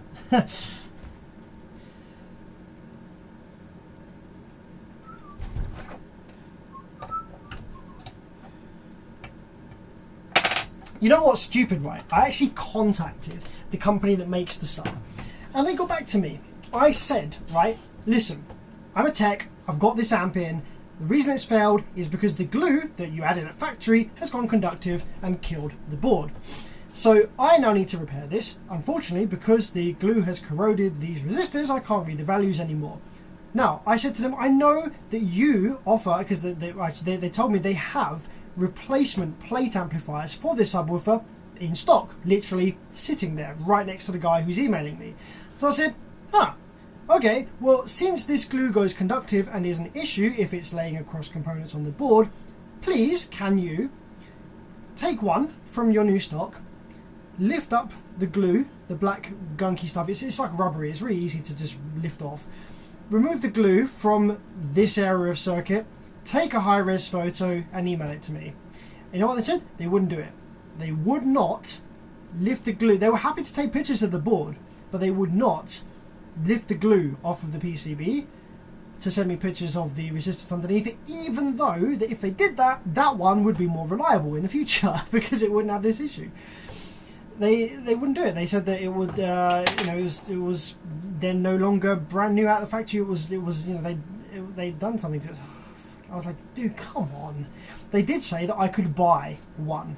I could buy a new one and use that for the values, and they didn't even give me a discount, offer me any money off or anything.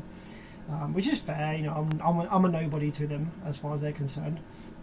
What was tempting was to buy one, remove the glue, get the values, and then send it back as not required or something along those lines. But I'm not that mean. I could buy it and then sell it on eBay perhaps as a plate amplifier. I'm sure that somebody would want to buy a plate amplifier, not even specifically for that sub, just like for a DIY project. I'd love a plate amplifier for a DIY project.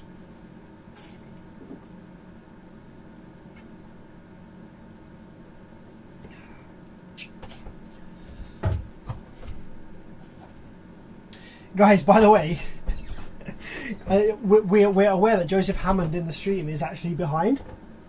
So a few minutes ago I told him to catch up to the live stream. So wait, I reckon about 15 minutes time, maybe 10-15 minutes time, Joseph Hammond will be like, yo, I was well behind in the stream. Just watch on the live chat. Keep an eye out for Joseph Hammond's comment about, oh man, oh, I was behind. Because it's coming soon.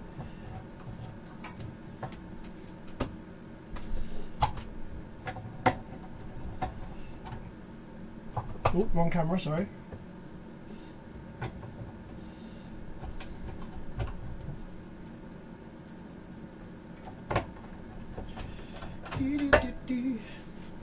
This hat cam, I've loosened it a bit. I think I made it a bit too loose.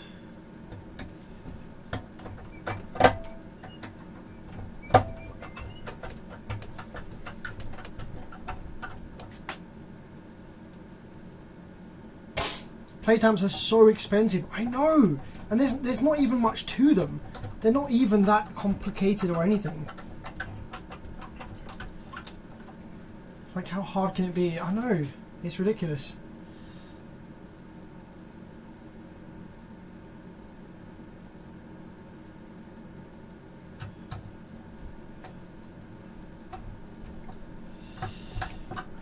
Maybe that's what I should do. Oh shit, maybe that's a good business venture. I design and build some inexpensive but decent, affordable plate amps. I could do that. I I could sort of like, okay, I wouldn't go deep and hard into the R&D of designing a circuit. I'd probably take some inspiration from the likes of Powerus and Taramps and stuff like that, or JBL, or I wouldn't go as hard as JL Audio. I would just make some reliable Class D subwoofer plate amps. I might even offer some 2 channels or whatever, but mostly subwoofer plate amps. Using modern MOSFETs and stuff like that, you know, nice, efficient, high power stuff, decent drive circuits, solid PCBs. This would be important because they suffer from vibration damage, so I would assemble the heck out of it, make sure it is going nowhere, and then not sell them for thousands of pounds. Sell them for a sensible amount of money. That would be a good business venture. What do you guys reckon?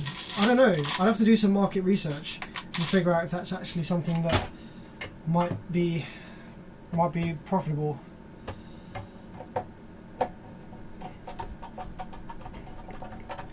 What would I use? What would I use? So for a plate amp, it would have to do good power into 4 ohms. So like, fuck it, man. Power's cheap these days, right?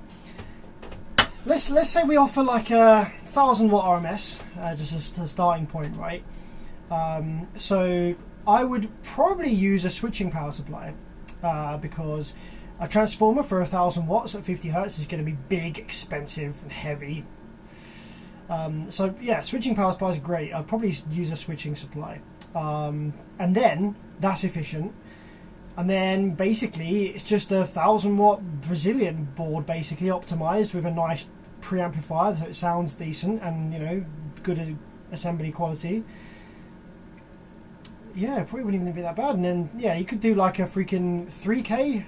Thanks, Will Steele, for the 10. Thank you very much, my man. Appreciate that. That's a nice little GIF. Thanks very much, Will. Appreciate you.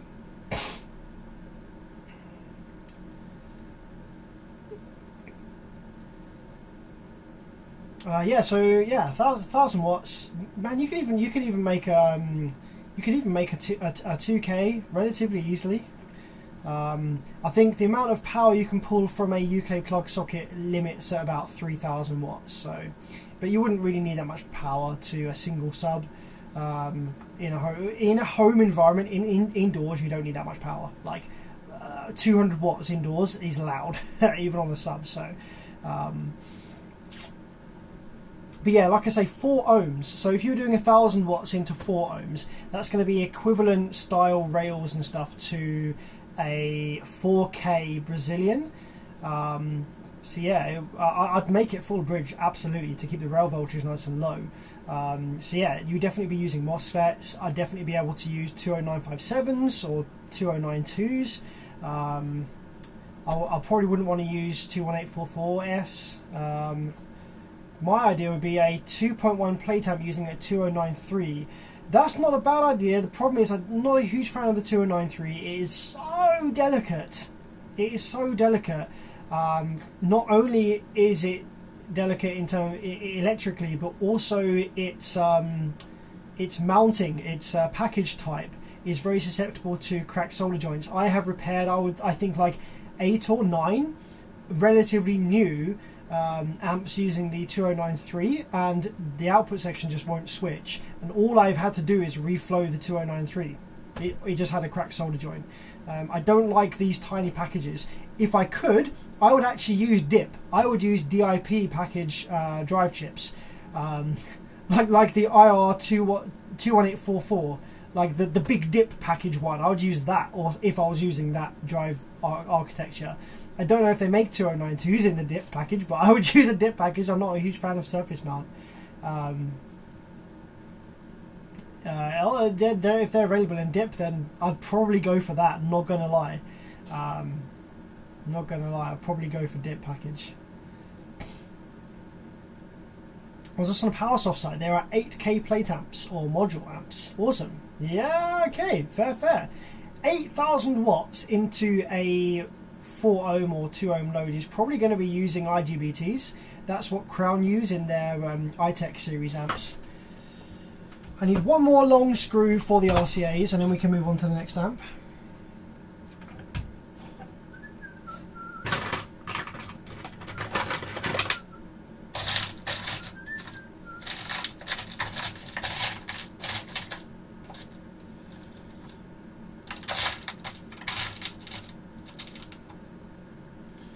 Yeah, maybe what I'll do just now with you guys is I'll have a quick look on the internet and see what options there are if I want to buy a plate amplifier right now in the UK, bearing in mind I'm not in the States. In the UK, if I want to buy a plate amplifier right now, oh shit. You know what I've done? The power and protect LEDs, they are not poking through the holes. I will sort that later. I can't bother to take the back off that again. Joseph Hammond, what did I miss? There it is. I told you it was coming. I told you it was coming. There it is. He's up to speed again, I think. Right. That's hilarious.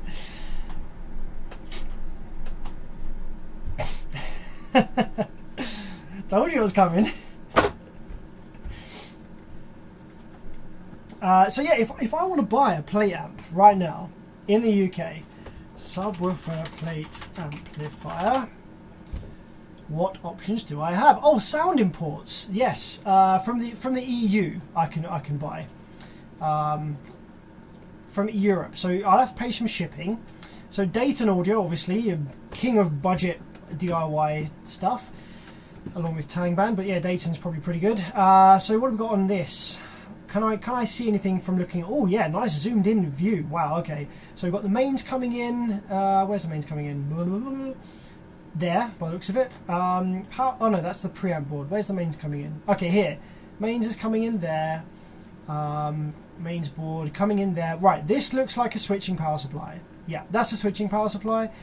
And then we have amplifier section. Can't really tell what that's using, but the speaker output's there, so that's the amplifier section. Class D with the inductor.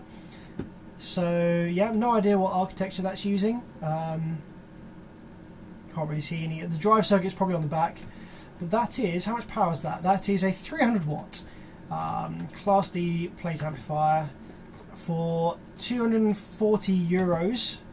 How much would it be to ship to the UK, just so I can get an idea of what my pricing would have to be. Wait, why has that gone down? 100 and... Wait, what? Why is that all of a sudden cheaper? Yeah? 239, and I added it to cart, and it's now 198. Heh? But what about with the shipping? Continue with that account. Let's just come out of here so I can put my details in. Actually, I'm just going to put some random details. .com. Telephone number 079. Region, right, here we go. Oh, country, United Kingdom. So I don't care about staying away. I'm in Durham, which is way up north. So it's going to be Durham. So let's just go Durham. DH11AA. Let's do that. So how much is the shipping? That's not even that bad. That is very respectable. So it's going to cost me 208 euros. It's not even that bad. I know the exchange rate is screwed at the moment.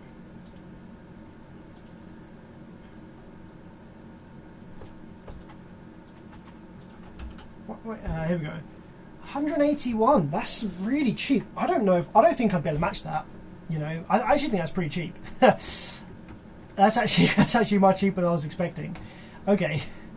Well, maybe this isn't such a good idea after all. That's actually pretty cheap.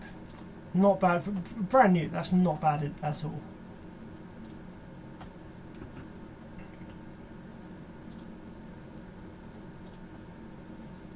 What other options do we have here? Sound imports, Farnell. I don't know if I'll do a big enough plate amp. Amazon. I don't know if I'd actually want one off of Amazon. Import duties. Yeah, but that's not going to be that much either. On a £200 purchase, it's not going to be that much either. And it's always hit and miss as to whether you actually get hit with them or not. Can I go shopping?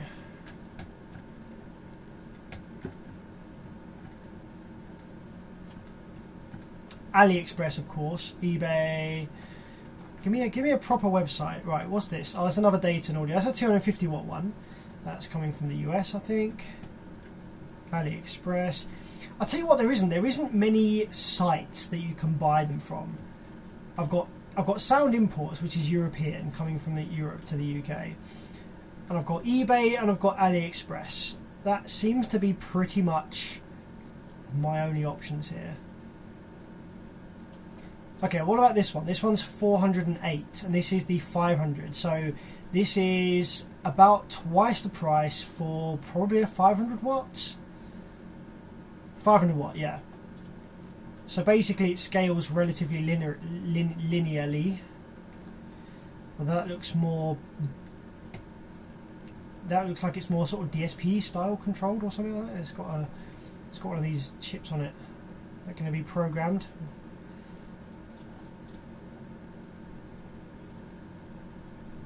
Switching power supply again, and the Class D circuit's probably underneath this. So that's going to be about 400, and actually what happens if I add that to cart? Does the price go down again? That's really weird. I'm not sure why the price went down.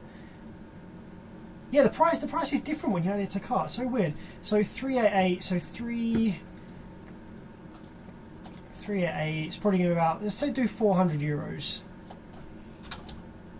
for 500 watts. 350. I mean, that's quite a lot of money for 500 watts. Like when you talk about car audio, for 500 watts, 350 quid is a lot of money. But yeah, I don't know whether I'd be able to make something bespoke to actually rival this, because Dayton obviously has huge power, huge buying power and ordering power from, you know, these online places, these and stuff. So I don't know whether I'd actually be able to match that. As a single individual person designing something from scratch, because I'd obviously have to get all the actual plates made, you know, the actual metal plates, and the heat sinks. Heat sink is going to be expensive to manufacture and produce, and the assembly of them as well. Like, would I build them myself? Would I get a team of people in the UK to put them together? Probably not. That's going to be expensive AF. So it's probably going to be made in China, which means I'm probably going to have a minimum order quantity of like 10,000. Oh, you have to factor in certification, of course. If I'm making something that people are going to plug into their mains, I've got to make sure it's certified. Yeah, that's going to be a massive ball ache. Okay, forget that. Yeah, forget that. We can all just buy Daytons. How about that? All right, let's look at this plate amp then.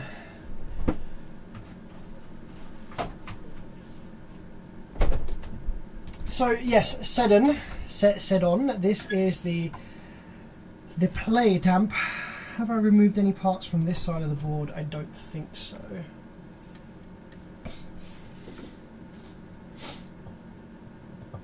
Okay, so Sedon, the 2092 went in here.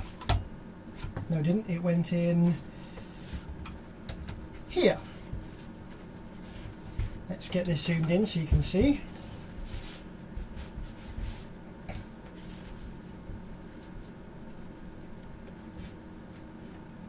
So this is where the 2092 was situated, okay? So we've got 4 resistors here that are all discolored. I can't read them because of the glue that was conductive. Can't read this one. So 1, 2, 3, 4, 5 resistors I can't read. There's 1, 2, 3 resistors here that were corroded so badly that I just had to remove them. There's 2 diodes here which weren't bad, but I removed them when I was troubleshooting. So I'll have probably pictures of what they were. 2 MOSFETs here I think are just, I think they're just 640Ns, so that's easy. My comment says take a car amp design and design a converter to power the amp. Not a bad idea, but you're converting mains voltage down to 12, then back up to rail voltage. It's inefficient and kind of silly. all these caps, aluminium caps, I removed them because they were, some of them were corroded and didn't look so pretty. But I think I have pictures of what these ones were. The things I don't know is what 1, 2, 3, 4, 5, 6, 7, 8 resistors were. So maybe if we can figure out what they are connected to and what they're doing, then we might be able to figure out what they should be. Let's just see firstly if they read values that make any sense, if that makes sense. The 4 resistors are probably the high side over current detection. Okay, let's have a look at these resistors and see whether they're in series or parallel with each other or anything like that. Okay, so these two are parallel there but not on this side. These two are parallel there but not on this side either.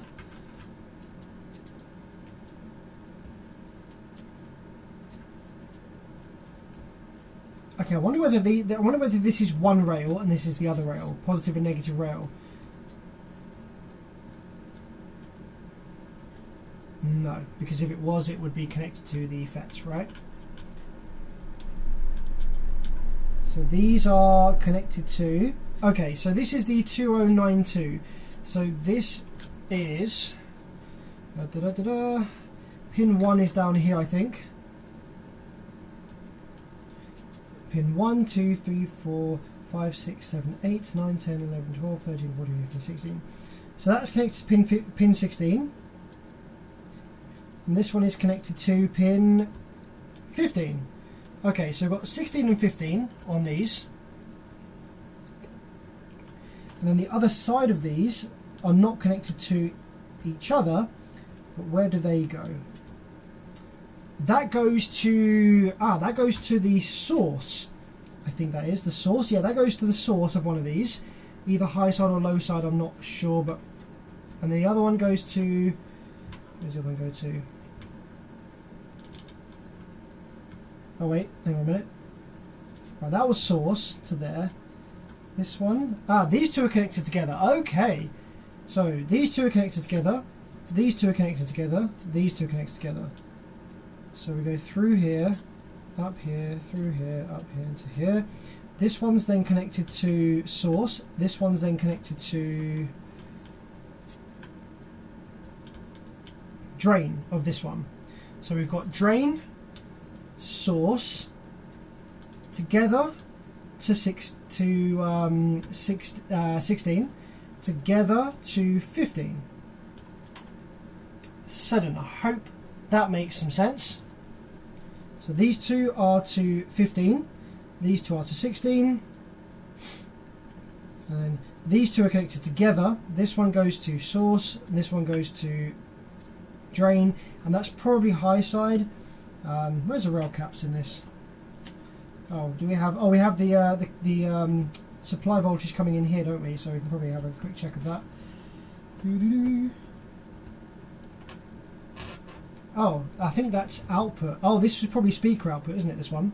Where is the speaker output on this board? The inductor's here, so the speaker output is going to be here. Yes, so this is low side. So we have one of these connected to low side drain, the other one connected to low side source.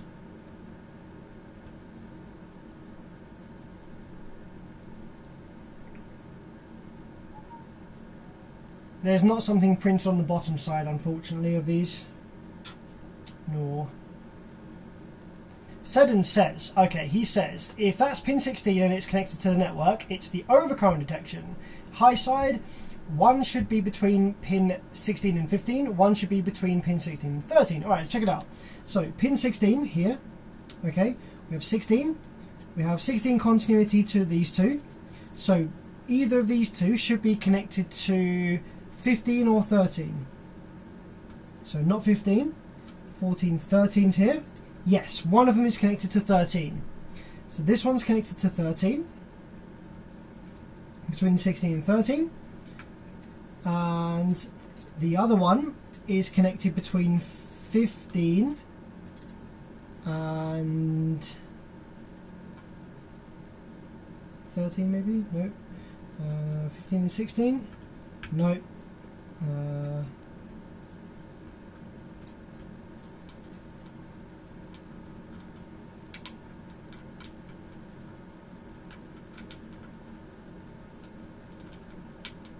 Okay, the other one, these two that are connected to pin 15 don't have any continuity on the other side of them to any of the other pads of the 2092.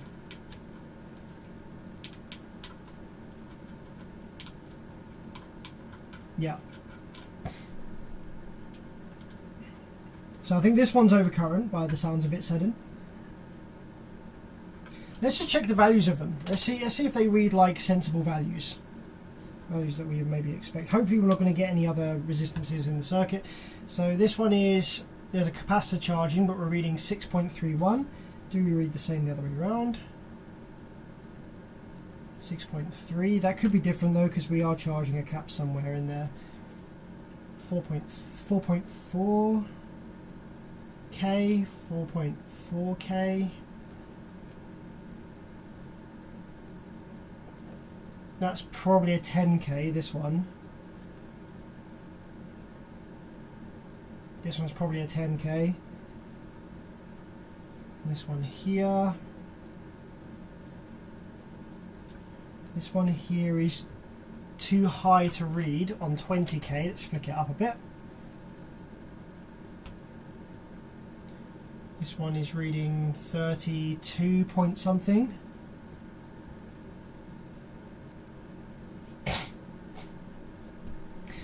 The 1 to 15 should also be connected to rail. Okay, so these two here are the ones to 15. Both of these two are the ones to 15 and should be connected to rail. I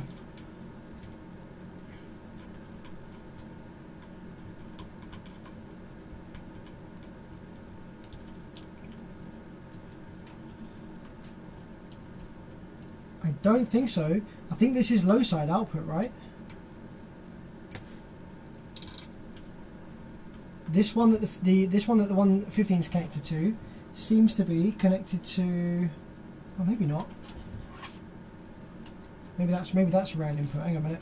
Ah, that's the speaker output. Okay, so I had this backwards. Okay, over here.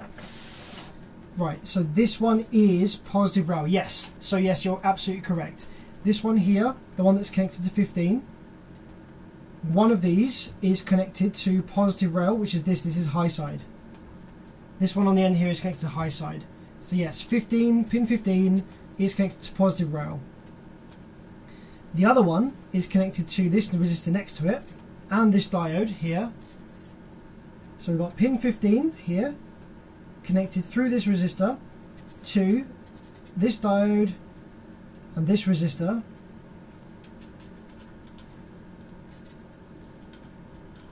Which is then going through this resistor connected to pin 16. So pin 15 and 16 are connected to each other through these two resistors here, like this. It looks like they're in series. But then we also have this diode that's like in the middle of them.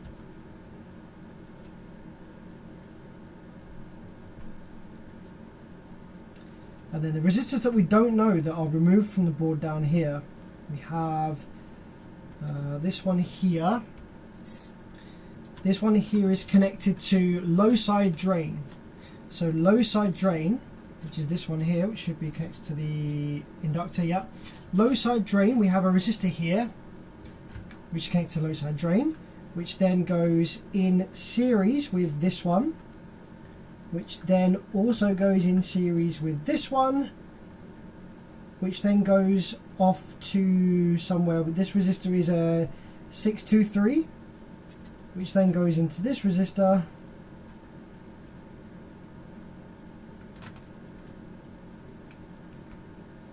and where does that go? Which goes into pin 3. Okay, so yeah, we've got a bunch of resistors here that are in series with each other that go from low side drain, series into pin 3.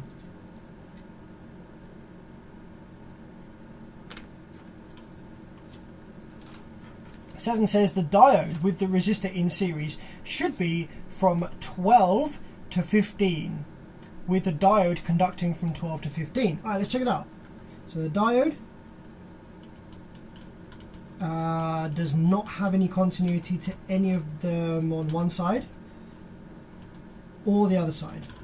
The diode goes from positive rail on one side, and the other side is nothing yet.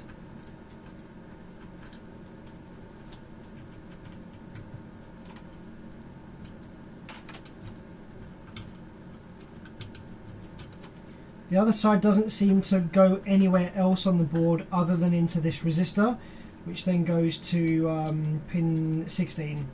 So yeah, one side of this diode is positive rail, the other side is through a resistor to pin 16.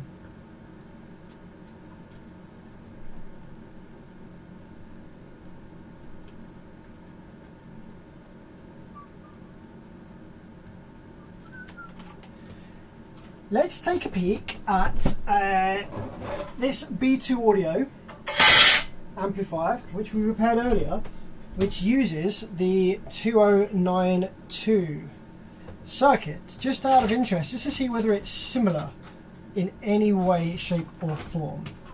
So this is the B2 audio. Okay, so we've got a few 2092 circuits on here. So on this one, which is over here, pin 16, which is this one right here, goes to this resistor,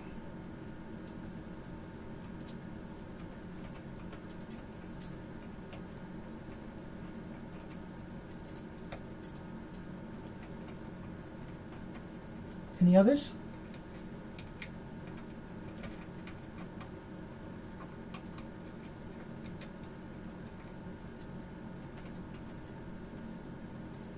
Oh yeah, okay. Pin 16 goes to these two resistors.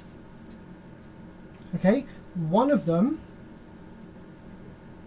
goes to source. One of them goes to low side drain. Okay, pin 16. One of them goes to low side drain. The other one goes to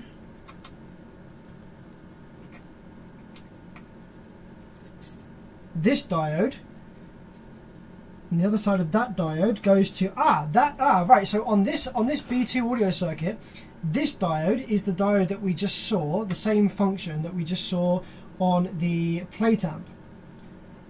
So one side of this diode goes to the high positive rail, and the other side of it goes to a resistor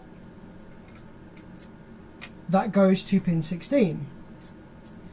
The other one goes, these two are connected together, that should then go to pin 15 maybe? No, not in this case. Where does that one then go?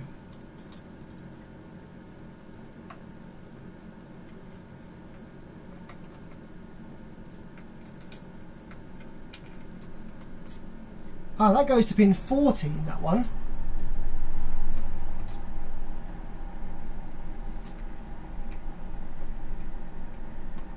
Okay, is there anything connected to pin 15 on this one?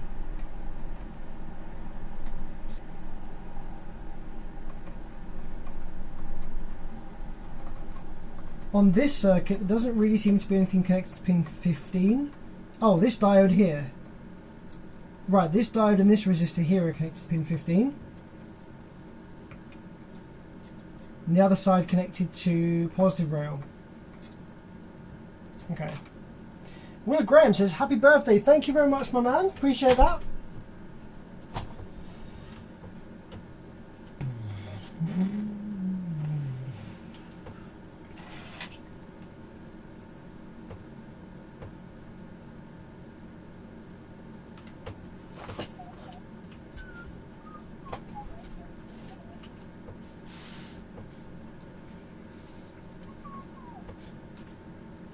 Yeah, I think the only option might honestly be to just buy another one of these or find another one of these. Right, let's see if we can do that. So this is a a monitor audio bronze. This is a BXW10. How much do they sell for on eBay? Let's have a look.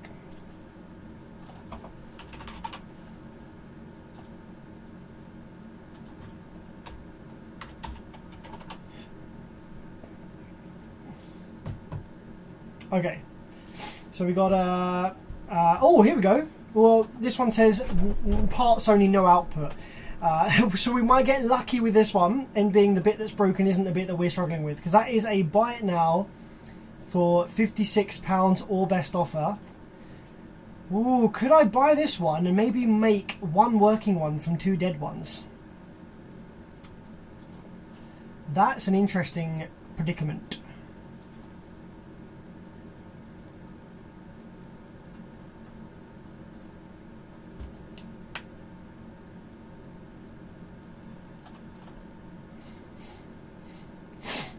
What does it say about it?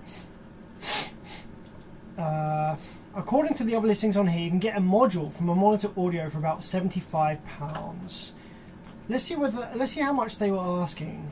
So there's a working one here for £159.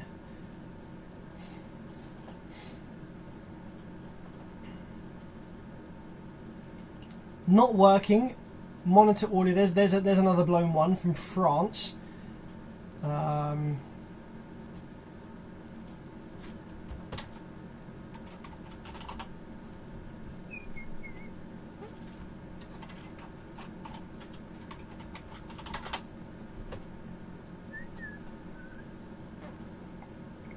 Yeah, that's our only option so far. I'm going to have a quick look on Facebook Marketplace as well, actually, because that's popping off recently. Facebook Marketplace is actually a pretty solid place to buy stuff from these days. In the UK at least. I don't know what it's like in other parts of the world, but it's pretty good in the UK. Let's have a look. There's one for £300. No thanks. Okay, there's only one on Facebook Marketplace, and it's £300. Let's take another look at this eBay then. What about sold listings? Have there been any sold? I want to see what I could sell it on for if I did end up buying one. Oh, one sold today for 140 plus 13 postage, 150. Okay, so they seem to sell for between 130 and 150. So with this one, that's brand new box. That's pretty nice. That would probably sell. I could probably buy that, take the amp out, get the values I need, fix this one, sell that for the similar price. Or I could buy this dead one and we could see whether we can fix it. I wonder whether this one would have the same fault or not.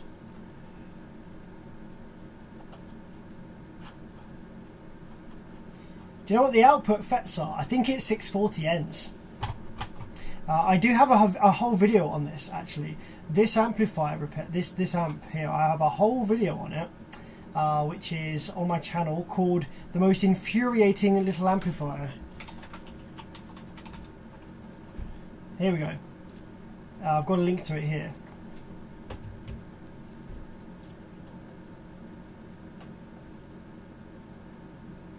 Oh man, I forgot I'm on Firefox, so I don't have my adblock installed. So yeah, this is I think it's this one anyway.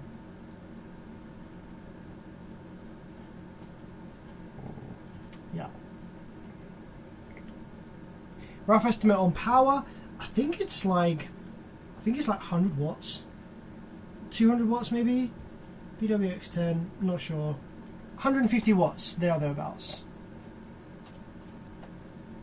Looking on is this plate amplifier. Yeah, here we go. Before, this is a home subwoofer plate amplifier. There we go. So the output FETs are, what are these? I think these. No, hang on a minute. Maybe they weren't 640s. What were they? Some MOSFETs, just like a car amplifier would. However, just at a much higher voltage. So the MOSFETs which this amplifier uses in the power supply section are none other than 18N50. So this is it. That's in the power supply section. So yes, I actually had to repair the power supply circuit of this first. FEP MOSFET. I like to use these ones. I always find that they seem nice and efficient and run poorly.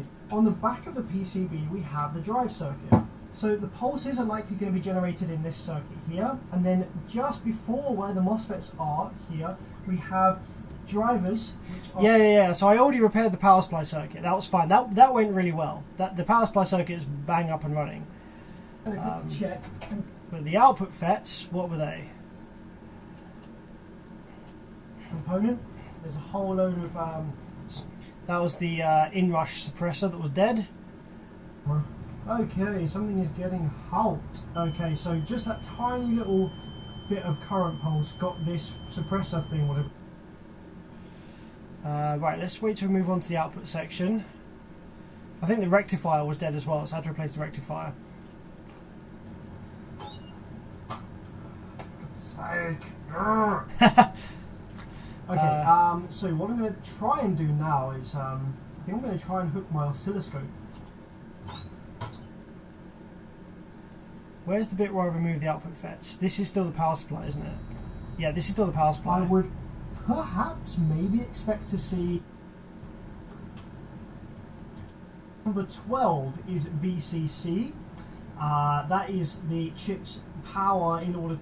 I was looking at the 2092 circuit. Burned the resistor. So this is it all with the all-in circuit. That is possible. So it could be that this chip isn't actually getting any power. So I'm just going to go ahead and remind myself which pin that is.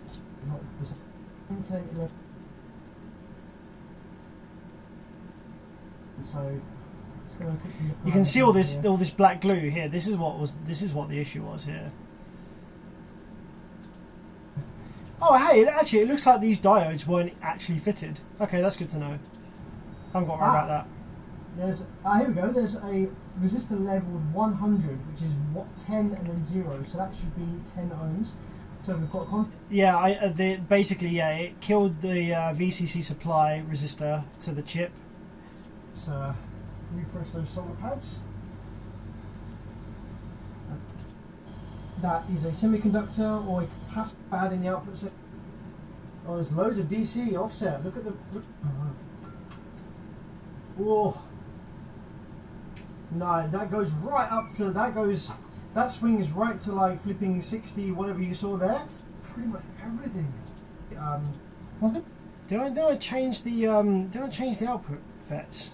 Where's that bit where I changed the output FETs? I just wanted to see what they were. I think there's 640Ns.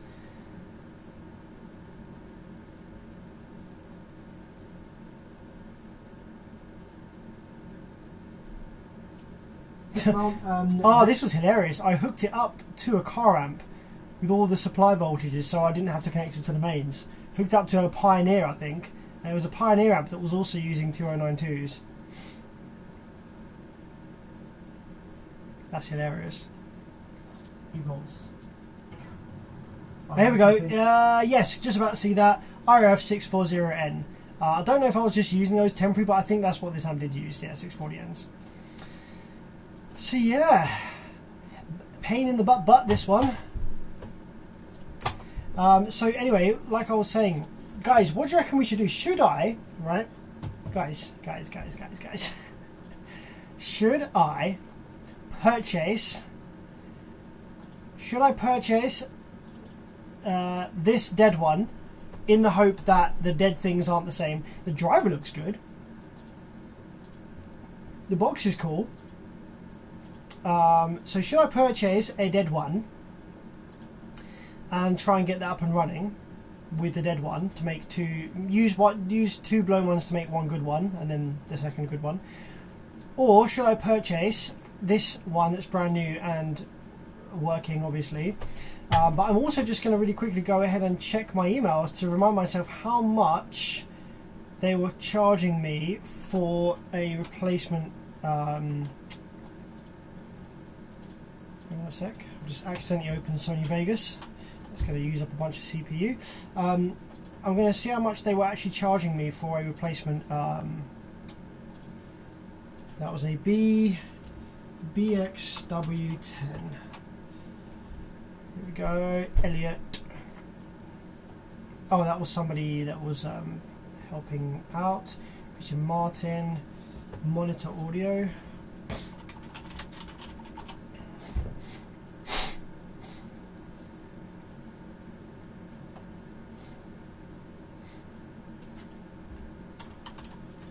find the emails. Hang on a second.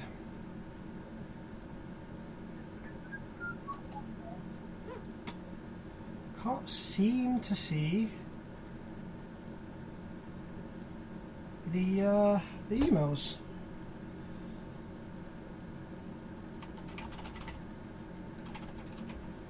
BXW.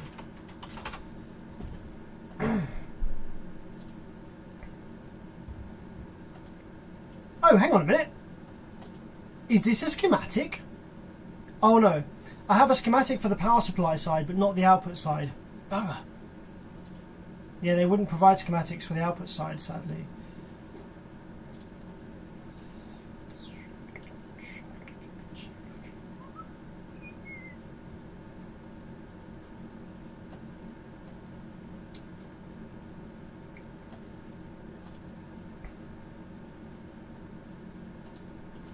Oh man, I'm sure I was chatting to these guys on email.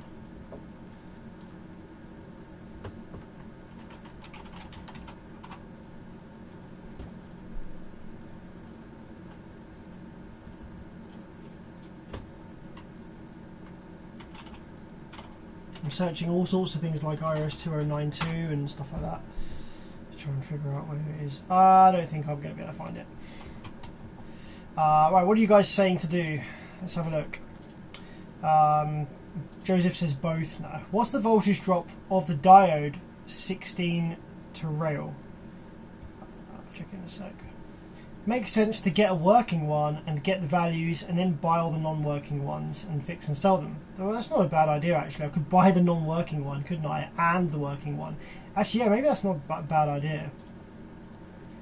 Right, R15 and the resistor from 15 to 16 should be 10k. I don't think I have a resistor from 15 to 16.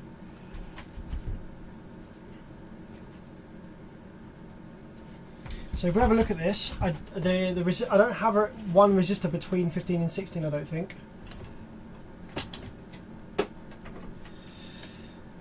These resistors, so between 15 and 16, I have more than 10k.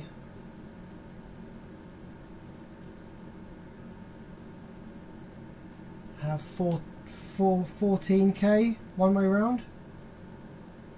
About 14k.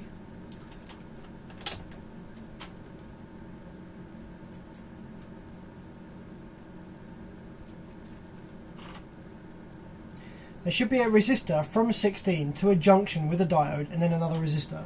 So from 16, there should be a resistor from 16, yep, to a junction with a diode. So one of these ones, yep, that's this one,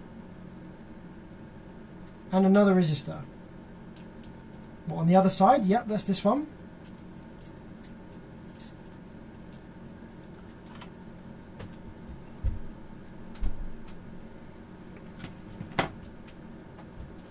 How many people are watching right now? I don't usually do this. I don't usually suggest this. Right, this one on eBay for this broken one is 56. I reckon I could probably offer 40. Although the postage is 20 quid. Fucking hell. Whereabouts is that? Spalding. Where the heck is that?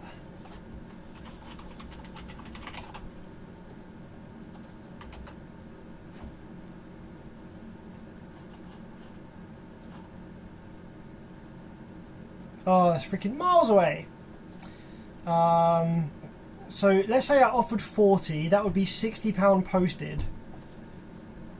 Provided he posts it well, packages it in well enough.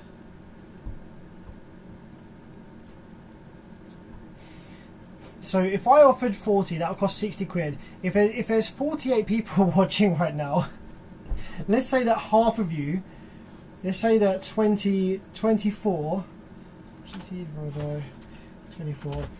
if half of you donated £2.50, well, plus whatever, actually right, because of eBay, because of the YouTube, they take money, don't you, from you. So if half of you donated £4, then I could buy that, and then we could all fix it together.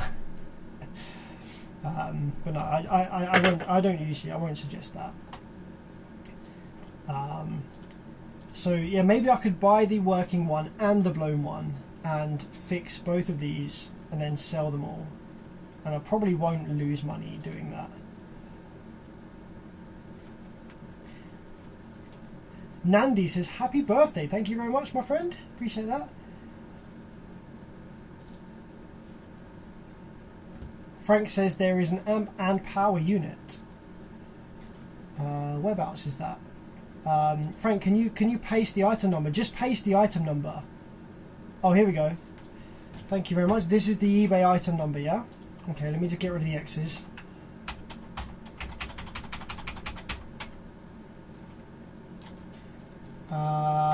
Seven says, can you tell me what diode is the one to rail is? So yep, on here, got positive rail here.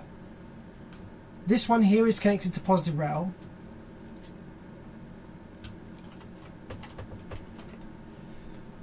So let's take a look on eBay for this item.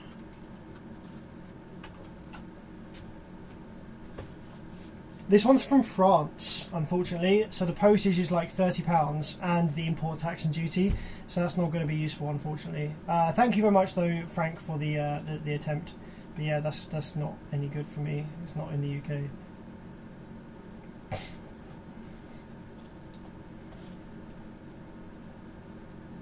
I need the voltage drop of that. Okay, so on my multimeter, that reads, bearing in mind it's in circuit, one way round there is no voltage drop, and the other way round we have a 580.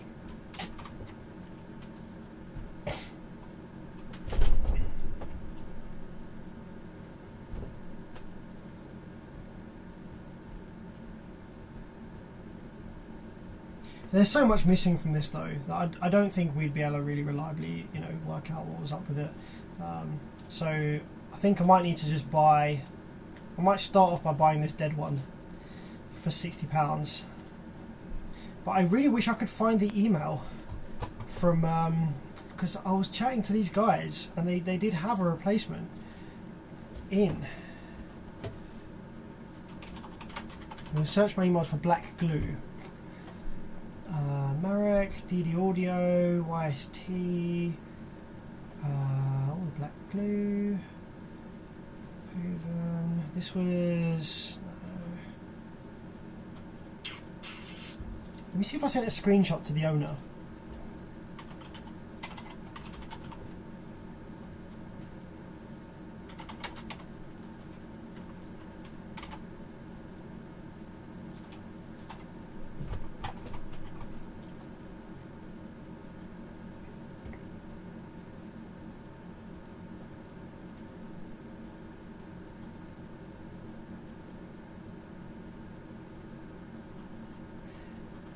Okay, I'm just having a quick. Ah, here we go. I think I've got an email here.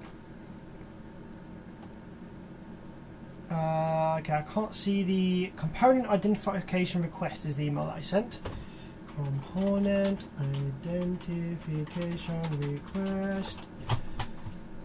Did I not set?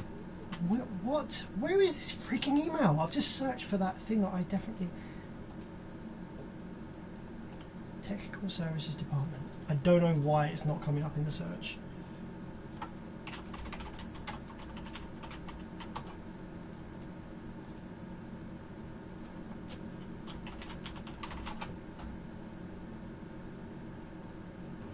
And it's from a guy called Dan.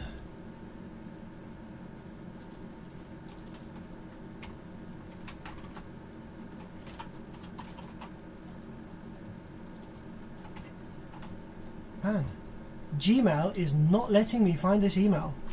It's almost like I've deleted it.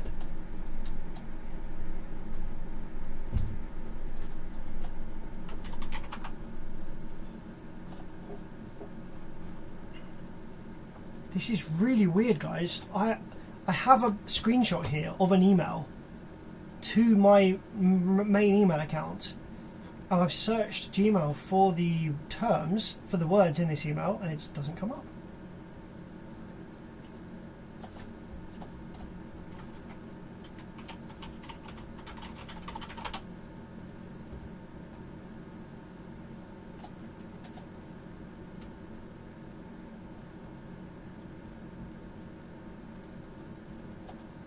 Is there a date on this? No. Oh yeah, 17th of November 2020.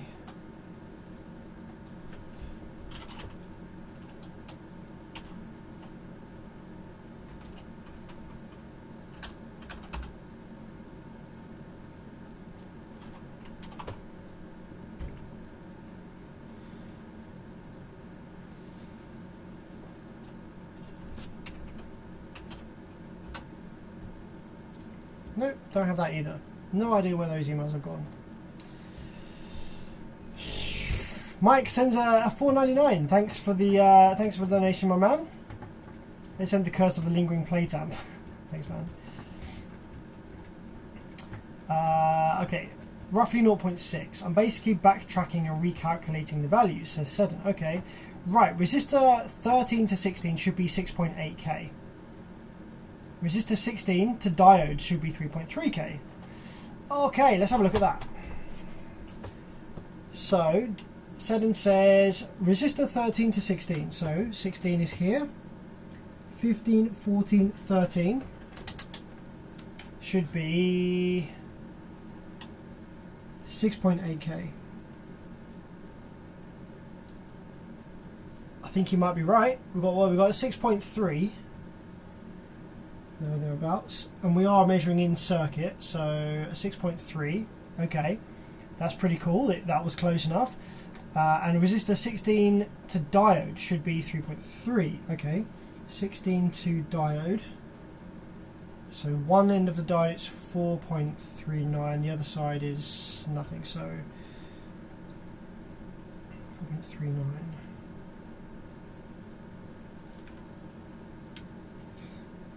That's this resistor. So maybe I should remove this resistor and test it on the tester and see what it reads.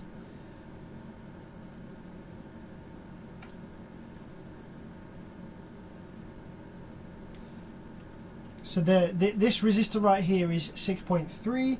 This resistor right here is 4.4. So maybe I'll remove these two and just see what they read in the tester perhaps, or just out of circuit. What do you reckon, Seddon? Do you want me to do that? Do you want me to remove them?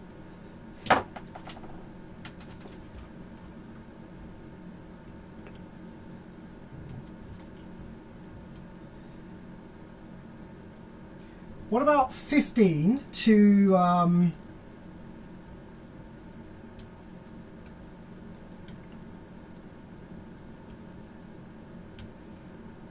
What about 15 through resistor to diode? Should that be 10k?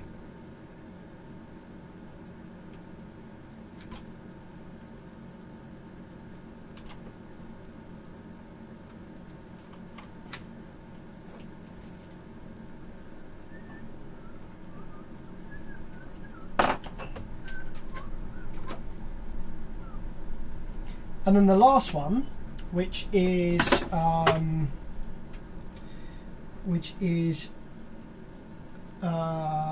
the last one here is 15 to positive rail. 15 to positive rail is reading like really, really high. This one is reading 31-ish. What the fuck? Fuck's sakes. You shitting me? Are you shitting me not? Matthew, what the hell are you doing? £100 fucking pounds. I just wanted to say happy birthday.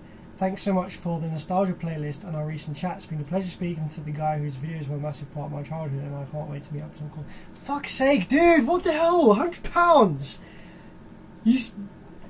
Jesus Christ, man. Right. Well, that is going towards all of the amplifier servicing that I'm doing for you in a week's time. I've been chatting to Matthew. Matthew's a guy who lives relatively close to me actually, and Matthew is, if you were with me like 16 years ago when I started my YouTube channel, you might recognise his username from the comments when I had subs in my bedroom and stuff like that. Matthew's been with me right from the start, back with the JVC and the Elemental Designs and the Twin 8s under the bed and all that old stuff. And I've been actually chatting to Matthew over the last few weeks, and it's been so nice reminiscing about all this old school stuff, stuff that he used to have, videos he used to watch, and kind of stuff like that. And yeah, I'm doing some servicing on a few bits and pieces for next week. So Don't worry, my friend. That covers your servicing. Thank you very much for the 100. That's ridiculous. Shitting hell. Maybe I should buy the. Maybe with the 100 from Matthew, I should buy the monitor audio, the broken one. What do you reckon? Should I send an offer for like 40 or something like that? What do you reckon? Jesus Christ, 100 smackaroos. Thank you so much, Matthew. Absolute legend. I'm really looking forward to having you around. To be fair, gonna make some cool things. Gonna do some cool stuff. Okay, Sedin says that high resistance is to trickle charge bootstrap cap. Okay, so that's not a problem. That seems okay. So maybe these resistors are fine then. I say we just reflow the solar on them. Drop some. I think I just dropped some flux. I kind of lost my plot of what I was doing because I'm a bit blown away by the donation there. But I think I'd put some flux on that.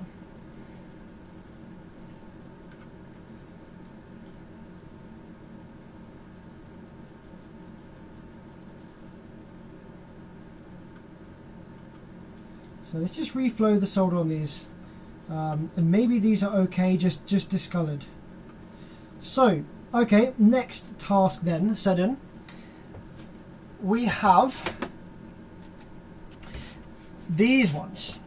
So this might be a little bit easier because this looks like a little chain of resistors that are in series with. So look at these guys right here. We've got these ones here. We have one resistor. Okay, this resistor starts off. What's this? Hang on a minute, just remind myself. We have. Okay, this resistor starts off at low side drain. So basically, class D switching, output low side drain.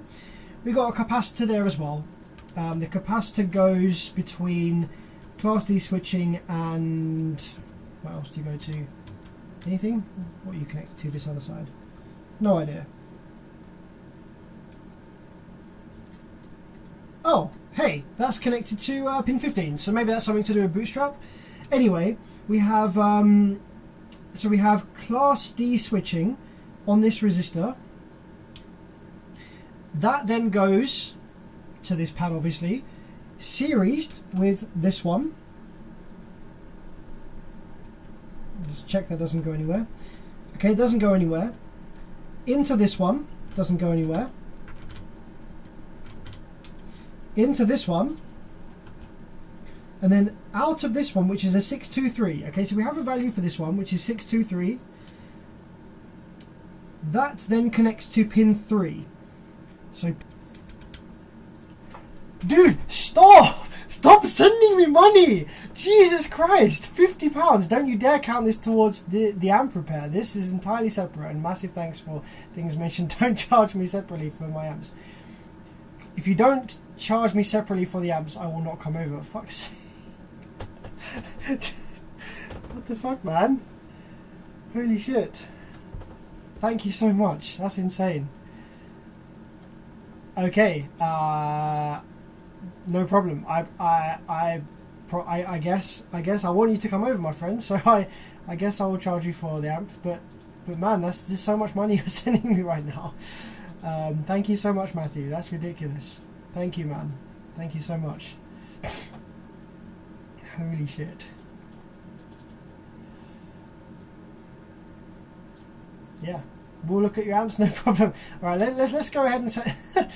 Fuck's sake, let's go ahead and send an offer on this monitor audio, shall we? Let's say, my friend, you know what? Let's just log in real quick. Keep denying Matthew. Wait, what is my password? Oh shit. I don't know my password for my eBay. Okay, I found it.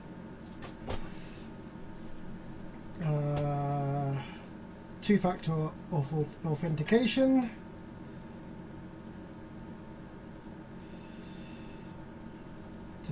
Alright,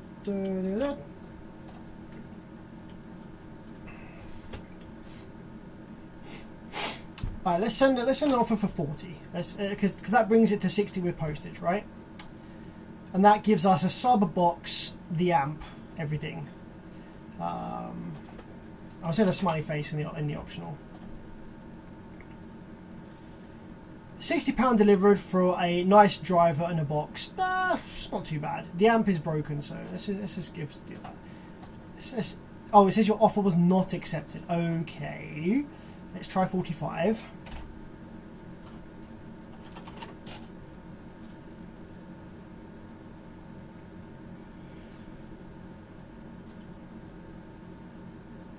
Oh, damn.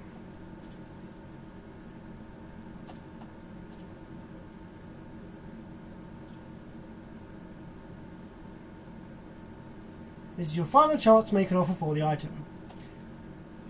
I guess 50? That's only £6 less than the freaking asking price. What's the point of making an offer? Oh, I'm going to send him a message. Contact seller.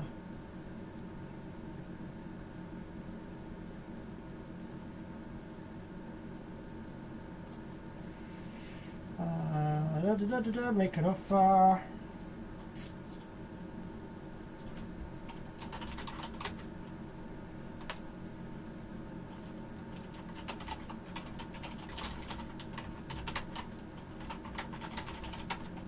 Let's go in with 45. Let's go in for 40 for this. I know it auto declines, but thought I would ask anyway.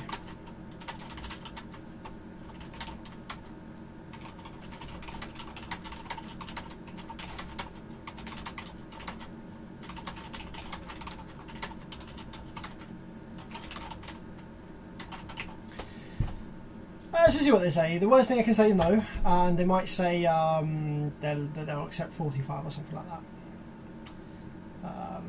Wasn't it right from the very start? I think for me it was 2009-10 onwards. I can't remember what that kind of content was. I think 2009-10 was like that kind of era. My channel started in 2006, but I didn't start uploading like sub videos really for a couple of years. So.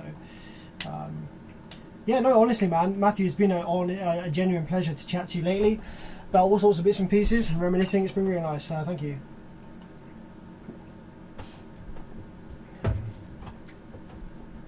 So, yeah, Seddon, those resists are fine. Let me guess. VS speaker out to 3. Yeah, that's the bootstrap cap. Okay, so Seddon. Cool. So, yeah, this is the VS speaker out to 3. So, what do you reckon these values would be then? We've got a 623 there, and we've got a couple here. This is obviously, this is like a set of resistors in series. It's 3 resistors in series with each other. I guess it would depend on the voltages, maybe.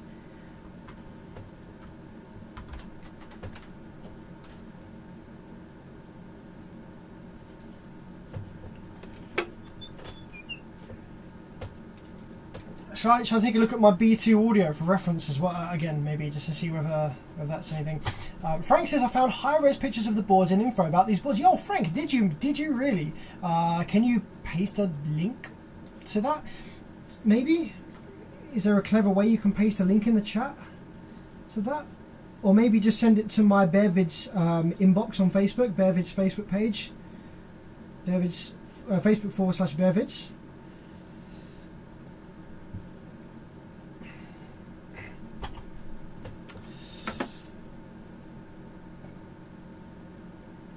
Seddon says, can't afford yellow. Happy birthday, thank you, my friend. Hello from Germany, happy birthday, thanks very much. Appreciate it. How's it going in Germany? The value of, there is another resistor connected to pin 3. Let's check it out. Pin 3 is here, and okay, what do we have connected to pin 3? We have that one right there. Oh, this one right here. Actually, there's a bunch of stuff. I'm just sort of checking over. Right, so we got three resistors that are connected to pin 3. We've got this one right here, which goes through a network of series resistors off to the Class D switching at the MOSFET. We've got this one right here, which goes to where does that go to? Pin 4. So there's one resistor between 3 and 4, and there's also a resistor between 3 and not directly anything else.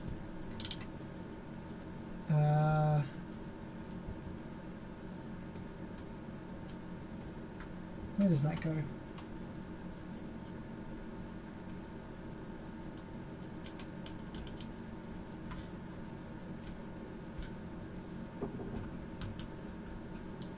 Can't really see the trace on it actually. It goes through this via.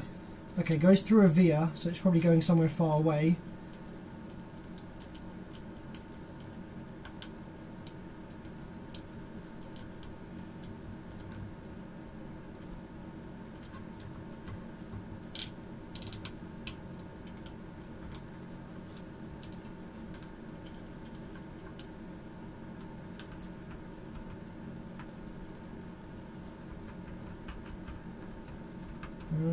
Struggling to find where it goes to. I might have to look at the via on the back of the PCB here just for a sec, one moment. Oh, I think it might go to a diode on the back. Hang on a sec. Cam.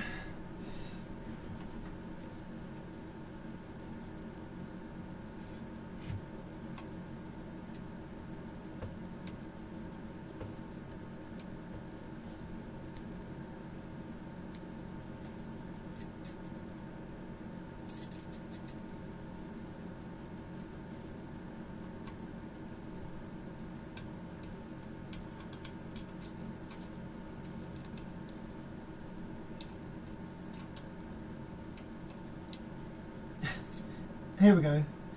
It goes over here to this capacitor. Right, this one goes over to the preamplifier board. So I assume that that is probably audio input. So yeah, one of the resistors goes, this one here seems to go off to the preamp circuit. This one here goes to pin 4, and that's it.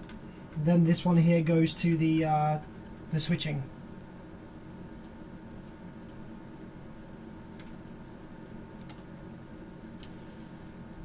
Do you only do car amps or do you do some rack mounted stuff? I haven't really done too much PA stuff before, but I'm definitely going to be doing it soon. I've got 1, 2, 3 PA amplifiers here to fix that are my own, so I'll start with those. Shots on the new hat cam look epic. Oh yeah, wicked. Yeah, it's much nicer, isn't it? What's funny is that it's capable of 60 frames a second, but you're only seeing it in 30. This is 30 frames a second at the moment because I'm plugged into USB 2.0. When I plug it into USB 3.0, I get 60 frames a second. But yeah, it looks quite nice, doesn't it, compared to the old one I used to have. Okay, the one to the VA is probably input resistor. Yes, you were correct. What is the resistance on that? Frank says, did you get the link? I'm not sure, I haven't looked yet. Give me a sec. Let's go and have a look at the resistor to the input, which is going to be this one, which is a... Oh, I can actually read the value on it. It is a... 3321. 3,320 ohms, my friend. On that one. 3321. Alright, let's have a quick look at the Facebook inbox.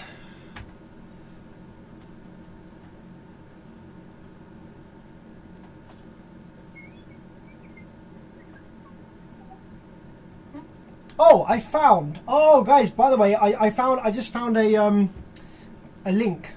Sorry, I found a screenshot. A complete replacement amp is £176. So I won't be buying that then. It's cheaper just to buy the fully working one from eBay. Matthew says, on the V60, if I don't plug in the jumpers for the external ins and outs, if I turn up loud, there is a very quiet output. Is this crosstalk? is the output the signal you're playing? If so, yes, that is part of the preamp circuit, because obviously without those jumpers in place there's no continuity in the signal path. However, if you turn it up and there is still a bit of sound from the input you're playing, that is just part of the rest of the preamplifier circuit picking up your audio signal through noise, through radiation of that signal via traces that are close to each other, if that makes sense. So yeah, it's picking up the noise of your signal from nearby components and amplifying that rather than amplifying the signal actually as it is. I have two 600 racks, one blown. Yeah, cool. Yeah, I'll definitely look at some plate amps over the next couple of months, I reckon. Did you get the link right? Yeah, let me have a quick look at the inbox on my bare bits.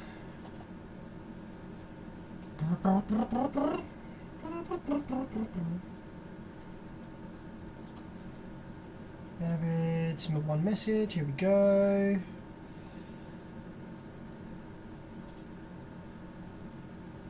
Okay, here we go.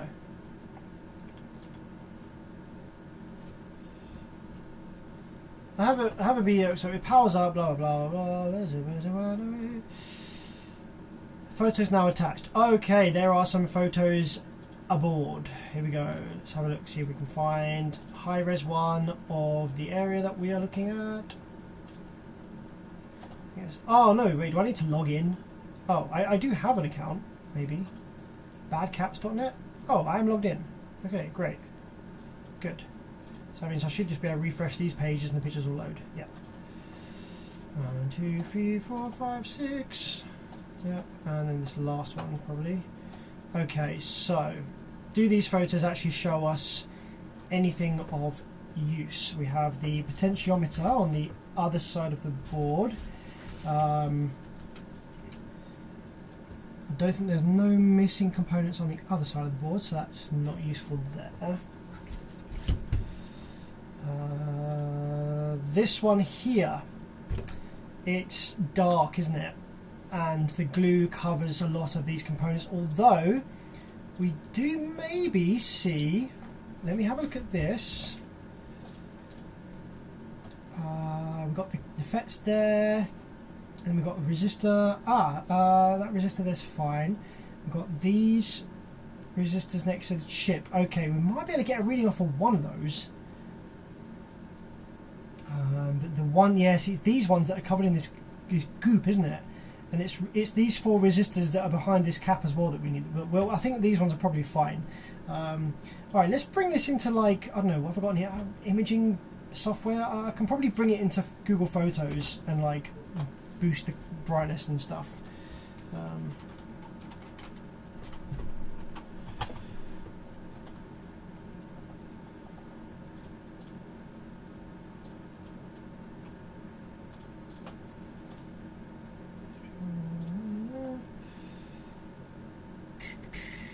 Okay. I don't have like Photoshop on this, but I can do it through Google Photos. Right. So if I now do edit, let's bring the brightness right up. Light. Just give me the light. Why are you not changing? Oh, here we go. Oh heck, it's just taking its sweet ass time. I'll zoom in.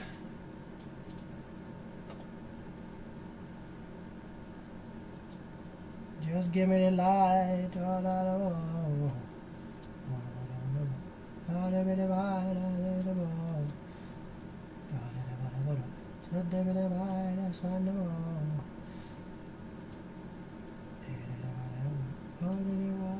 Okay, that's probably about as best as I can get it. It's done that, and then let's download this, and then we should maybe be able to see this up close, perhaps. Oh, maybe. I can see that one. That looks like it says something 523. The one that I've got is a 623. 62. Oh yeah, that looks like it might be a 623. I can't really read this one. It looks like it's something 6 something, and that this really pixelated, isn't it? It's really hard to see.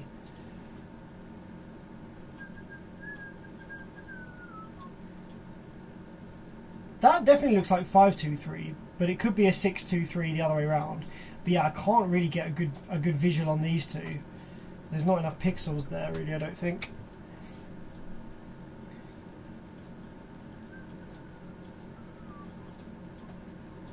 Thanks for trying, Frank.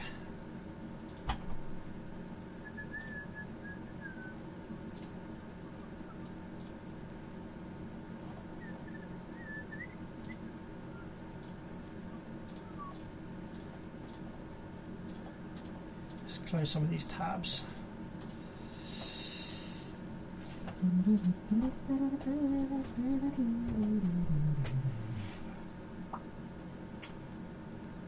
Cirrus, man, thanks for the 5. Here is half of a birthday kebab. Thank you very much. I will take this kebab and I will eat him.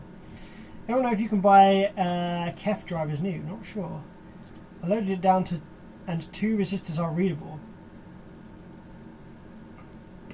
Don't know if any of the ones that I need are readable. There is a second pick with better brightness. Oh, I didn't see that. Bugger.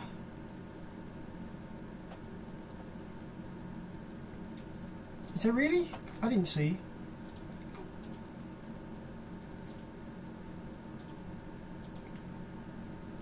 No, so Frank, the only images that I've got are this one, which is the wrong side, this one, which is too dark, this one wrong side, this one not right, this one not right, this one not right. So I've got 1, 2, 3, 4, 5, 6. 1, 2, 3, 4, 5, 6. So yeah, the 6 photos there are no good.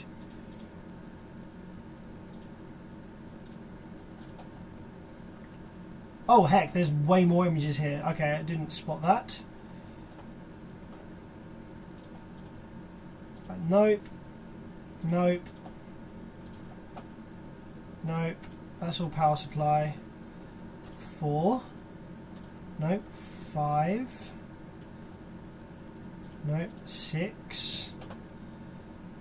Nope. 7. Maybe 8. Nope. 9. Nope. 10. Nope.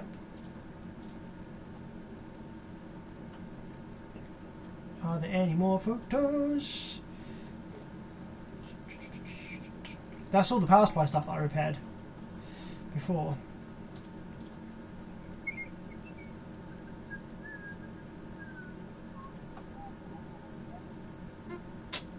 Here are some different photos. Ah! Whoa! This is cool! This is exactly what I need! Alright! Hecking sick! What's that? 751? Yo! My man Frank coming through with the goods. Thank you very much, my man. Okay. Alright. So we can see here from a couple of these bits that we've got pretty much all the resistors, apart from that looks like a 471. Yo!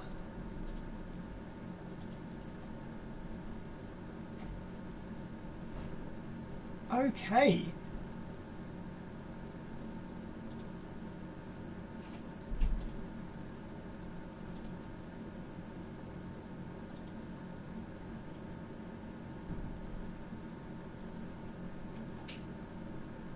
Nice work, Frank. Is there any other... I'm going to keep scrolling through here to see if there's any other ones where we can get a view of... just a slightly clearer view of any of these. Well, that's definitely a 751, isn't it? And then the other one is the one that's next to the cap, next to the 623. That's covered on this one as well.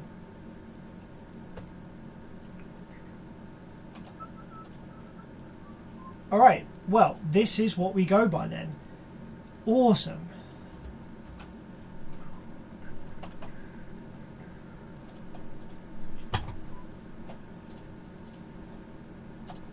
All right, sick. So, hey, this might even be repaired tonight. Then in this case, if I can get the caps, the cap values, because I think I took pictures of the cap values. Right. So we need. That's definitely a 751, right? Am I right in thinking that's a 751? Looks like a 751.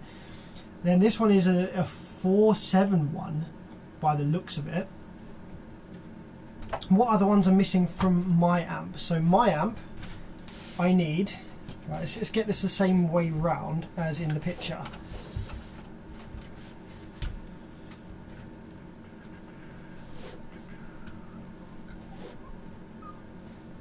Okay, so these two are 751s. That one is a 623, I think. Then this one right here, that was very much under the glue,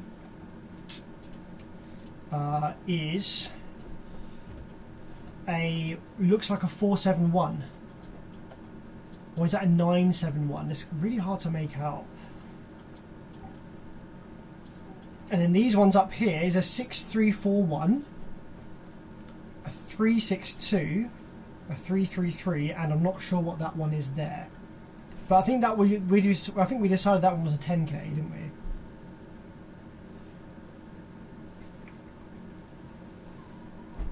Okay, well, let's start looking for some replacement resistors then. So I have some donor boards. Basically, the black glue goes corrosive and conductive. Sirius says 161. What's the 161? Where's the 161?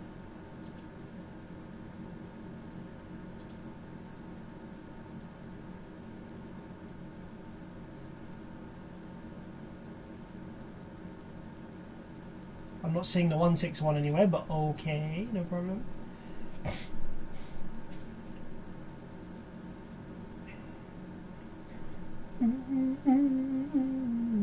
Revolving Wonder says, heard of Wandom E3 Audio YJ? Don't think so. They make China amp boards, 2 times 50 watts, up to kilowatts. TPA 3255 is a great 200 watt times 2. I don't like these things though. I don't like these whole integrated amp chips. Not a huge fan of them, just because they're very fragile. I would love a minus 24 dB high and low pass filter board with a single rail input power supply. Yes, that would be cool. So easy plug and play using any 3255 or better preamps. Good to bear in mind. Sam, what happened to this amp? Oh yeah, 161 is old, don't worry about it. Oh, okay, no worries, bad picture. Can you post a link in chat? Yes, I think so. I think I'm allowed to post links as the owner of this stream. Yeah. Let me post the link. You'll need an account on whatever this website is, badcaps.net. So sign up to badcaps.net if you want to see this picture, because it is right here. Yes, I can post links in chat. There you go. Have a link. Right, so let me try and find then some what are they, 750 ohms. That's a random value. I don't know if I'm going to have a 750 just like sitting around. I might have to order some, order some. I don't recall the last time I saw a 750. This is great progress though. I'm quite happy that we've found the values of some of those resistors.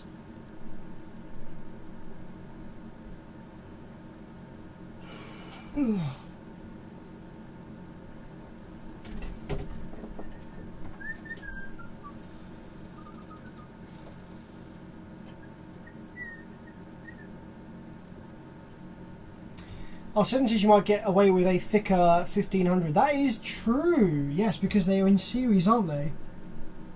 So a thick boy or a through-hole component 1500. That's actually a good shout. So that would be a 1501, a big boy, big chunky boy. Or 152, a big chunky 152.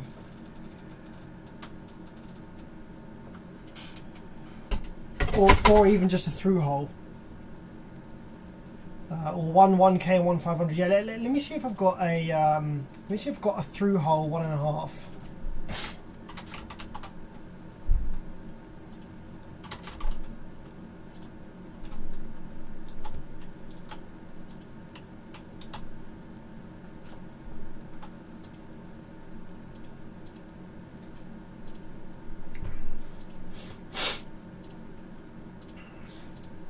So that would be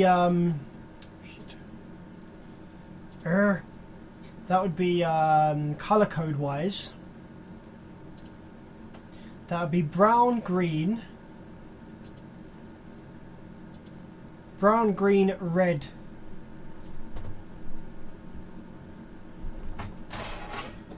So let's have a look on this board just out of interest, see whether there's one on here.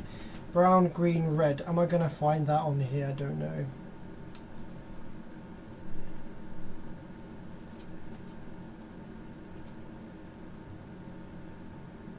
Green sticks out like a sore thumb on resistors, so there's not one on this board. Got green brown, but not brown green.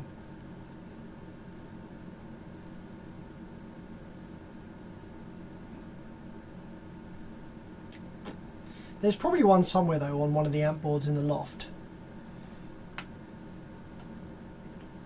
Does your new house have a landline phone? It does not. I do not have a landline phone at this house. That was good times, that was good times. Or a damp finger, yeah, that's about 1.5k, isn't it? So okay, so I'm looking for a 1.5. I'll have a look in the loft. So that's those two possibly sorted. Then we've got a 471. Well, I've definitely got a 470. I've got like hundreds of 470s, so that's fine. Let's drop a 470 in place now. Actually, let's just.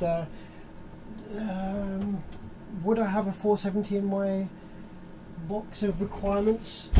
Is it going to be on a donor board? But there will definitely be a 470 somewhere. There we go. There's a 470. It was literally the first resistor I looked at as well. The first resistor I looked at was a 470.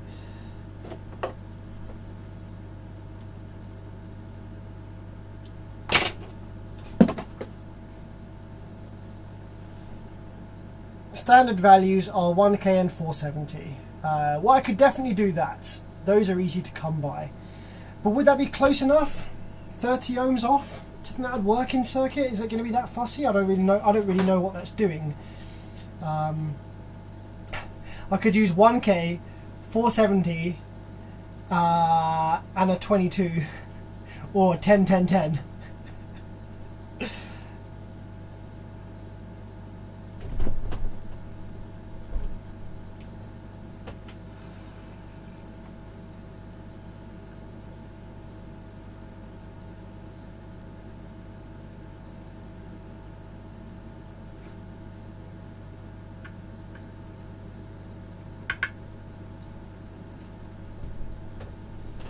Matthews has just realised something about my V60. It's actually a German model. It says 220V on the back. The extra 10 to 20 volts in UK wouldn't make any difference inside. It would probably make the rail voltage a little bit higher. So you'd probably get a little bit more power out of that actually. I don't know what my ones say on the back. I don't know whether it says 220 or 240. 17, 18, 19, 10, 10.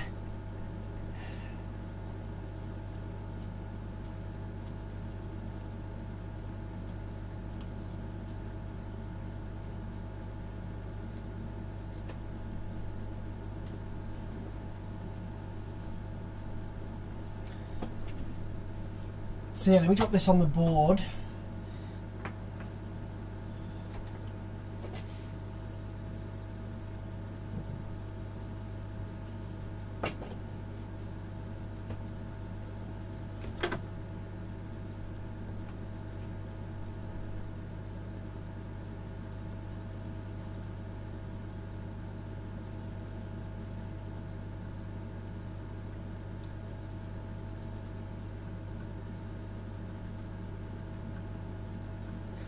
That solder pad is not pretty. There's not much left of that pad, to be honest, is there?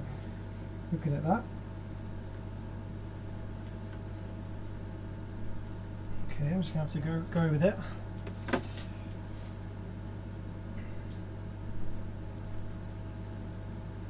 Make sure that actually connects to where it's supposed to go still, because there's not much left of that pad.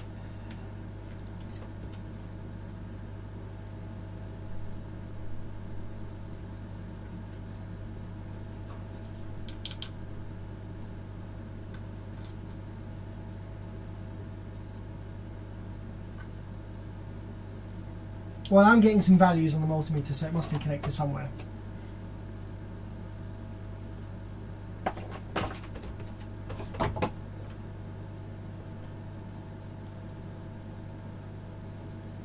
Seven says,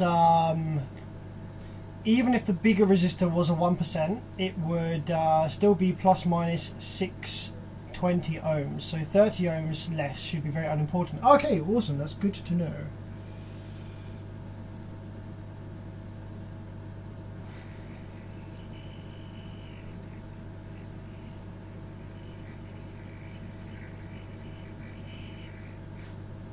Okay, so there's our 470. So between here and here, 623.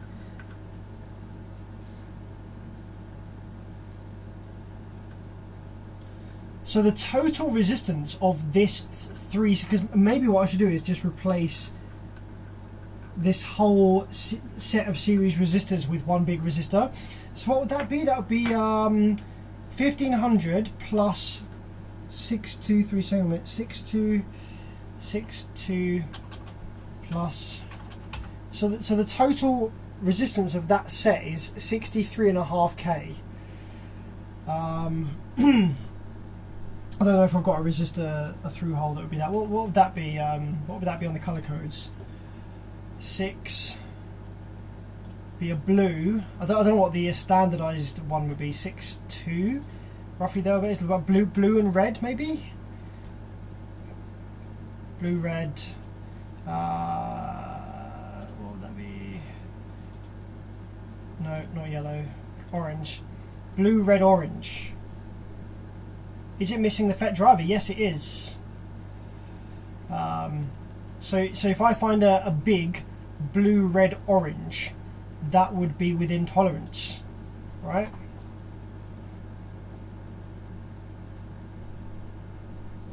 You either get a 6.2 or 6.8. Okay, so I would, it'd be a 6.2. So would that be within tolerance? Would 62k be within tolerance for the 63,500? Do you think that would be an issue, or would that be alright?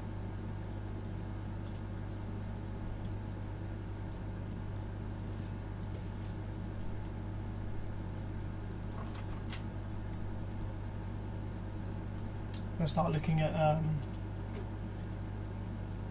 but 62k is what's in it already. It's 63.5k that's what's in it already, because it's the oh, I see what you're saying. Oh, I see what you're saying. Yes, of course. The 62k is what's in there already, isn't it? And I'm just losing the 1500 ohms. Yeah. Sorry, you're absolutely right. Okay, fair enough. So like probably or they wouldn't bother with the 270. Yeah. You're absolutely right. Okay, let's drop in a. Let's drop in. I might use through hole components for this. The only reason is the power sharing will be different. So obviously with the two 750s, they'll have equal current across them. Whereas if I put a 1K and a 470, then the power sharing between them will be different. The 470 will get more current across it. So I'm probably, unless you think that the power tolerances will be fine. Actually, no, screw it. Fuck it. I'm sure it'll be fine. So let's put a 1K. So I need a 102, which there should be millions of on this board. There we go. There's a 102.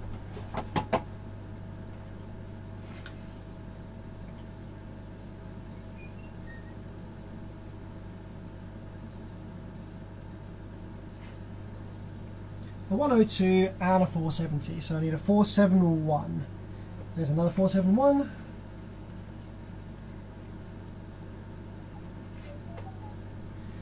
Man, if this works, this will be so sick. I don't have high hopes, not gonna lie.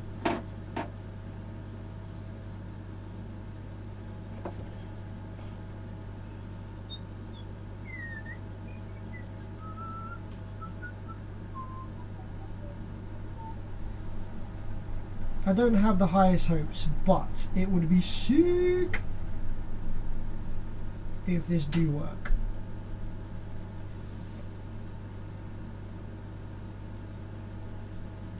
I've got to find all these caps, haven't I, that I've taken out as well. That's another thing.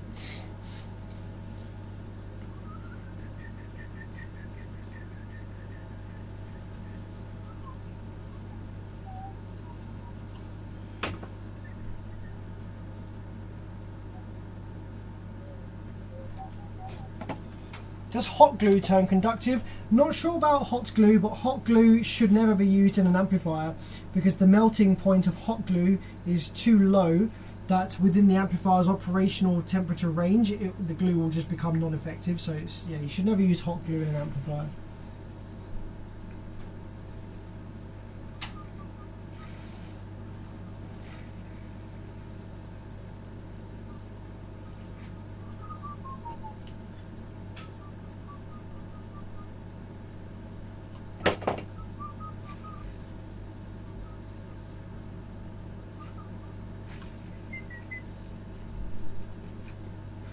Okay, cool.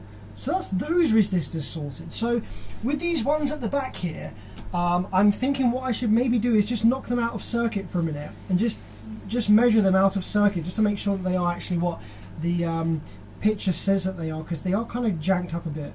So let me just quickly go ahead and knock them out of circuit.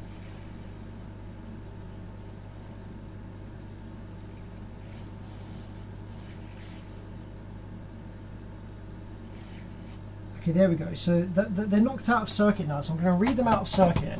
Just make sure that they match up with what we have on the image. Okay, this first one should be a 6341. So 6,340 ohms. I have just heated them, so they may be slightly different in value. I'm just going to blow some isopropyl on them to cool them down a little bit.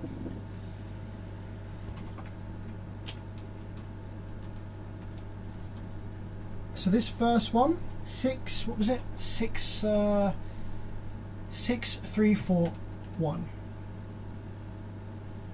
632. I'd say that's within tolerance. Okay, so that's one out of the way. This next one should be a 362. 3,000 to 600.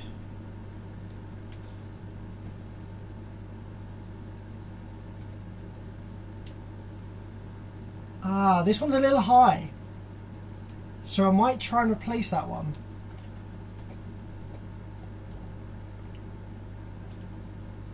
.362, that one should be. So that one is a little high. Okay, I probably have a 362 somewhere. I'm pretty sure I've seen that before. This middle one here on the image, we can't see that clearly, but I think it's probably a 10K.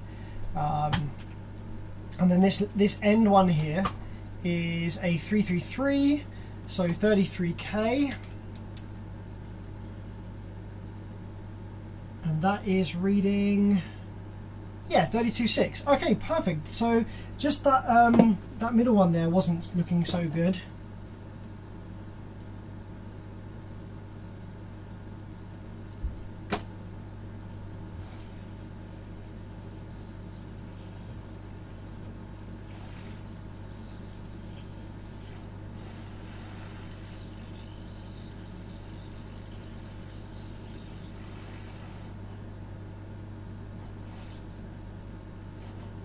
So that one's not looking so good.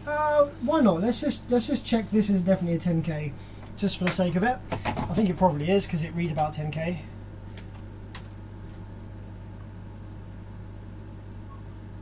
Yeah, it's a 10. It's dead on 10. So that is absolutely a perfectly functioning 10K. All right.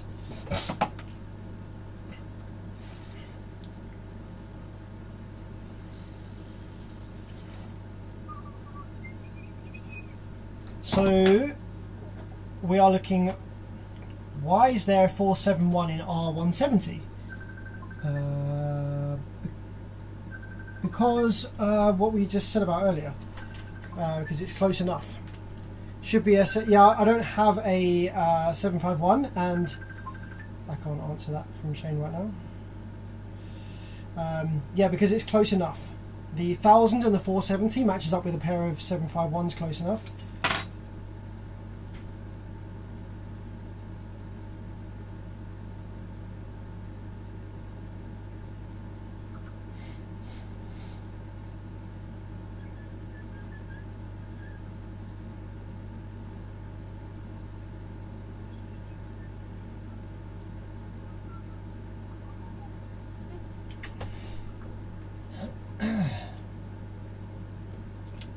So blah blah blah. 7 says the only thing that a higher resistance in that place would do is fire the overcurrent protection earlier, which we don't really want. So let's drop in a what we're looking for, 362s. Let's see what we got on some donor boards.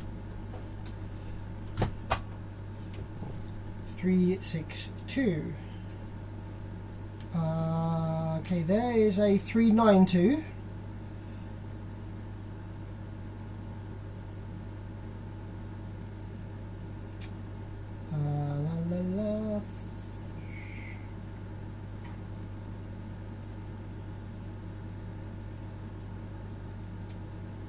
Another 392. I'm probably not going to have a 362. If this board has 392s, there's probably not going to be a 362 anywhere.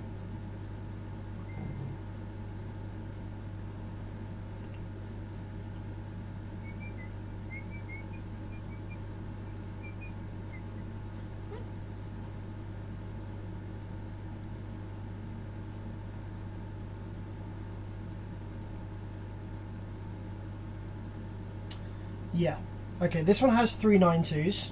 392s should be fine though, says Seddon. If you want the OCP a little later, look for a 332.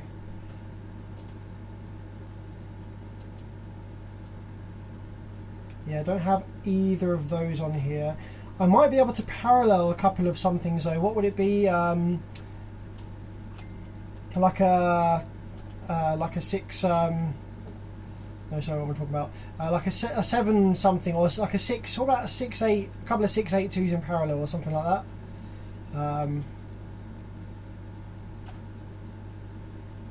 don't even know if I've got 682s though.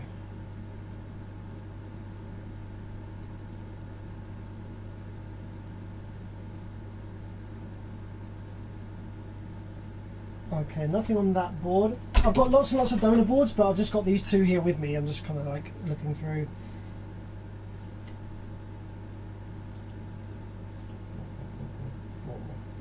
Oh, Matthew, I haven't told you yet, but when you come round, I was planning on actually making that day a whole video. It's going to be sick. It's going to be like a throwback nostalgia video. I'm going to do so much. I was thinking about filming the whole day, making it into a video, like you know, servicing your ramps and like giving you a demo of the van and getting your reaction of that, using the old camera on the van, like having a look at some of the old subs I've got laying around, just yeah, making a kind of a video of it. I thought it'd be really cool, provided you're happy to be on my channel, of course.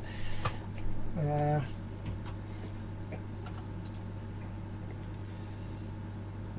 362. Da da da.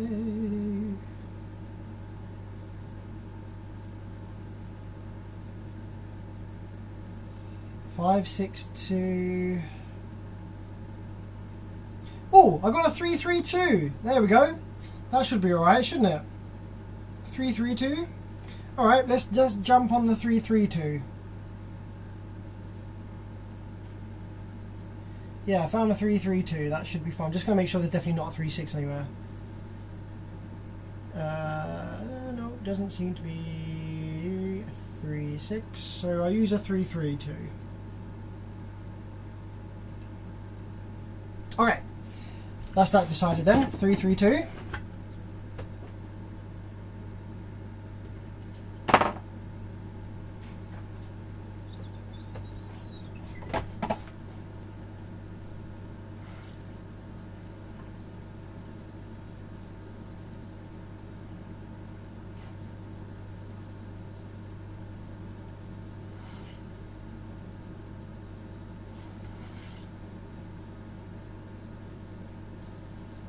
Okay, cool. That is, I think that's now all of the resistors that we didn't know the values of replaced. So now I need to drop in the capacitors that are missing. Obviously the FETs and the drive IC. Maybe I should check some of the other resistors around here.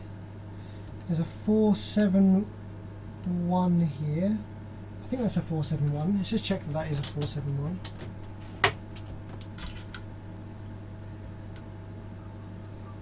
Yep, even the multimeter said 471. That was funny. It was a 470 ohm resistor, but it's labelled 471 on the board. But my multimeter read it as a 471 ohm resistor, so it actually the reading matched the marking, which was quite good. I enjoyed that.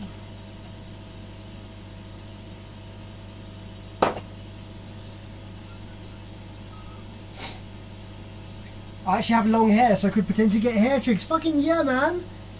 Maybe I'll get a wig out, and we can have a double hair trick, and I'll have a wig on.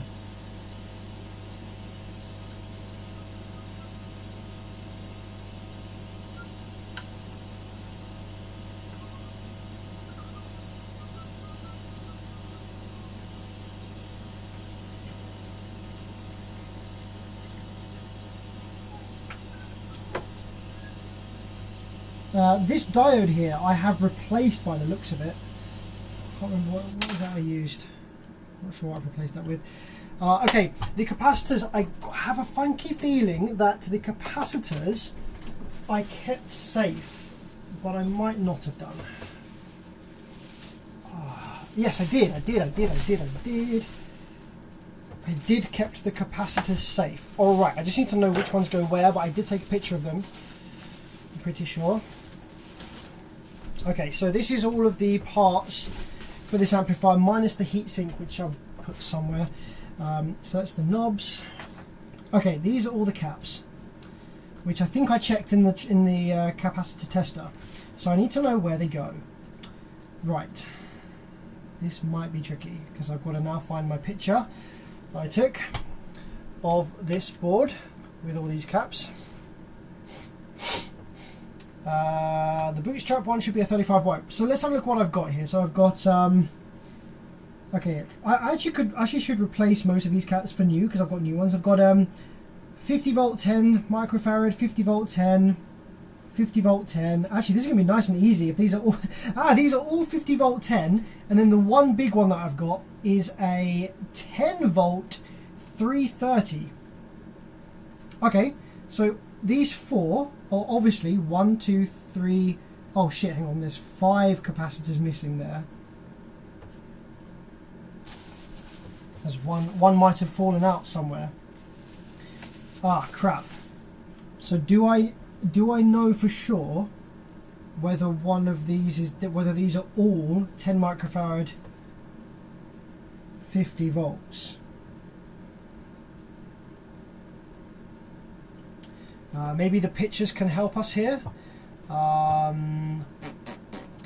I'm going to have to go back and look at some of the bigger pictures of the other stuff.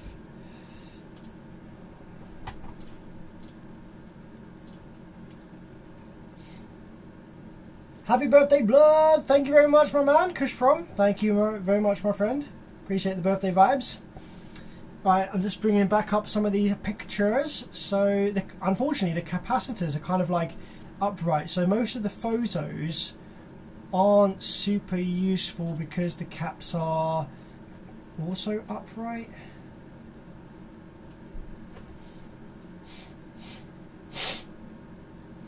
Ah, right, one of these photos here. Have a look at this. I am logged in, Wasteman.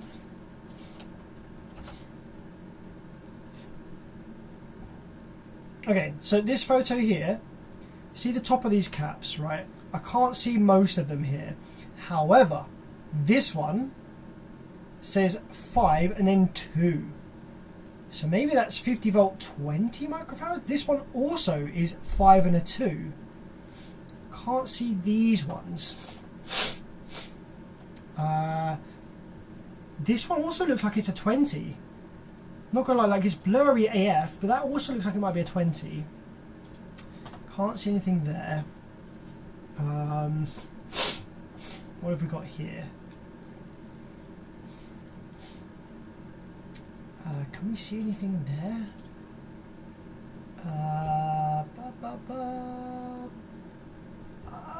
Can I see 22 microfarad? Maybe that one.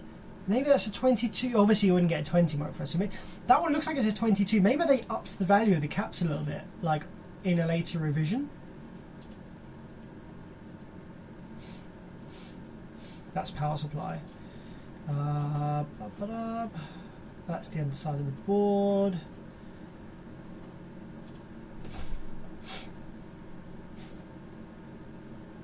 That is possibly useful as a picture. It's not very high resolution though, so I can't really see much from that one.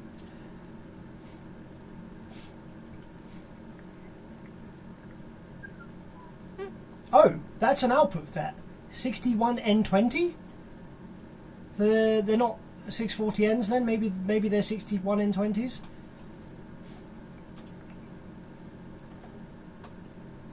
That's pretty beefy. Okay, 61N20s, that's what we'll replace it with, then not 640s. Okay, let's go back, have a look at the first page. You know those mini hi-fi systems they did in the early 2000s? I had one where if I turned it on full volume with no speakers connected, something inside the unit played the music very faintly. I have also experienced that. Yes, you can have like traces or coils, inductors and bits and pieces actually emitting the sound. I have experienced that with some amplifiers myself as well. It's very funny. Yeah, don't think we can see much from this one. I think they're 50 volts 22 microfarad over these ones. I should be safe replacing them all for 50 volts ones, right, shouldn't I? And this big chonky boy over here, that is definitely a 10 volt 330 because that's the right size to go in there.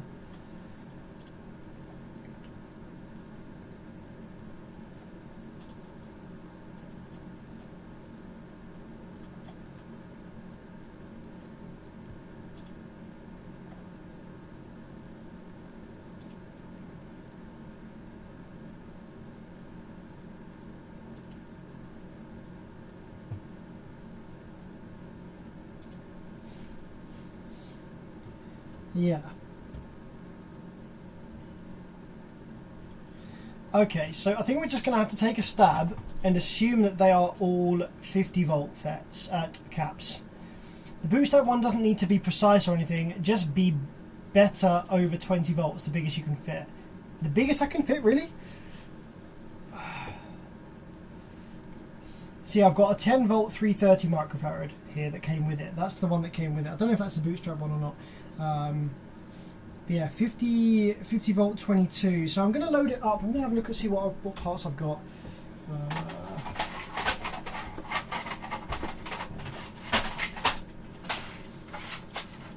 I've got 16 volts, 25 volts.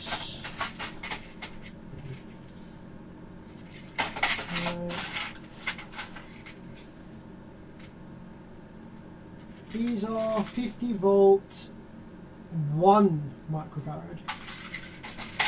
Oh, those are some small ass caps for what they are.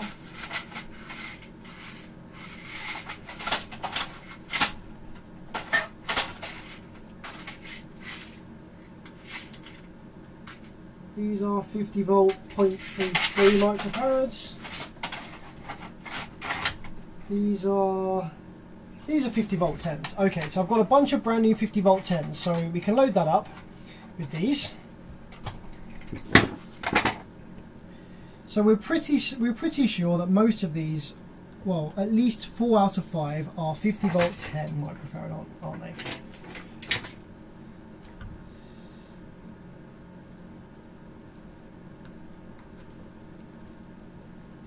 And 1, 2.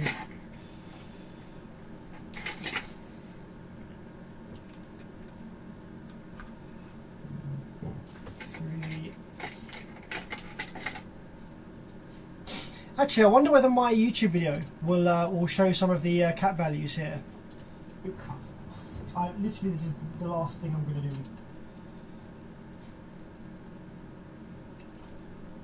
Hint of any PWM though, still. It's exactly the same as it was a moment ago. Can't really see the values here so well. With the new Google Pixel 7 Pro, Super Res Zoom gets you closer to the action than ever.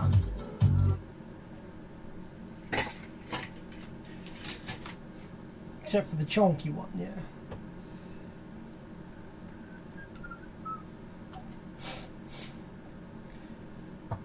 I just wanted to make sure that these were all the correct values.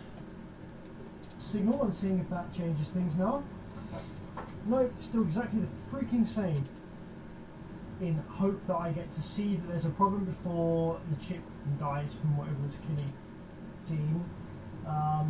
Minus 14 is about right, whatever. Plus 5, and yeah, so basically, now I can now treat this like a car amplifier. With it all powered up like this, I can check what's going on. So, amplifier into the output section board of the home plate amplifier. Okay, that's hilarious. He's looking. Okay, here we go. Oh, that's a better view. All right. Is a view. I might be able to see the value of these caps. Right, that's a 50 volt 10. That's a 50 volt 10. That's the two next to the bootstrap, whatever this diode is here. Okay. 7 resistor.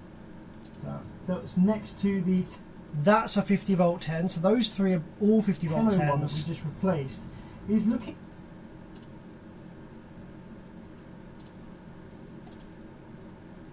And then that's a 50 volt 22. That's not sure.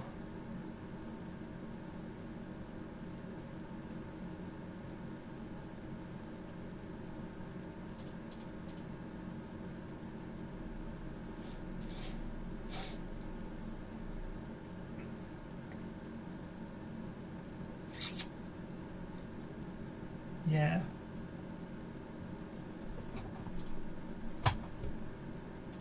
Okay.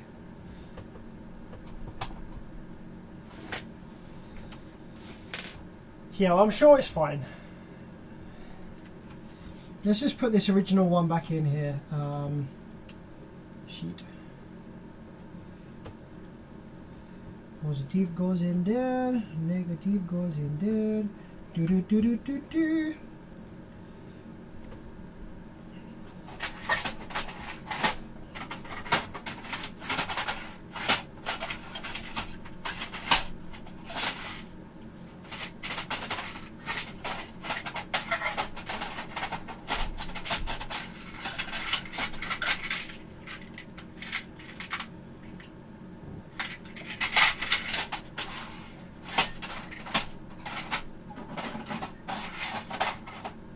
Yeah, I'm sure that's probably fine. So let's drop all these caps in. I don't know if the 22 microfarad one's going to make a difference. The 22 microfarad was this one right here. I think it was 50 volt 22. Well, all these ones have got a 10. So maybe there was 122.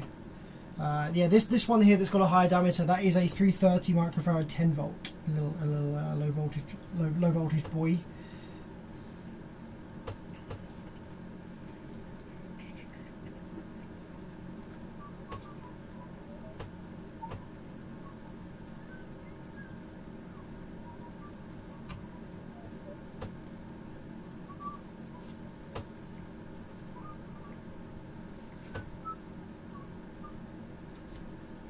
Yeah, if anyone fancies just double checking and having a look on the forum at those pictures, just to see if you can make out any of those other caps, whether they are 22 microfarad or not, that would be cool. I'm sure it's probably fine, but it would be cool if I knew for sure.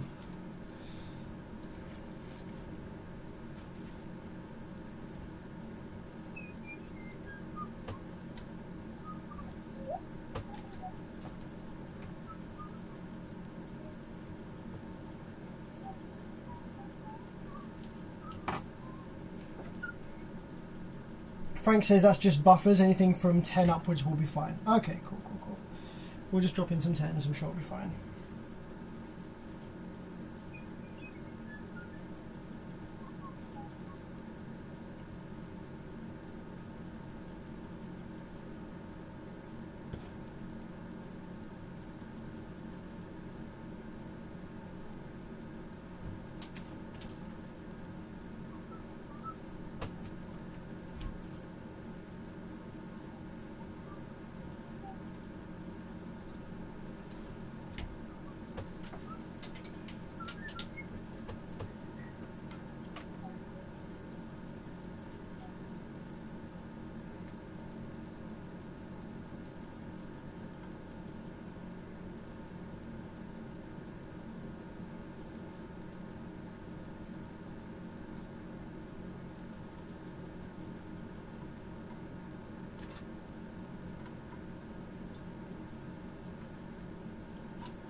God bless online forums, hey? If there wasn't online forums with the pictures of these resistors, we wouldn't really, or maybe it had come up. Yeah, sorry, I'll try to.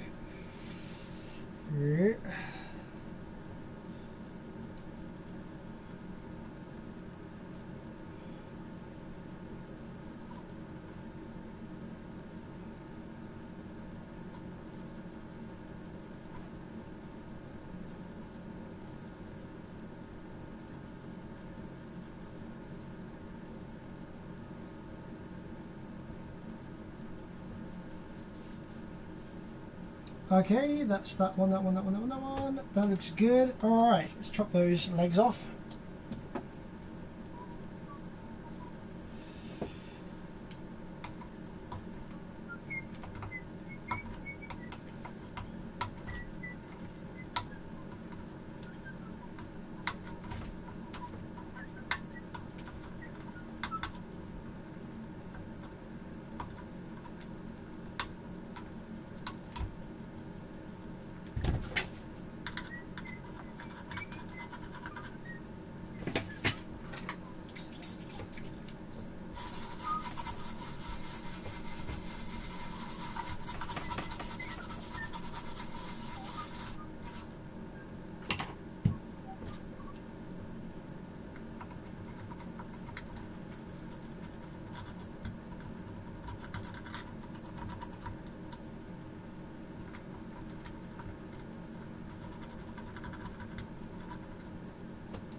Okie dokie. Cool, cool, cool. So, I guess now the only thing this needs, possibly, is FETs and drive IC.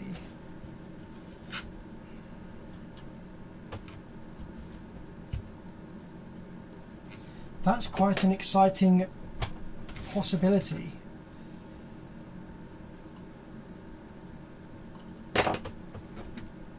I wonder if it will work.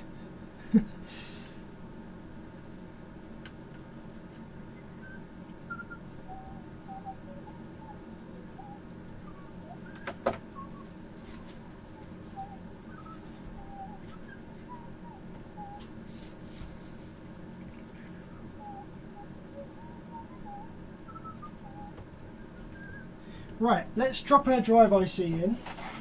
Let's drop a 2092. Thank you, Billy.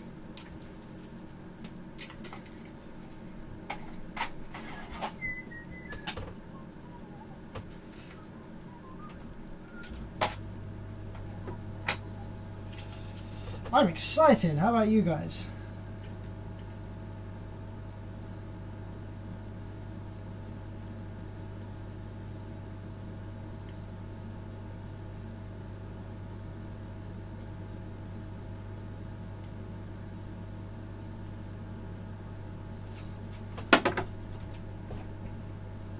Strictly Amps, yo, what's up? This is a monitor audio plate amplifier. It's one that I struggled with on a video a couple of years ago, and I've just put it on the back burner. It's one that there was black corrosive conductive glue covering a bunch of surface mount resistors and stuff, and we didn't know the values of the resistors, and we couldn't find out. There's no schematics anywhere. Fortunately, tonight we've been able to find some pictures online from an online forum, and from those pictures of the board we have been able to identify most of the resistors that we need and make guesswork for some of the others. So we're just loading up a new 2092, which was another part that I needed that I couldn't get hold of, and some output FETs, which I think the originals were 61N20s, so I'll find some similar ones to that in my drawer probably somewhere.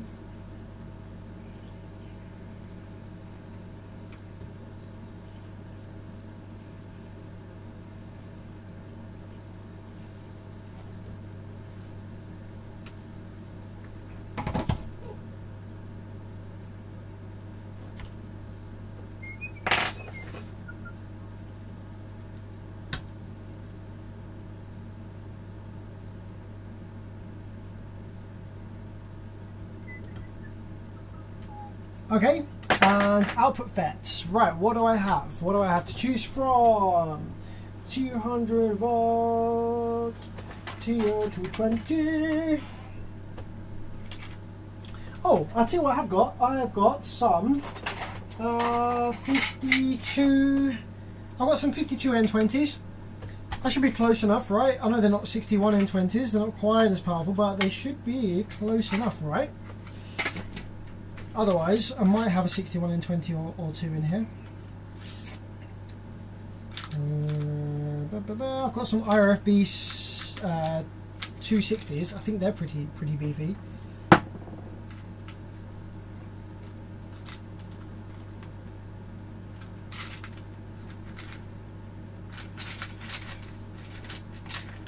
I do recall seeing some 61 N20s though in here somewhere. 38 N20.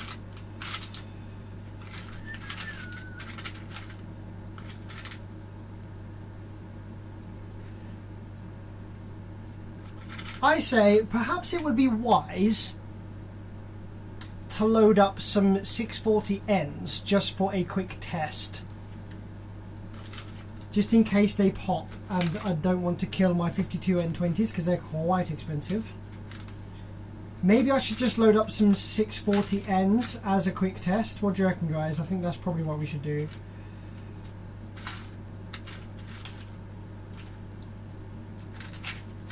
I've also got some 4227s. They're beefy AF.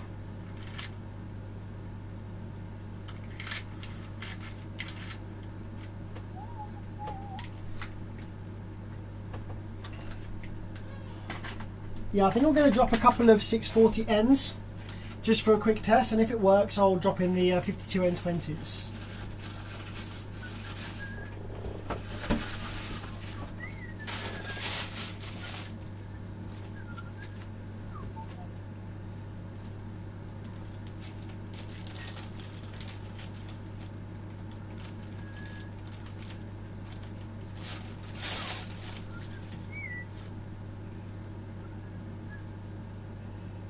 Four 4227, yeah.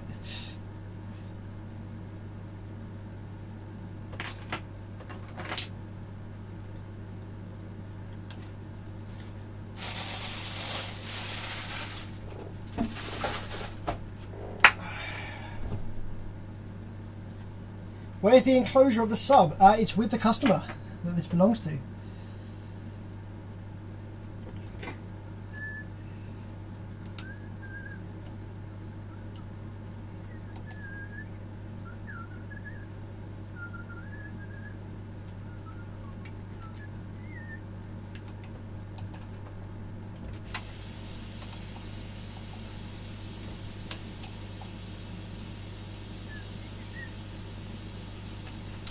Good.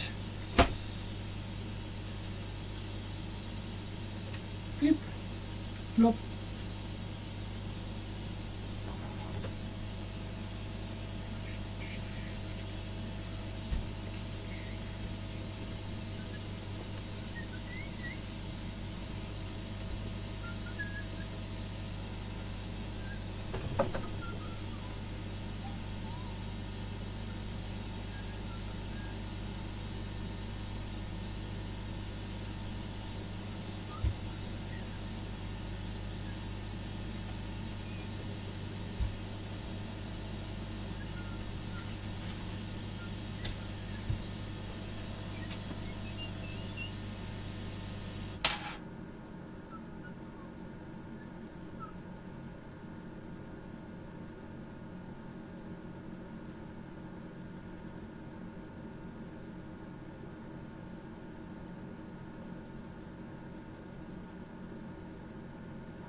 Okay, dropped in a couple of sacrificial 640Ns.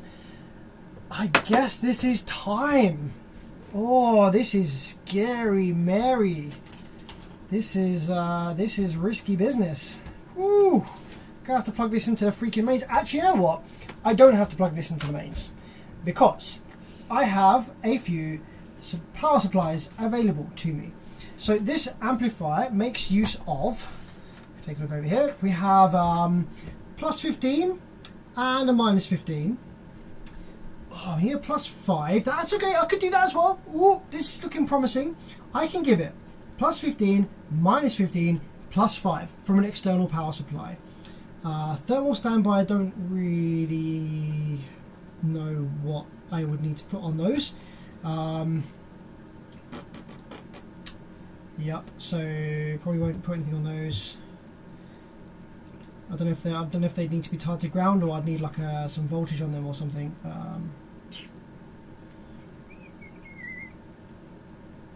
Although actually no, that I think these are outputs. I think these are outputs. The standby is an output from this to the power supply board to tell the power supply board to come on and off. So that's fine. These are our rails and our ground. See this chunky block. So there we have our positive and negative rail. Not sure what the blue is. Oh, a couple of these are connected together. Got the two blacks are connected together. The blue doesn't seem to go anywhere. Oh, the blue is VB. So we've got plus minus 50 volts on the rails. VB or V8, V something, not sure what that is, on this power supply board.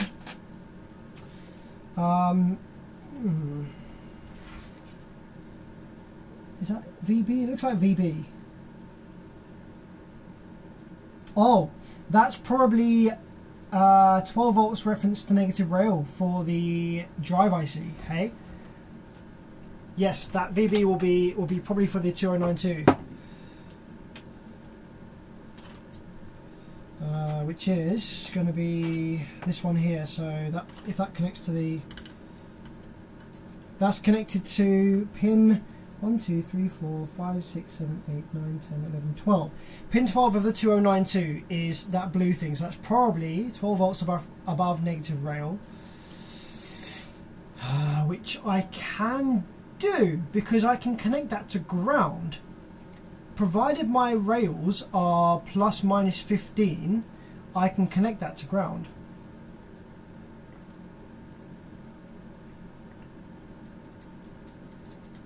Yeah, so here we go. So we've got plus minus 15 volts, plus 5, which I can do. I can do plus minus rail because I can just give that the same plus minus 15 volts as we were using before. And I can give it 12 volts above 15 by just grounding it pretty much. Because the VB shouldn't be fussy about 3 volts more, should it? Yeah, what do you reckon, Seddon? So yeah, plus minus 15 and plus 5. We use plus minus 15 for rail as well, which should technically work. And we ground VB so that VB is 15 volts above negative rail. That's what I do on the big Koreans. I ground the input to the 7812 for VB, which obviously brings it to 12. Isn't the 2092 detecting under voltage with only 15 volt? I don't know. I'm not sure. I don't think I've actually hooked up a 2092 circuit in this fashion with external rail before, so I don't know whether that would actually care or not. So here we have. This is our negative 15 here. This one.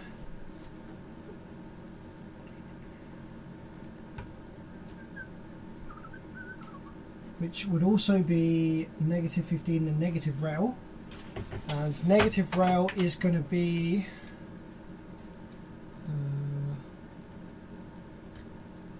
that's positive rail, so that's negative rail. Negative rail is that one on the end there. I think these pins are a bit too big for my headers. Yeah, might have to do something else with that. What else can I put in there? I'll just solder a little cable or something. It's fine. So that's that, and then we have positive 15, which is that one, audio ground, which is this one right here. GMR Works, happy birthday Sam, thank you very much. The only voltages to worry about are the rails. I would pull the pins from the connector for the 2 rails and insert a nice big 5 watt 10 ohm resistor. It shouldn't draw too much current to just work. Yeah, maybe. I like the idea of external rails though, it just makes me feel safer than plugging something. Also, by plugging it in this way I can easily probe all of the stuff with my scope. Whereas it's less easy to do that with it all plugged into the mains. So that's Eyyyy ground there. Is that connected as well to the main ground here?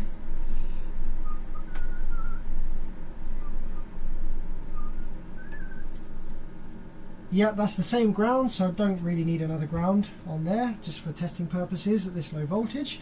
So +5 I do need a +5. So I can give a +5 with one of these.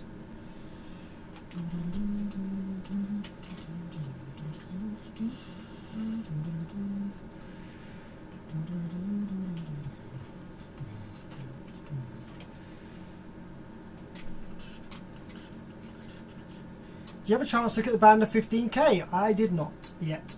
I haven't looked at the 15k. Sorry, buddy. Not got around to that one yet.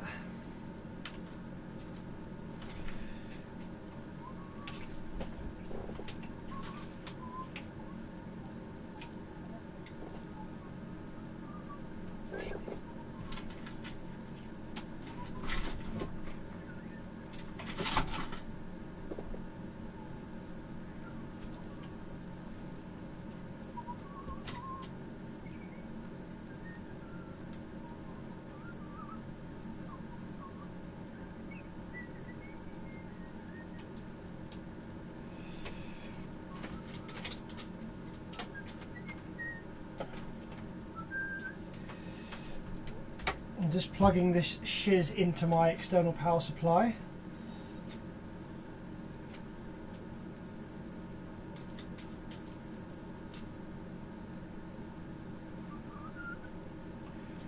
Maybe I should just go full send and plug it into the mains, but seeing as I have this external power supply here and it's safer, I might as well go ahead and use it, right? That's my thinking anyway.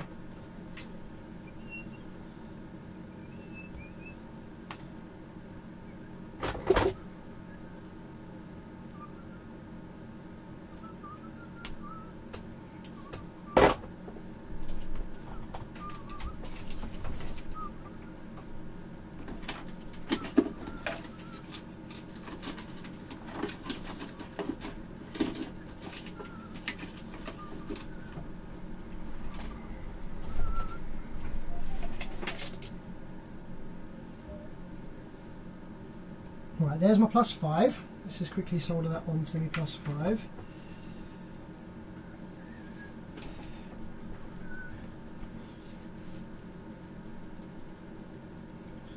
Just fire it up normally and put some 10 ohm protection on the rail lines.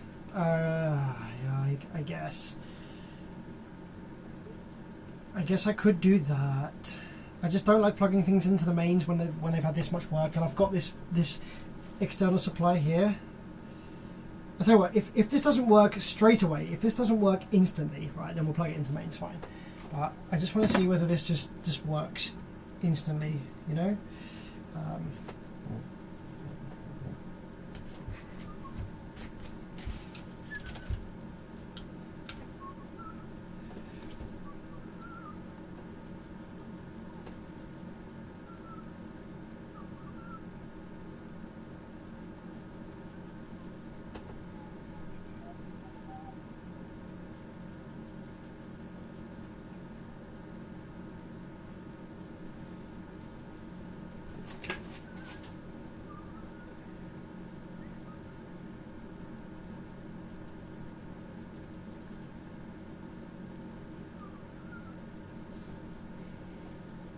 And then the VB, I'm just going to connect that to ground.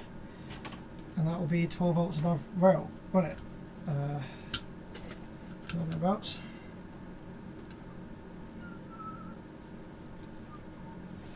So I just need to bridge these two over.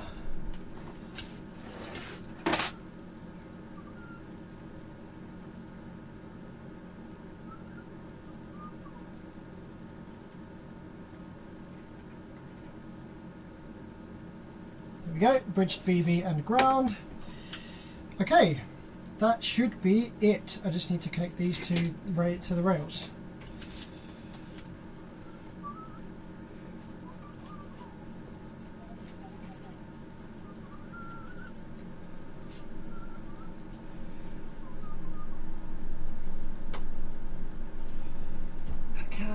Okay, so turn my external supply on. Okay, so for this one we want 5 volts. Yep, that's 5, and then we want this one to be plus minus. I'm going to go plus minus 12 to start with, just so that VB is correct. Plus minus 12. Yep, okie dokie.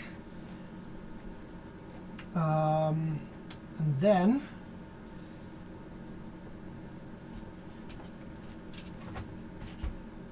just got to connect these to rails. So positive rail is which one was positive rail, which one was negative rail? This is beautifully janky. Yes, this is beautifully janky. I love janky setups like this, make me happy. Positive rail is this one.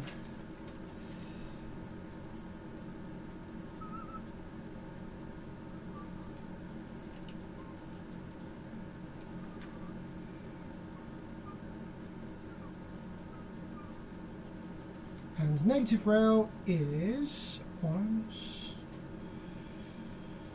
this one.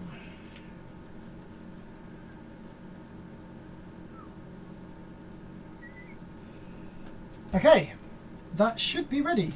And we can, one last thing I need to do is jump over the ground for my 5 volt supply, because that doesn't currently have a ground reference because it's floated on the external supply. So I just need to jump that over to main ground, which is there.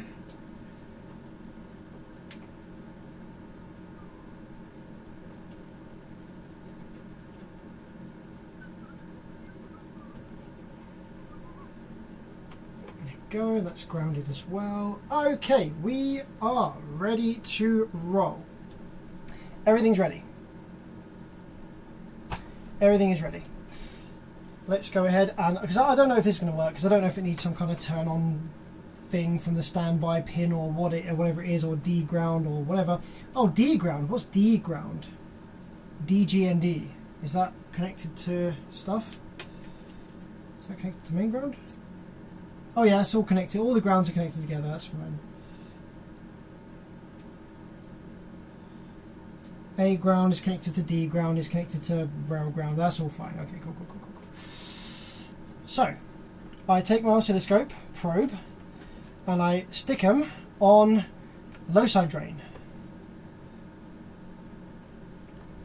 which is, if I recall, this one. Low side drain is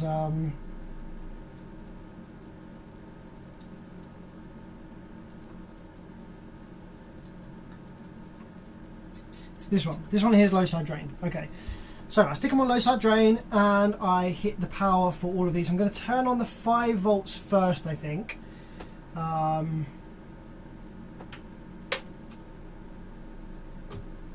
Whoa! That drew a shite load of current. That drew like 3 amps. Okay, that's a bit worrying. The plus 5 drew like balls load of current. Why?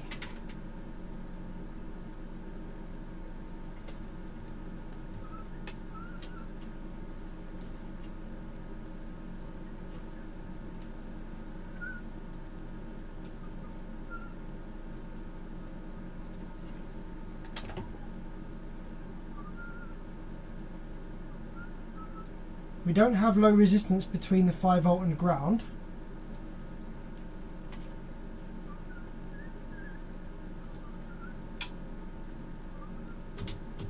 Yeah, we've got overload on the 5 volt rail.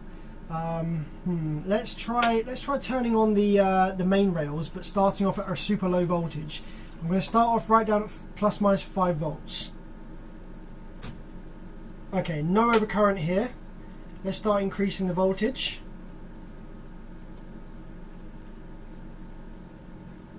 9, 10, 11. Okay, so we're at plus minus 12 volts now on the main rails, and the plus minus 15. Yep, we currently have, as you can see on the screen, we've got rail there and nothing on this one. So what happens if I now turn on the 5? We still have overload. So something's not happy with the 5 volts. What does that go to? What does the 5 volts do? Maybe I should see what's getting hot on the board.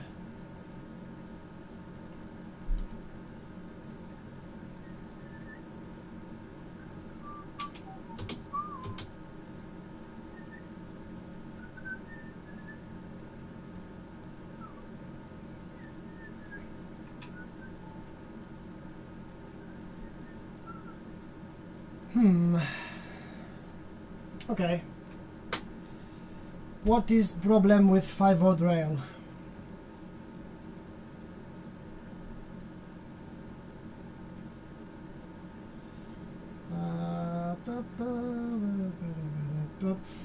I'm going to get the thermal imaging camera out and see what's not happy with 5 volts. Let me just make sure there is actually 5 volts that's coming out of this supply. Oh shit, no, hang on. Oh, the overload is internal. Hang on, the overload is not on the board. The 5 volt supply is fine, but something is overloading my supply.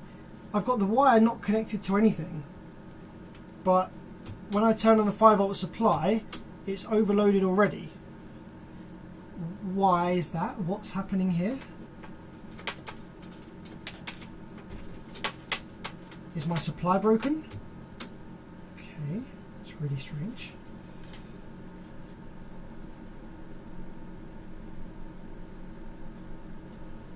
Bit confused.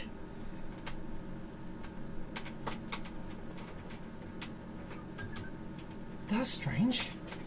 When I connect the ground, the negative of the 5 volt supply to the main ground, it's overloaded. What?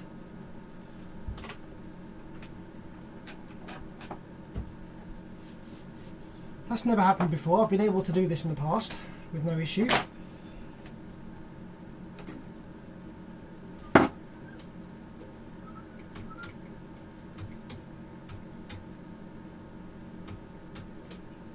It's weird. It's almost like the 5 volt output is reversed.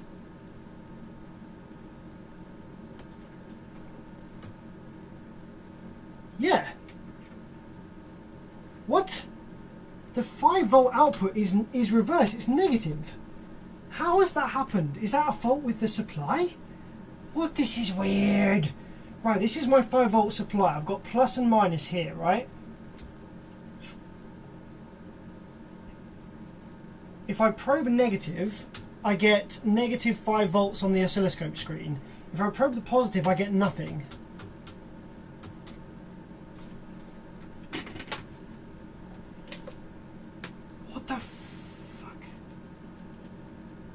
I've used the 5 volt output before and it's been fine.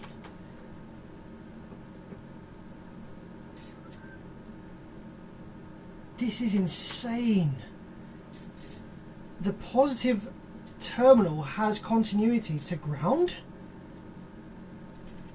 I am so lost, so confused. No idea what's going on there.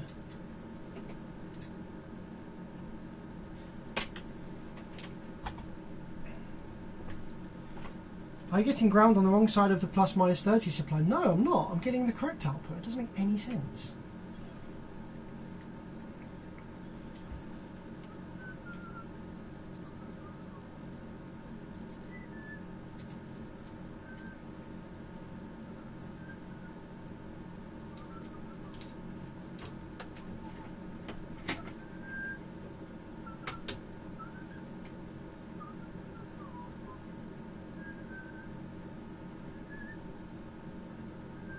Plus minus 13, that's correct on there.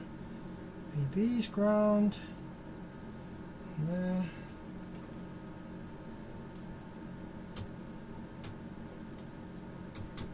I am so lost. Anyway, it does appear to be like it's fine. We're not drawing excessive current from the rails, aren't we? So maybe I should go. I mean, it's not drawing excessive current from the mains because it's not started switching yet. That's the thing.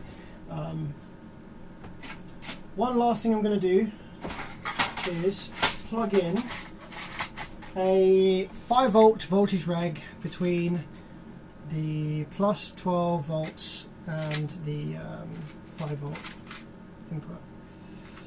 Just a 7805 or something. Do I have a 7805 in here? 7905, 7905, 7805. Here we go. 7805. I'm just going to quickly solder a 7805 in here.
Okay, input, ground, output. So output is pin 3.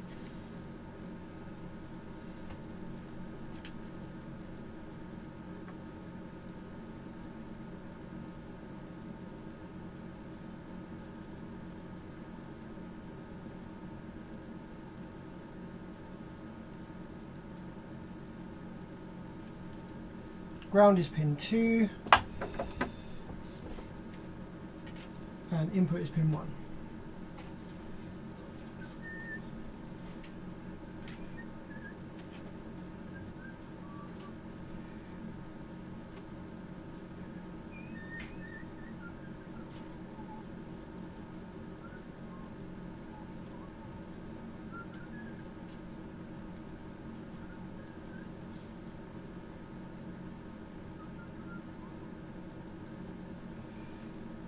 Coming from the positive.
Okay, that's a little 5-volt reg just connected up to the 5-volt input, so that should work now, maybe, I don't know, let's see what happens.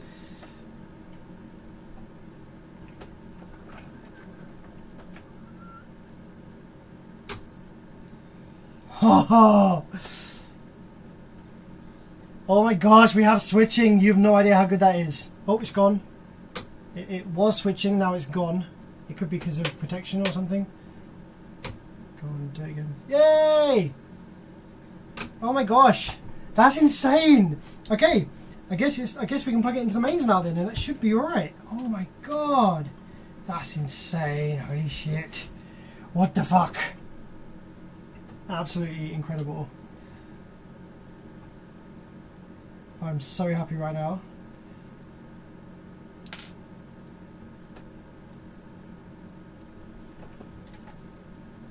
Yo, Zedden, thank you so much for the help, man. Also, Frank, thank you so much for the help in finding these pictures. That is insane. Guys, we did it together. Jesus, this is one I've had sitting on my back burner for like years due to not knowing what those values were.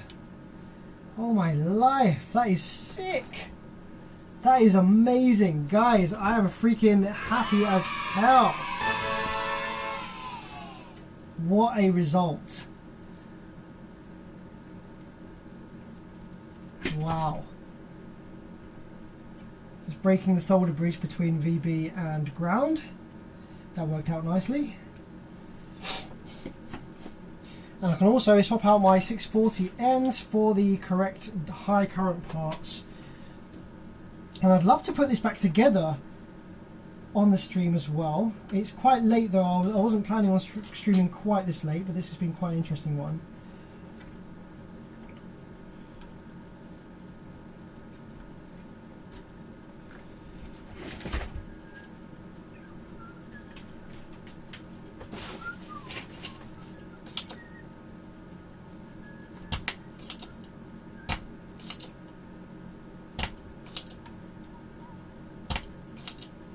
I can't believe it started switching. Like, what the heck?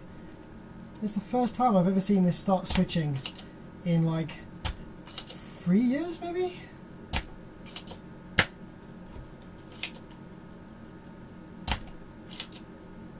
I'm so confused. What the hell's wrong with my bench power supply though? I'm bamboozled about that. I have no idea what's up with that. It's randomly started sending the voltage, but negative of the voltage, to the negative terminal, and the positive terminal is connected to ground. It's never been like that. I'm well confused about that. It's proper weird, that is.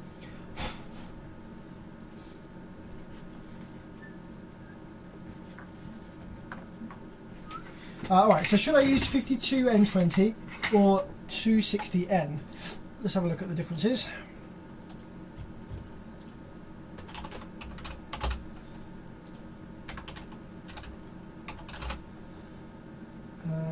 No, is it not? Oh, it's not FDA, is it? It's what's the FQP? FDP.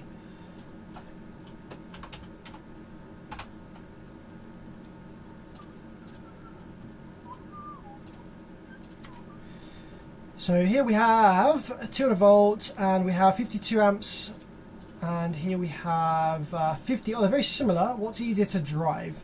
What's quicker? They're very similar. So we have rise and turn on delay. So we have 60, 55, 17. Here we have. Woo! Okay, the FDP part is way slower. The 2200 versus. Okay, the input capacitance of the international rectifier part is higher. But we're only driving one FET, so it should be fine. Gate charge, total gate charge 234 versus total gate charge of... Whoa! The gate charge is a lot different as well. What about the originals? 61, is that FDP 61N20? I guess that's what's being used originally.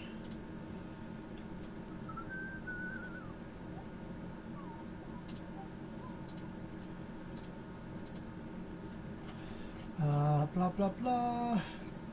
Okay, so 22 to 33 is fine. The gate charge is low. Okay, so I think I'm going to opt for the 52, but the rise and fall times of 175, that's actually kind of, yeah, similar to these. So I'm going to use the 52 N20s. Did you see the LED light blinking? No, I didn't actually. MVP goes to Seddon and Frank today. Yes, Seddon and Frank. Massive congrats, man. Thank you so much for that. That's awesome. I think you might need RTFM on the PSU. Maybe. Right, yes, I'm going to drop these in. But I'm going to have to connect these to the heatsink first before I solder them in, because I need to get the height right. Now, where is the heatsink for this? Where did I put that?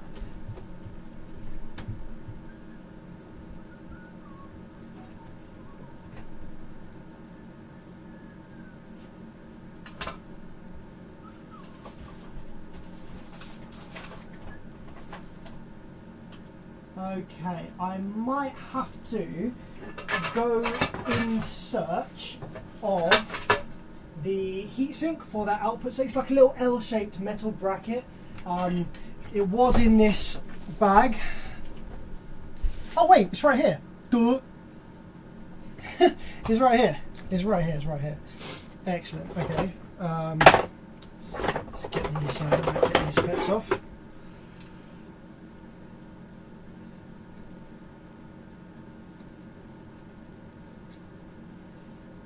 Oh, I've got some FTP 61N20s here already. Were they original though? I've just realised that these are the ones that I might have fitted. What are the original fits? I think they are 61N20s.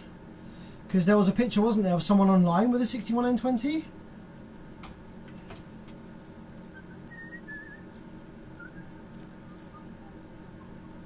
I think this... Can someone confirm that just with the pictures online? I think the 61N20s were original.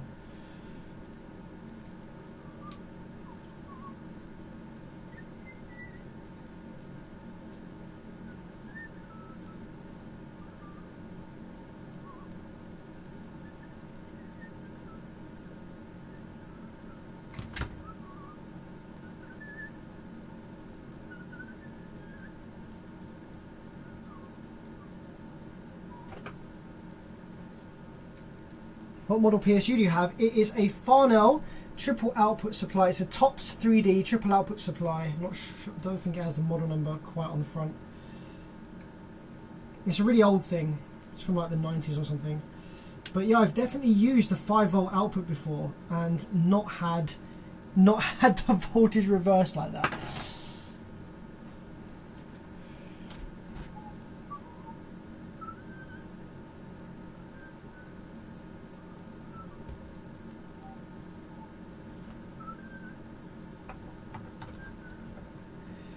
Okay, so that goes in there like that. Let's just get this up here like this.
That goes on there, and then I seem to remember also there was another clamp. Yes, here we go. I think this clamp.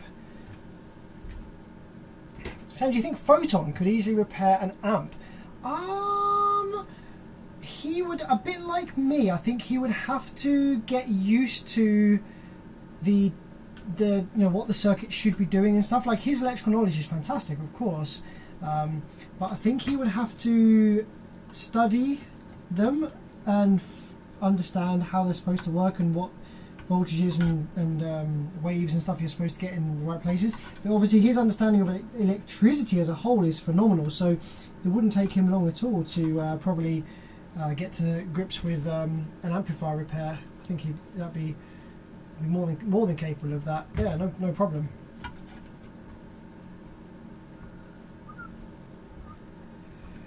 I actually messaged Photon years ago and asked him if I could have the 21-inch sub that he blew up so I could use the basket for a project. And he said yes, I just have to come and get it, but I never did.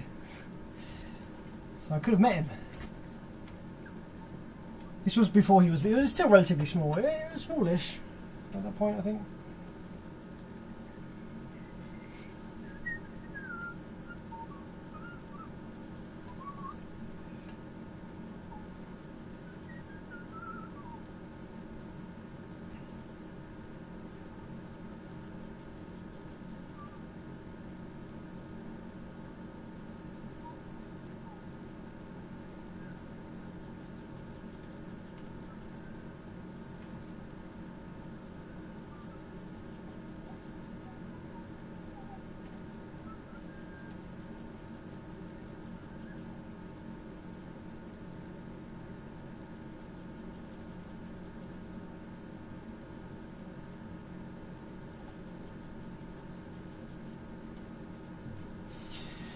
By the way, I've got absolutely no idea what this encoder on the back is for. I don't got any ideas what that might be for. Not a clue.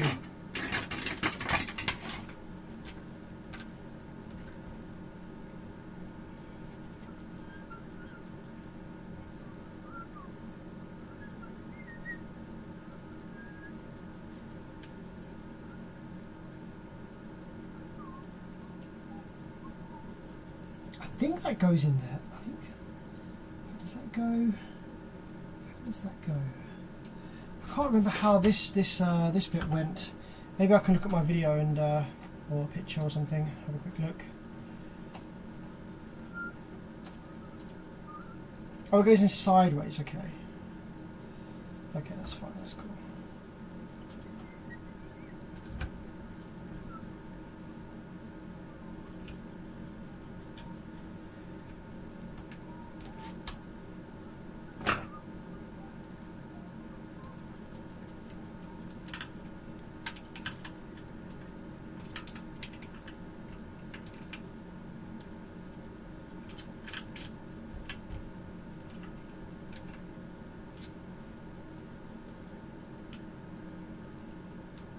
Oh, it goes the other way around, doesn't it? Of course, yeah, of course. It goes that way around. Fun fact, the topology of the 2092 is basically eliminates all linearity from the switching and even voltage droop from the rails, leaving only the distortion of the output filter. Wow! That is cool.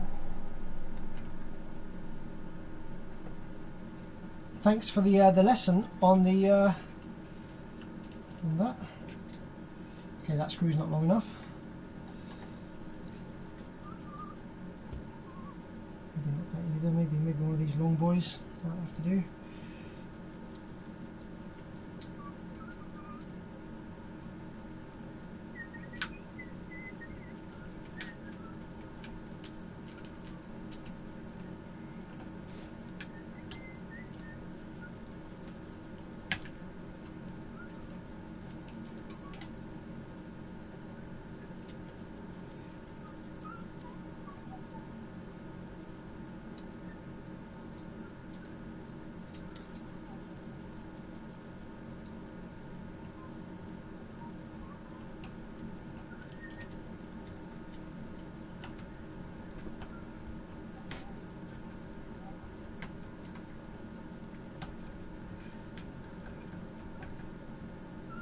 Right, there we go. That's the thermistor.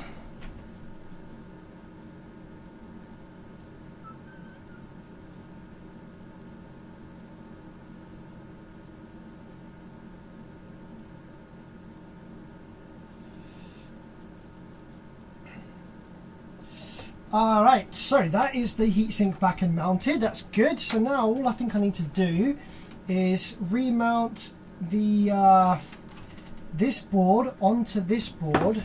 I think, was that like a bracket or something? No, that goes onto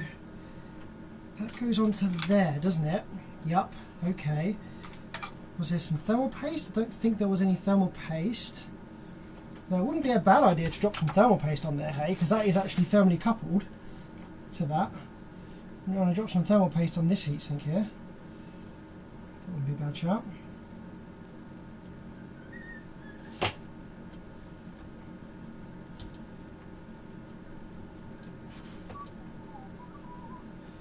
Actually, there should be probably some some thermal paste on that heatsink as well, but I've kind of screwed that up now.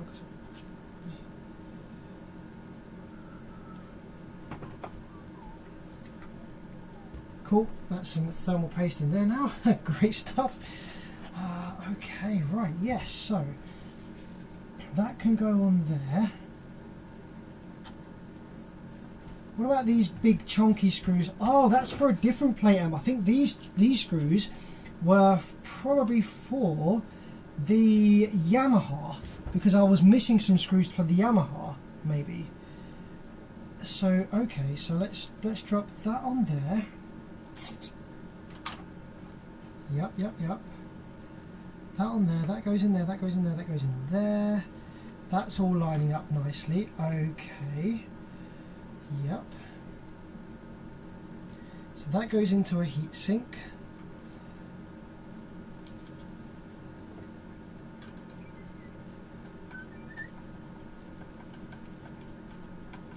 Okay, that's in. That goes into a heatsink.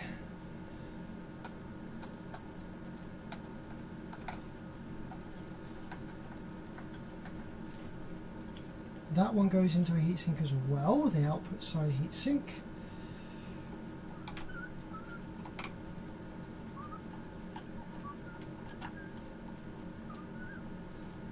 Yep. Okay, that one goes in there. Nice. Okay, then we have some screws going in from the board into the heatsink, some small ones. I'm well excited! Is that a foil wrapped fuse? Oh, I don't know, it might be while I was diagnosing stuff. I'll have to have a double check of that in a minute. Oh yeah, that looks like a foil wrapped fuse, it does. I'll change that out in a minute.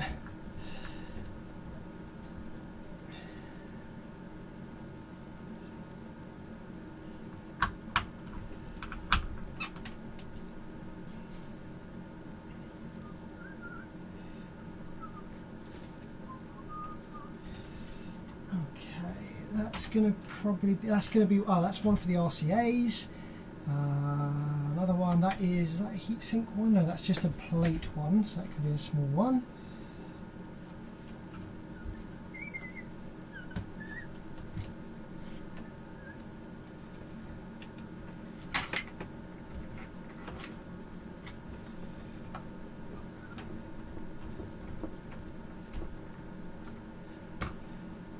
Oh Sam, did I tell you? Did you tell chat about those amazing value for money speaker cables we found? No, no, I haven't yet. No. Yeah, super good value. We found some really cheap speaker cables. If anyone wants some for their next build.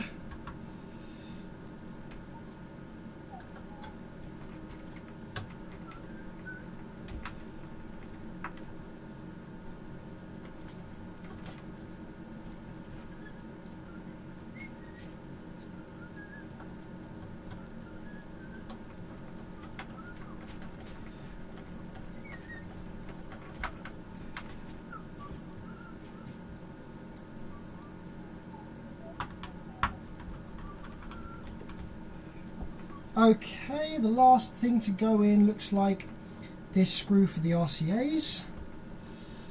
I think that's the last one. Yep. Tighten that up, tighten that up, tighten that up.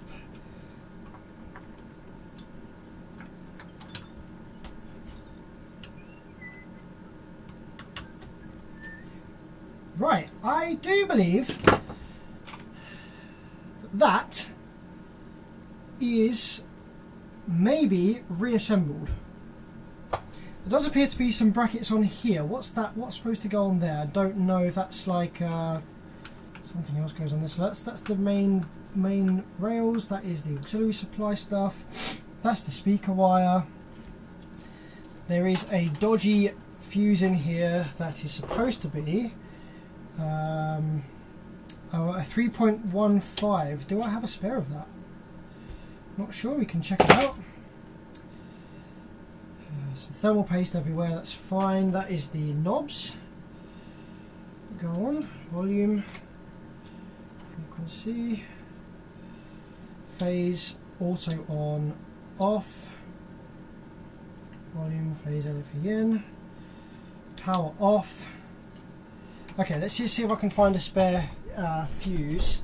What was that? That was a 3.15 amp.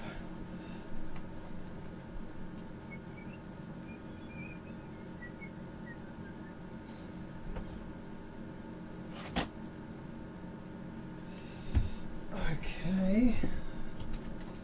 Now, where do I keep all of my fuses?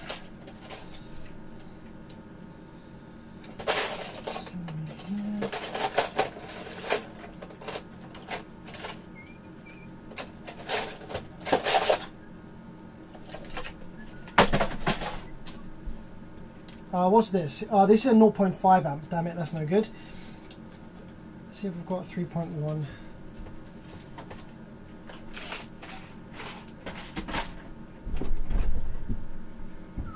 The thing is that in the UK our plugs are fused. So if I put a 3 amp fuse in the plug, then that does the same job. So I could technically bridge over if I wanted to that fuse connector.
Yeah, guys, I don't think I'm going to be able to find a 3.1 amp fuse in that correct size, because the main fuses we have for the plugs are much bigger. Matthew again with the 5. Jesus Christ! For fuck's sake. Is that your stash of fuses so you can change the ceramic ones when all your amps to improve sound quality? Yeah, yes, absolutely. You've got to change out your glass fuses for ceramic ones because it improves sound quality. You heard it here first.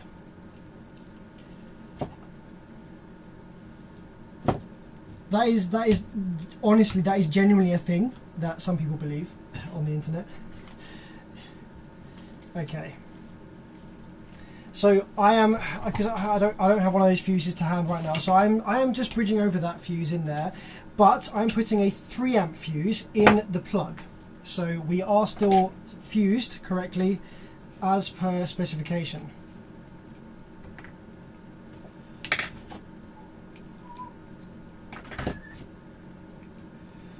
I don't know the differences in the fuses, whether some are quick blow, some are slow blow, etc. I'm not sure.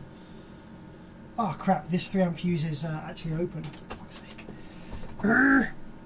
There was a 5 amp fuse in there from factory in that plug. Let's see if I can find a spare 3 amp somewhere fused. What's in here?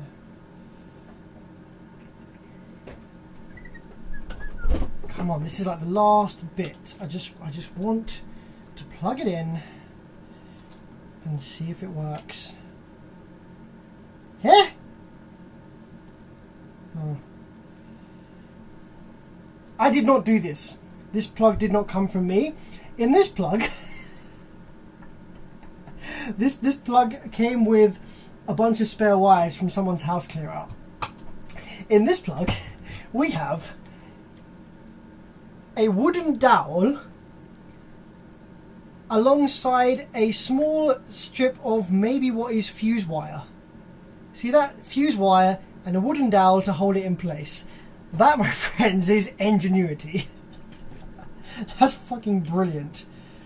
I'm just going to put that I'm not gonna do the screw up. I'm gonna leave the screw out to remind myself that this one is not to be used until I put the correct fuse in there. What the fuck? That's the best thing I've seen in a while. Maybe I should just put the 5 amp fuse in and send it.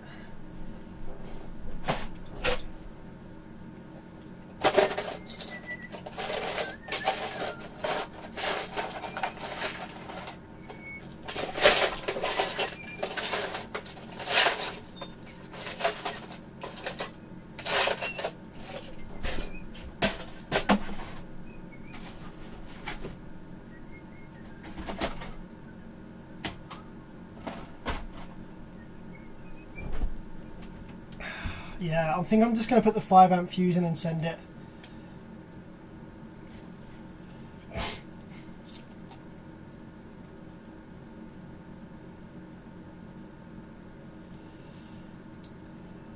Five amp fuse, send it.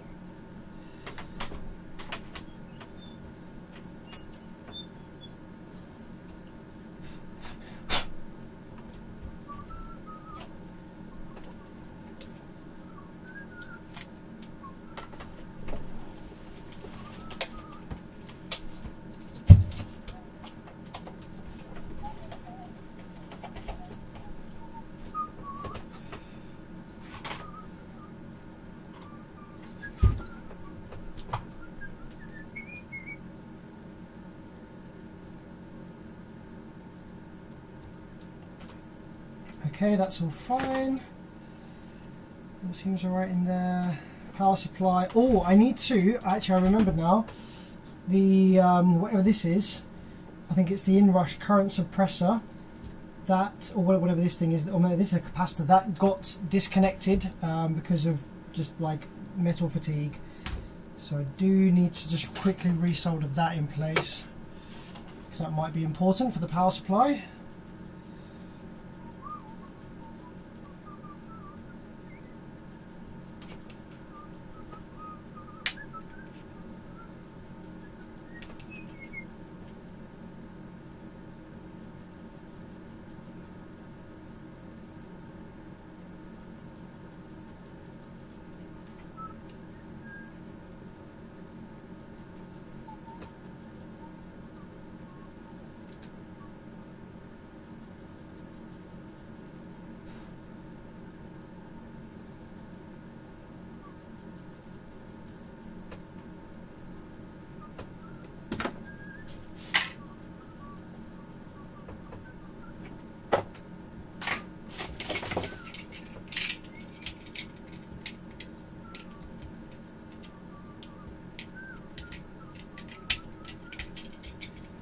It's a capacitor, this thing, with a snap leg.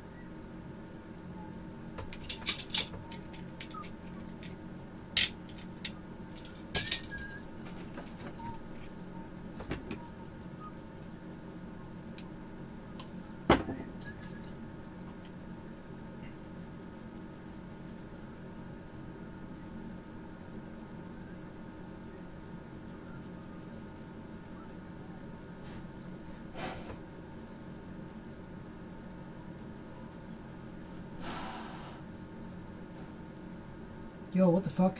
This leg does not want to connect to the solder. Right, there we go.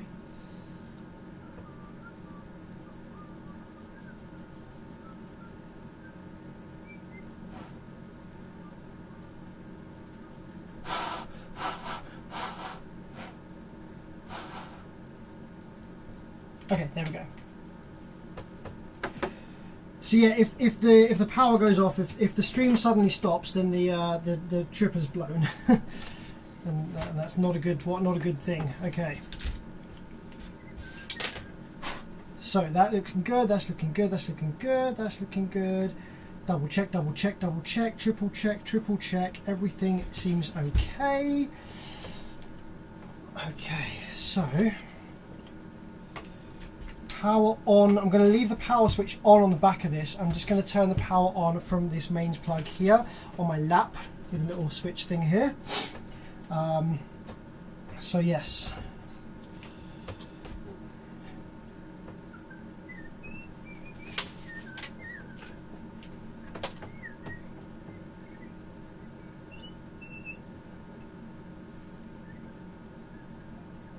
I'm just going to hook up. I'm going to hook up to these speaker terminals, right?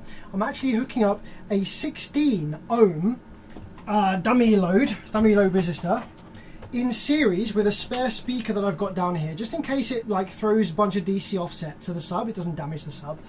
Not that I really care about the sub. It's an old spare one, but you know, it just makes it a bit nicer just in case. So I'm just throwing yeah, 16 ohms in series and then a sub connected to the speaker terminals.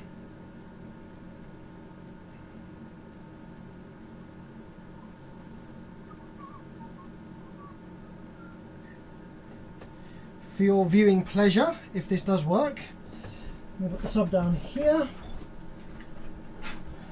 Okay, sub is there. RCA's going to just hook up an RCA into here. Going to call that LFE in because I'm just going to be playing low frequencies, so that's fine.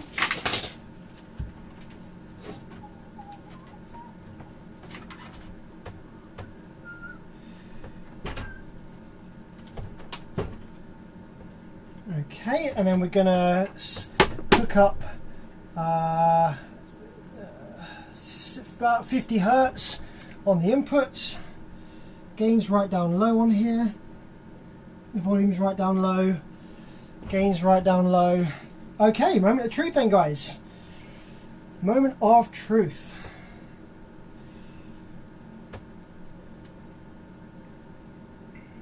LFE in. Okay. Moment of truth, moment of truth, moment of truth. What's it going to do? Is it going to blow up? Is it going to work? I'm going to put my safety glasses on, just in case something sparks up into my eyes. Where are my safety glasses? Here they are. Safety glasses going on. Alright, alright, alright, alright. So, mains power on there. We are about to power up. Are you ready? Maybe, what camera shall I give you? I'll give you this one. Fuck's sake, I hate this, I hate this, I hate this, I hate this. Let me put my headphones on as well, just for a bit of, just in case it goes bang. Whew. 3, 2, 1.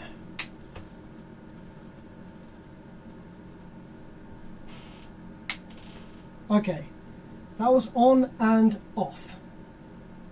Didn't seem to do anything.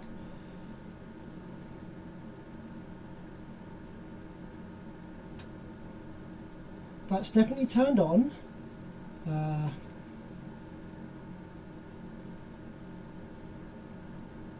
Phase off, on. I think that's the on switch. The on switch was not on. Okay, ready. This again. 3, 2, 1.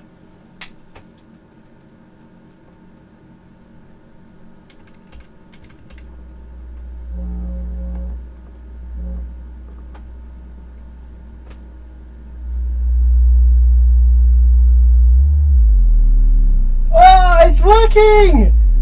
Oh my gosh, it is working. Guys, what the fuck?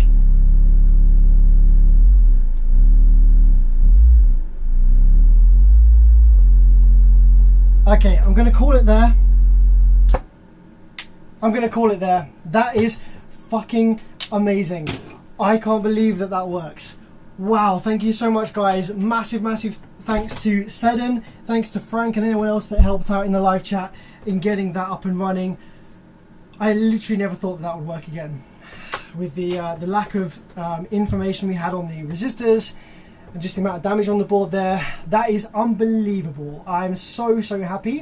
I'm going to send a message to the owner of this amplifier right now. I've had it for like 2 or 3 years, and say, hey, remember that plate amp?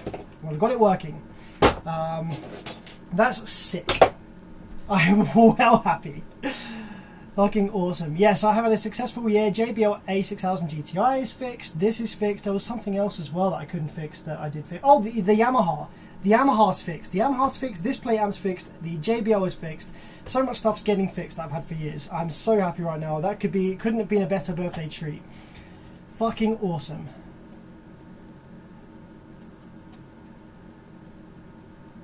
Fucking awesome. That is so sick. I'm so pleased with that. That is next level happy. Like, I'd love to keep this for myself and use it in a project, like, because I've got loads of subs that I'm going to be building, like, for around the house that I need plate amps for, but it would be, you know, obviously wrong to take this. It doesn't belong to me. But if the guy says he hasn't got the sub anymore, then I will offer to buy it off him for the broken price, obviously, which probably won't be much. But I will send him a message saying it's all fixed. Do you want it back? Whew. I'm going to go to bed because it is almost midnight here in the UK, and I've been streaming for longer than I planned. I've been streaming for 7 hours and 19 minutes. These birthday streams always go on a while. I had the best dinner that I've had in ages. I had a great time with you guys. Some of your donations have been absolutely freaking ridiculous, Matthew, and anyone else that sent any donations through to me. That I am so grateful. Honestly, I love hanging out with you guys. It's fantastic. So really makes my evening, really makes my work a lot more bearable. So guys, just a quick teaser, upcoming videos. At some point, the audio pipe mod, when I get around to doing more of that. That's another big project I need to finish. But more soon, upcoming videos is going to be a nostalgic throwback. I'm going to be doing a video of my house sound systems, just the systems I have around the house, some woofer excursion, some free air stuff, maybe some box builds, giving Matthew here on the live chat a demo of my van and Proton, some videos of the Proton in its current form, some videos of the van in its current form, and yeah, just some fun audio stuff. It'll be great. I need to press the woo! And hopefully not that. That's all good.